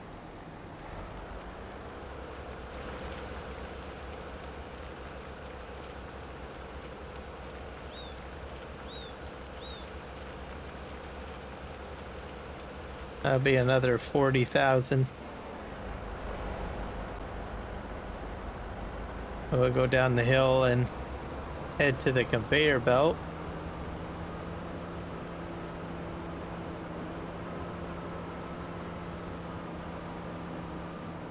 Actually, that one is pretty full. So I think what we'll do, we'll go here.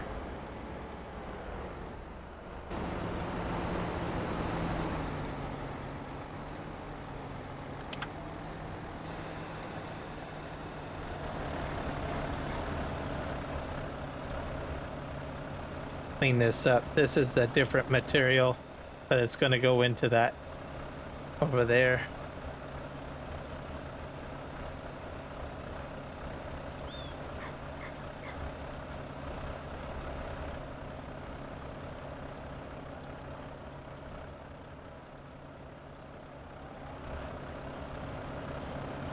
think I'll put it like that for now.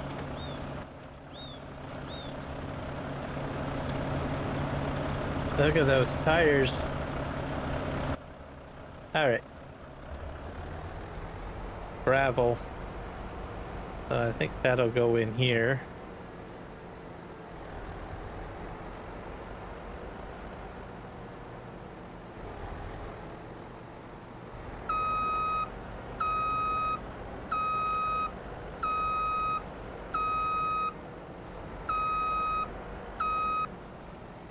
All right, empty time.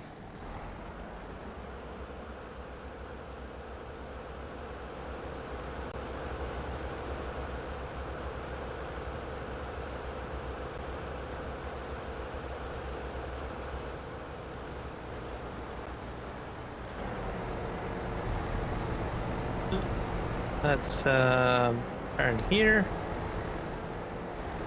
We'll get all of this cleaned up. I have a feeling the rest of this is going to go in.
About 50% full.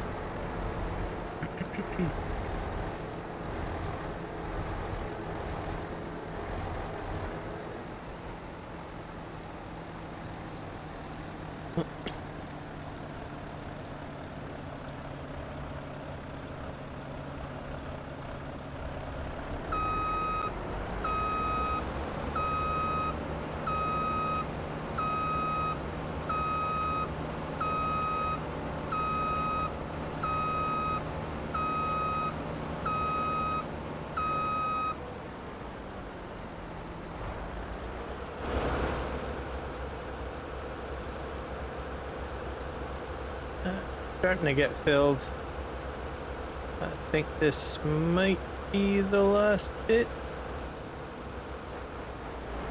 But I can probably get the rest in, I think. Maybe.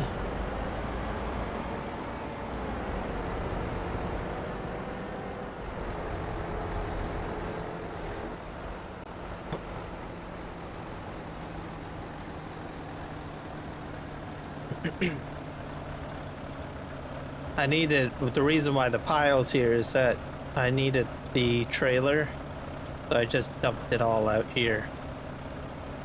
That's what I did. Back this up.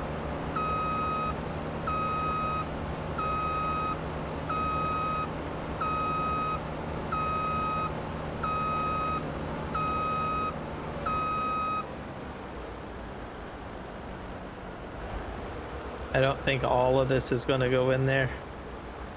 Nope.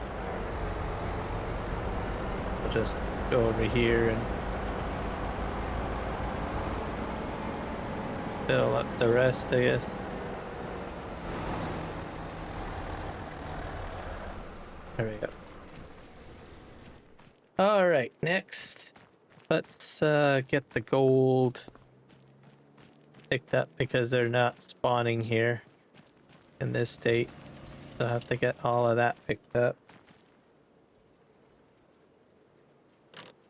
I just need a real small trailer, really. See what we have here.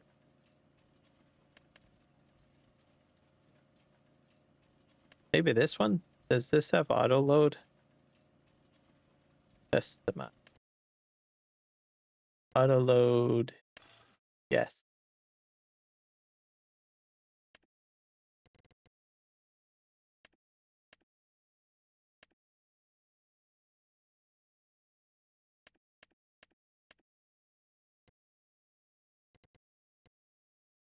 Horizontal loading. Enable side loading. Real.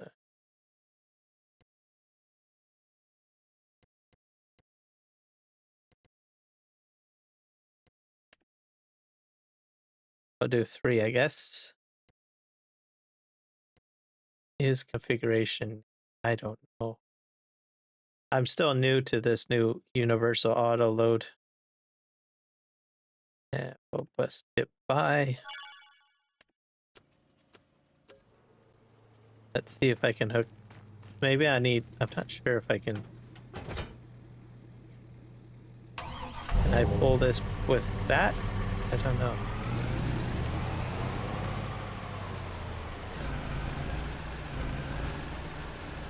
Let's find out. Nope. I probably need a tractor of some sorts, I'm guessing.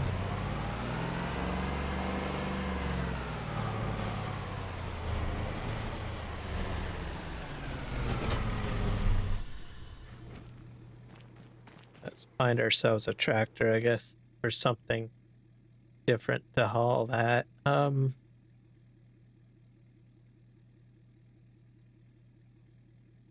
think I need a very big tractor. Maybe we'll do a medium.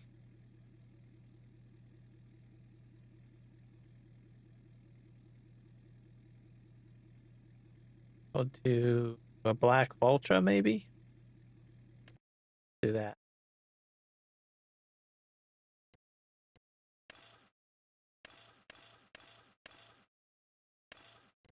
Go big.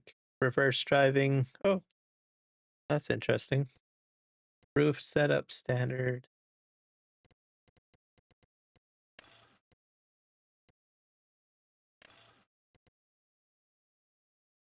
Go ahead and buy.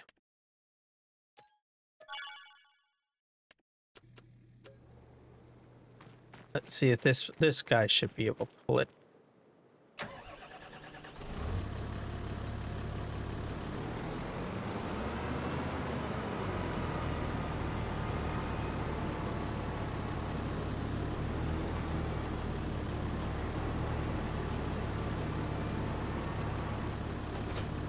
There we go.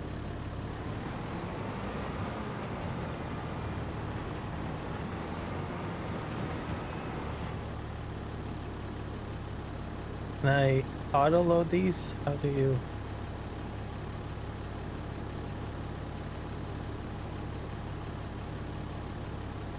I don't know if I did it right. Might not have done it right. Dang it.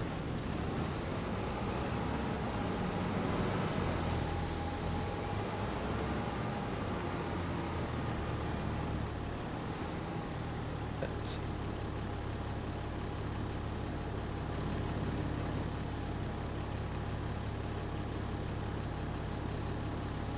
Change visual animals. Detach.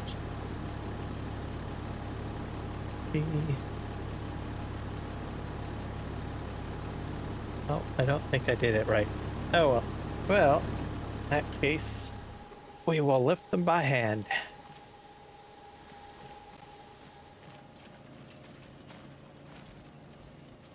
Oh boy. Oh.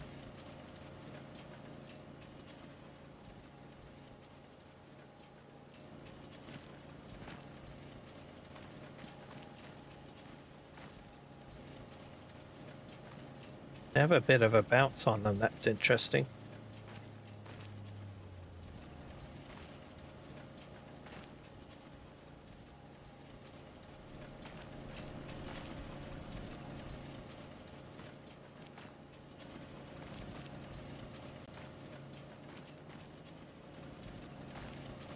And these go to the basically the steel work as well. This is the gold flakes, and then it'll go to the steel work and then get turned into gold bars or gold. These are the gold flakes.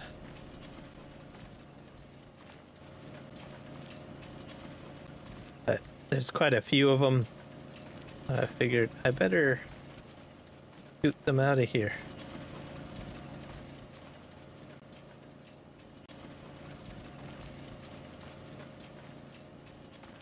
The jars look a lot better than the ones inside FS22.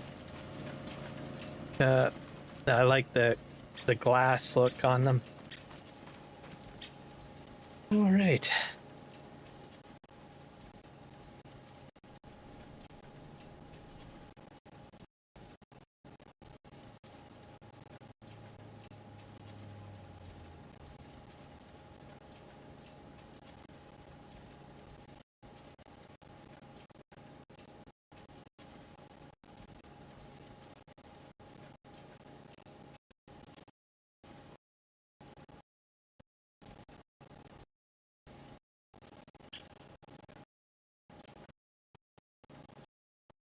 That'll open it up so that basically more spawns can happen.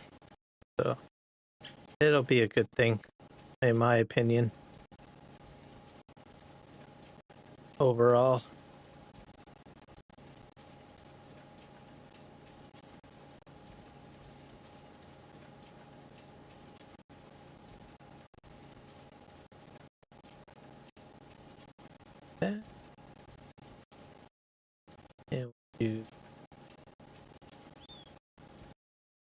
It looks like Wright is live streaming at the moment, so I will send you guys over to him. Yeah.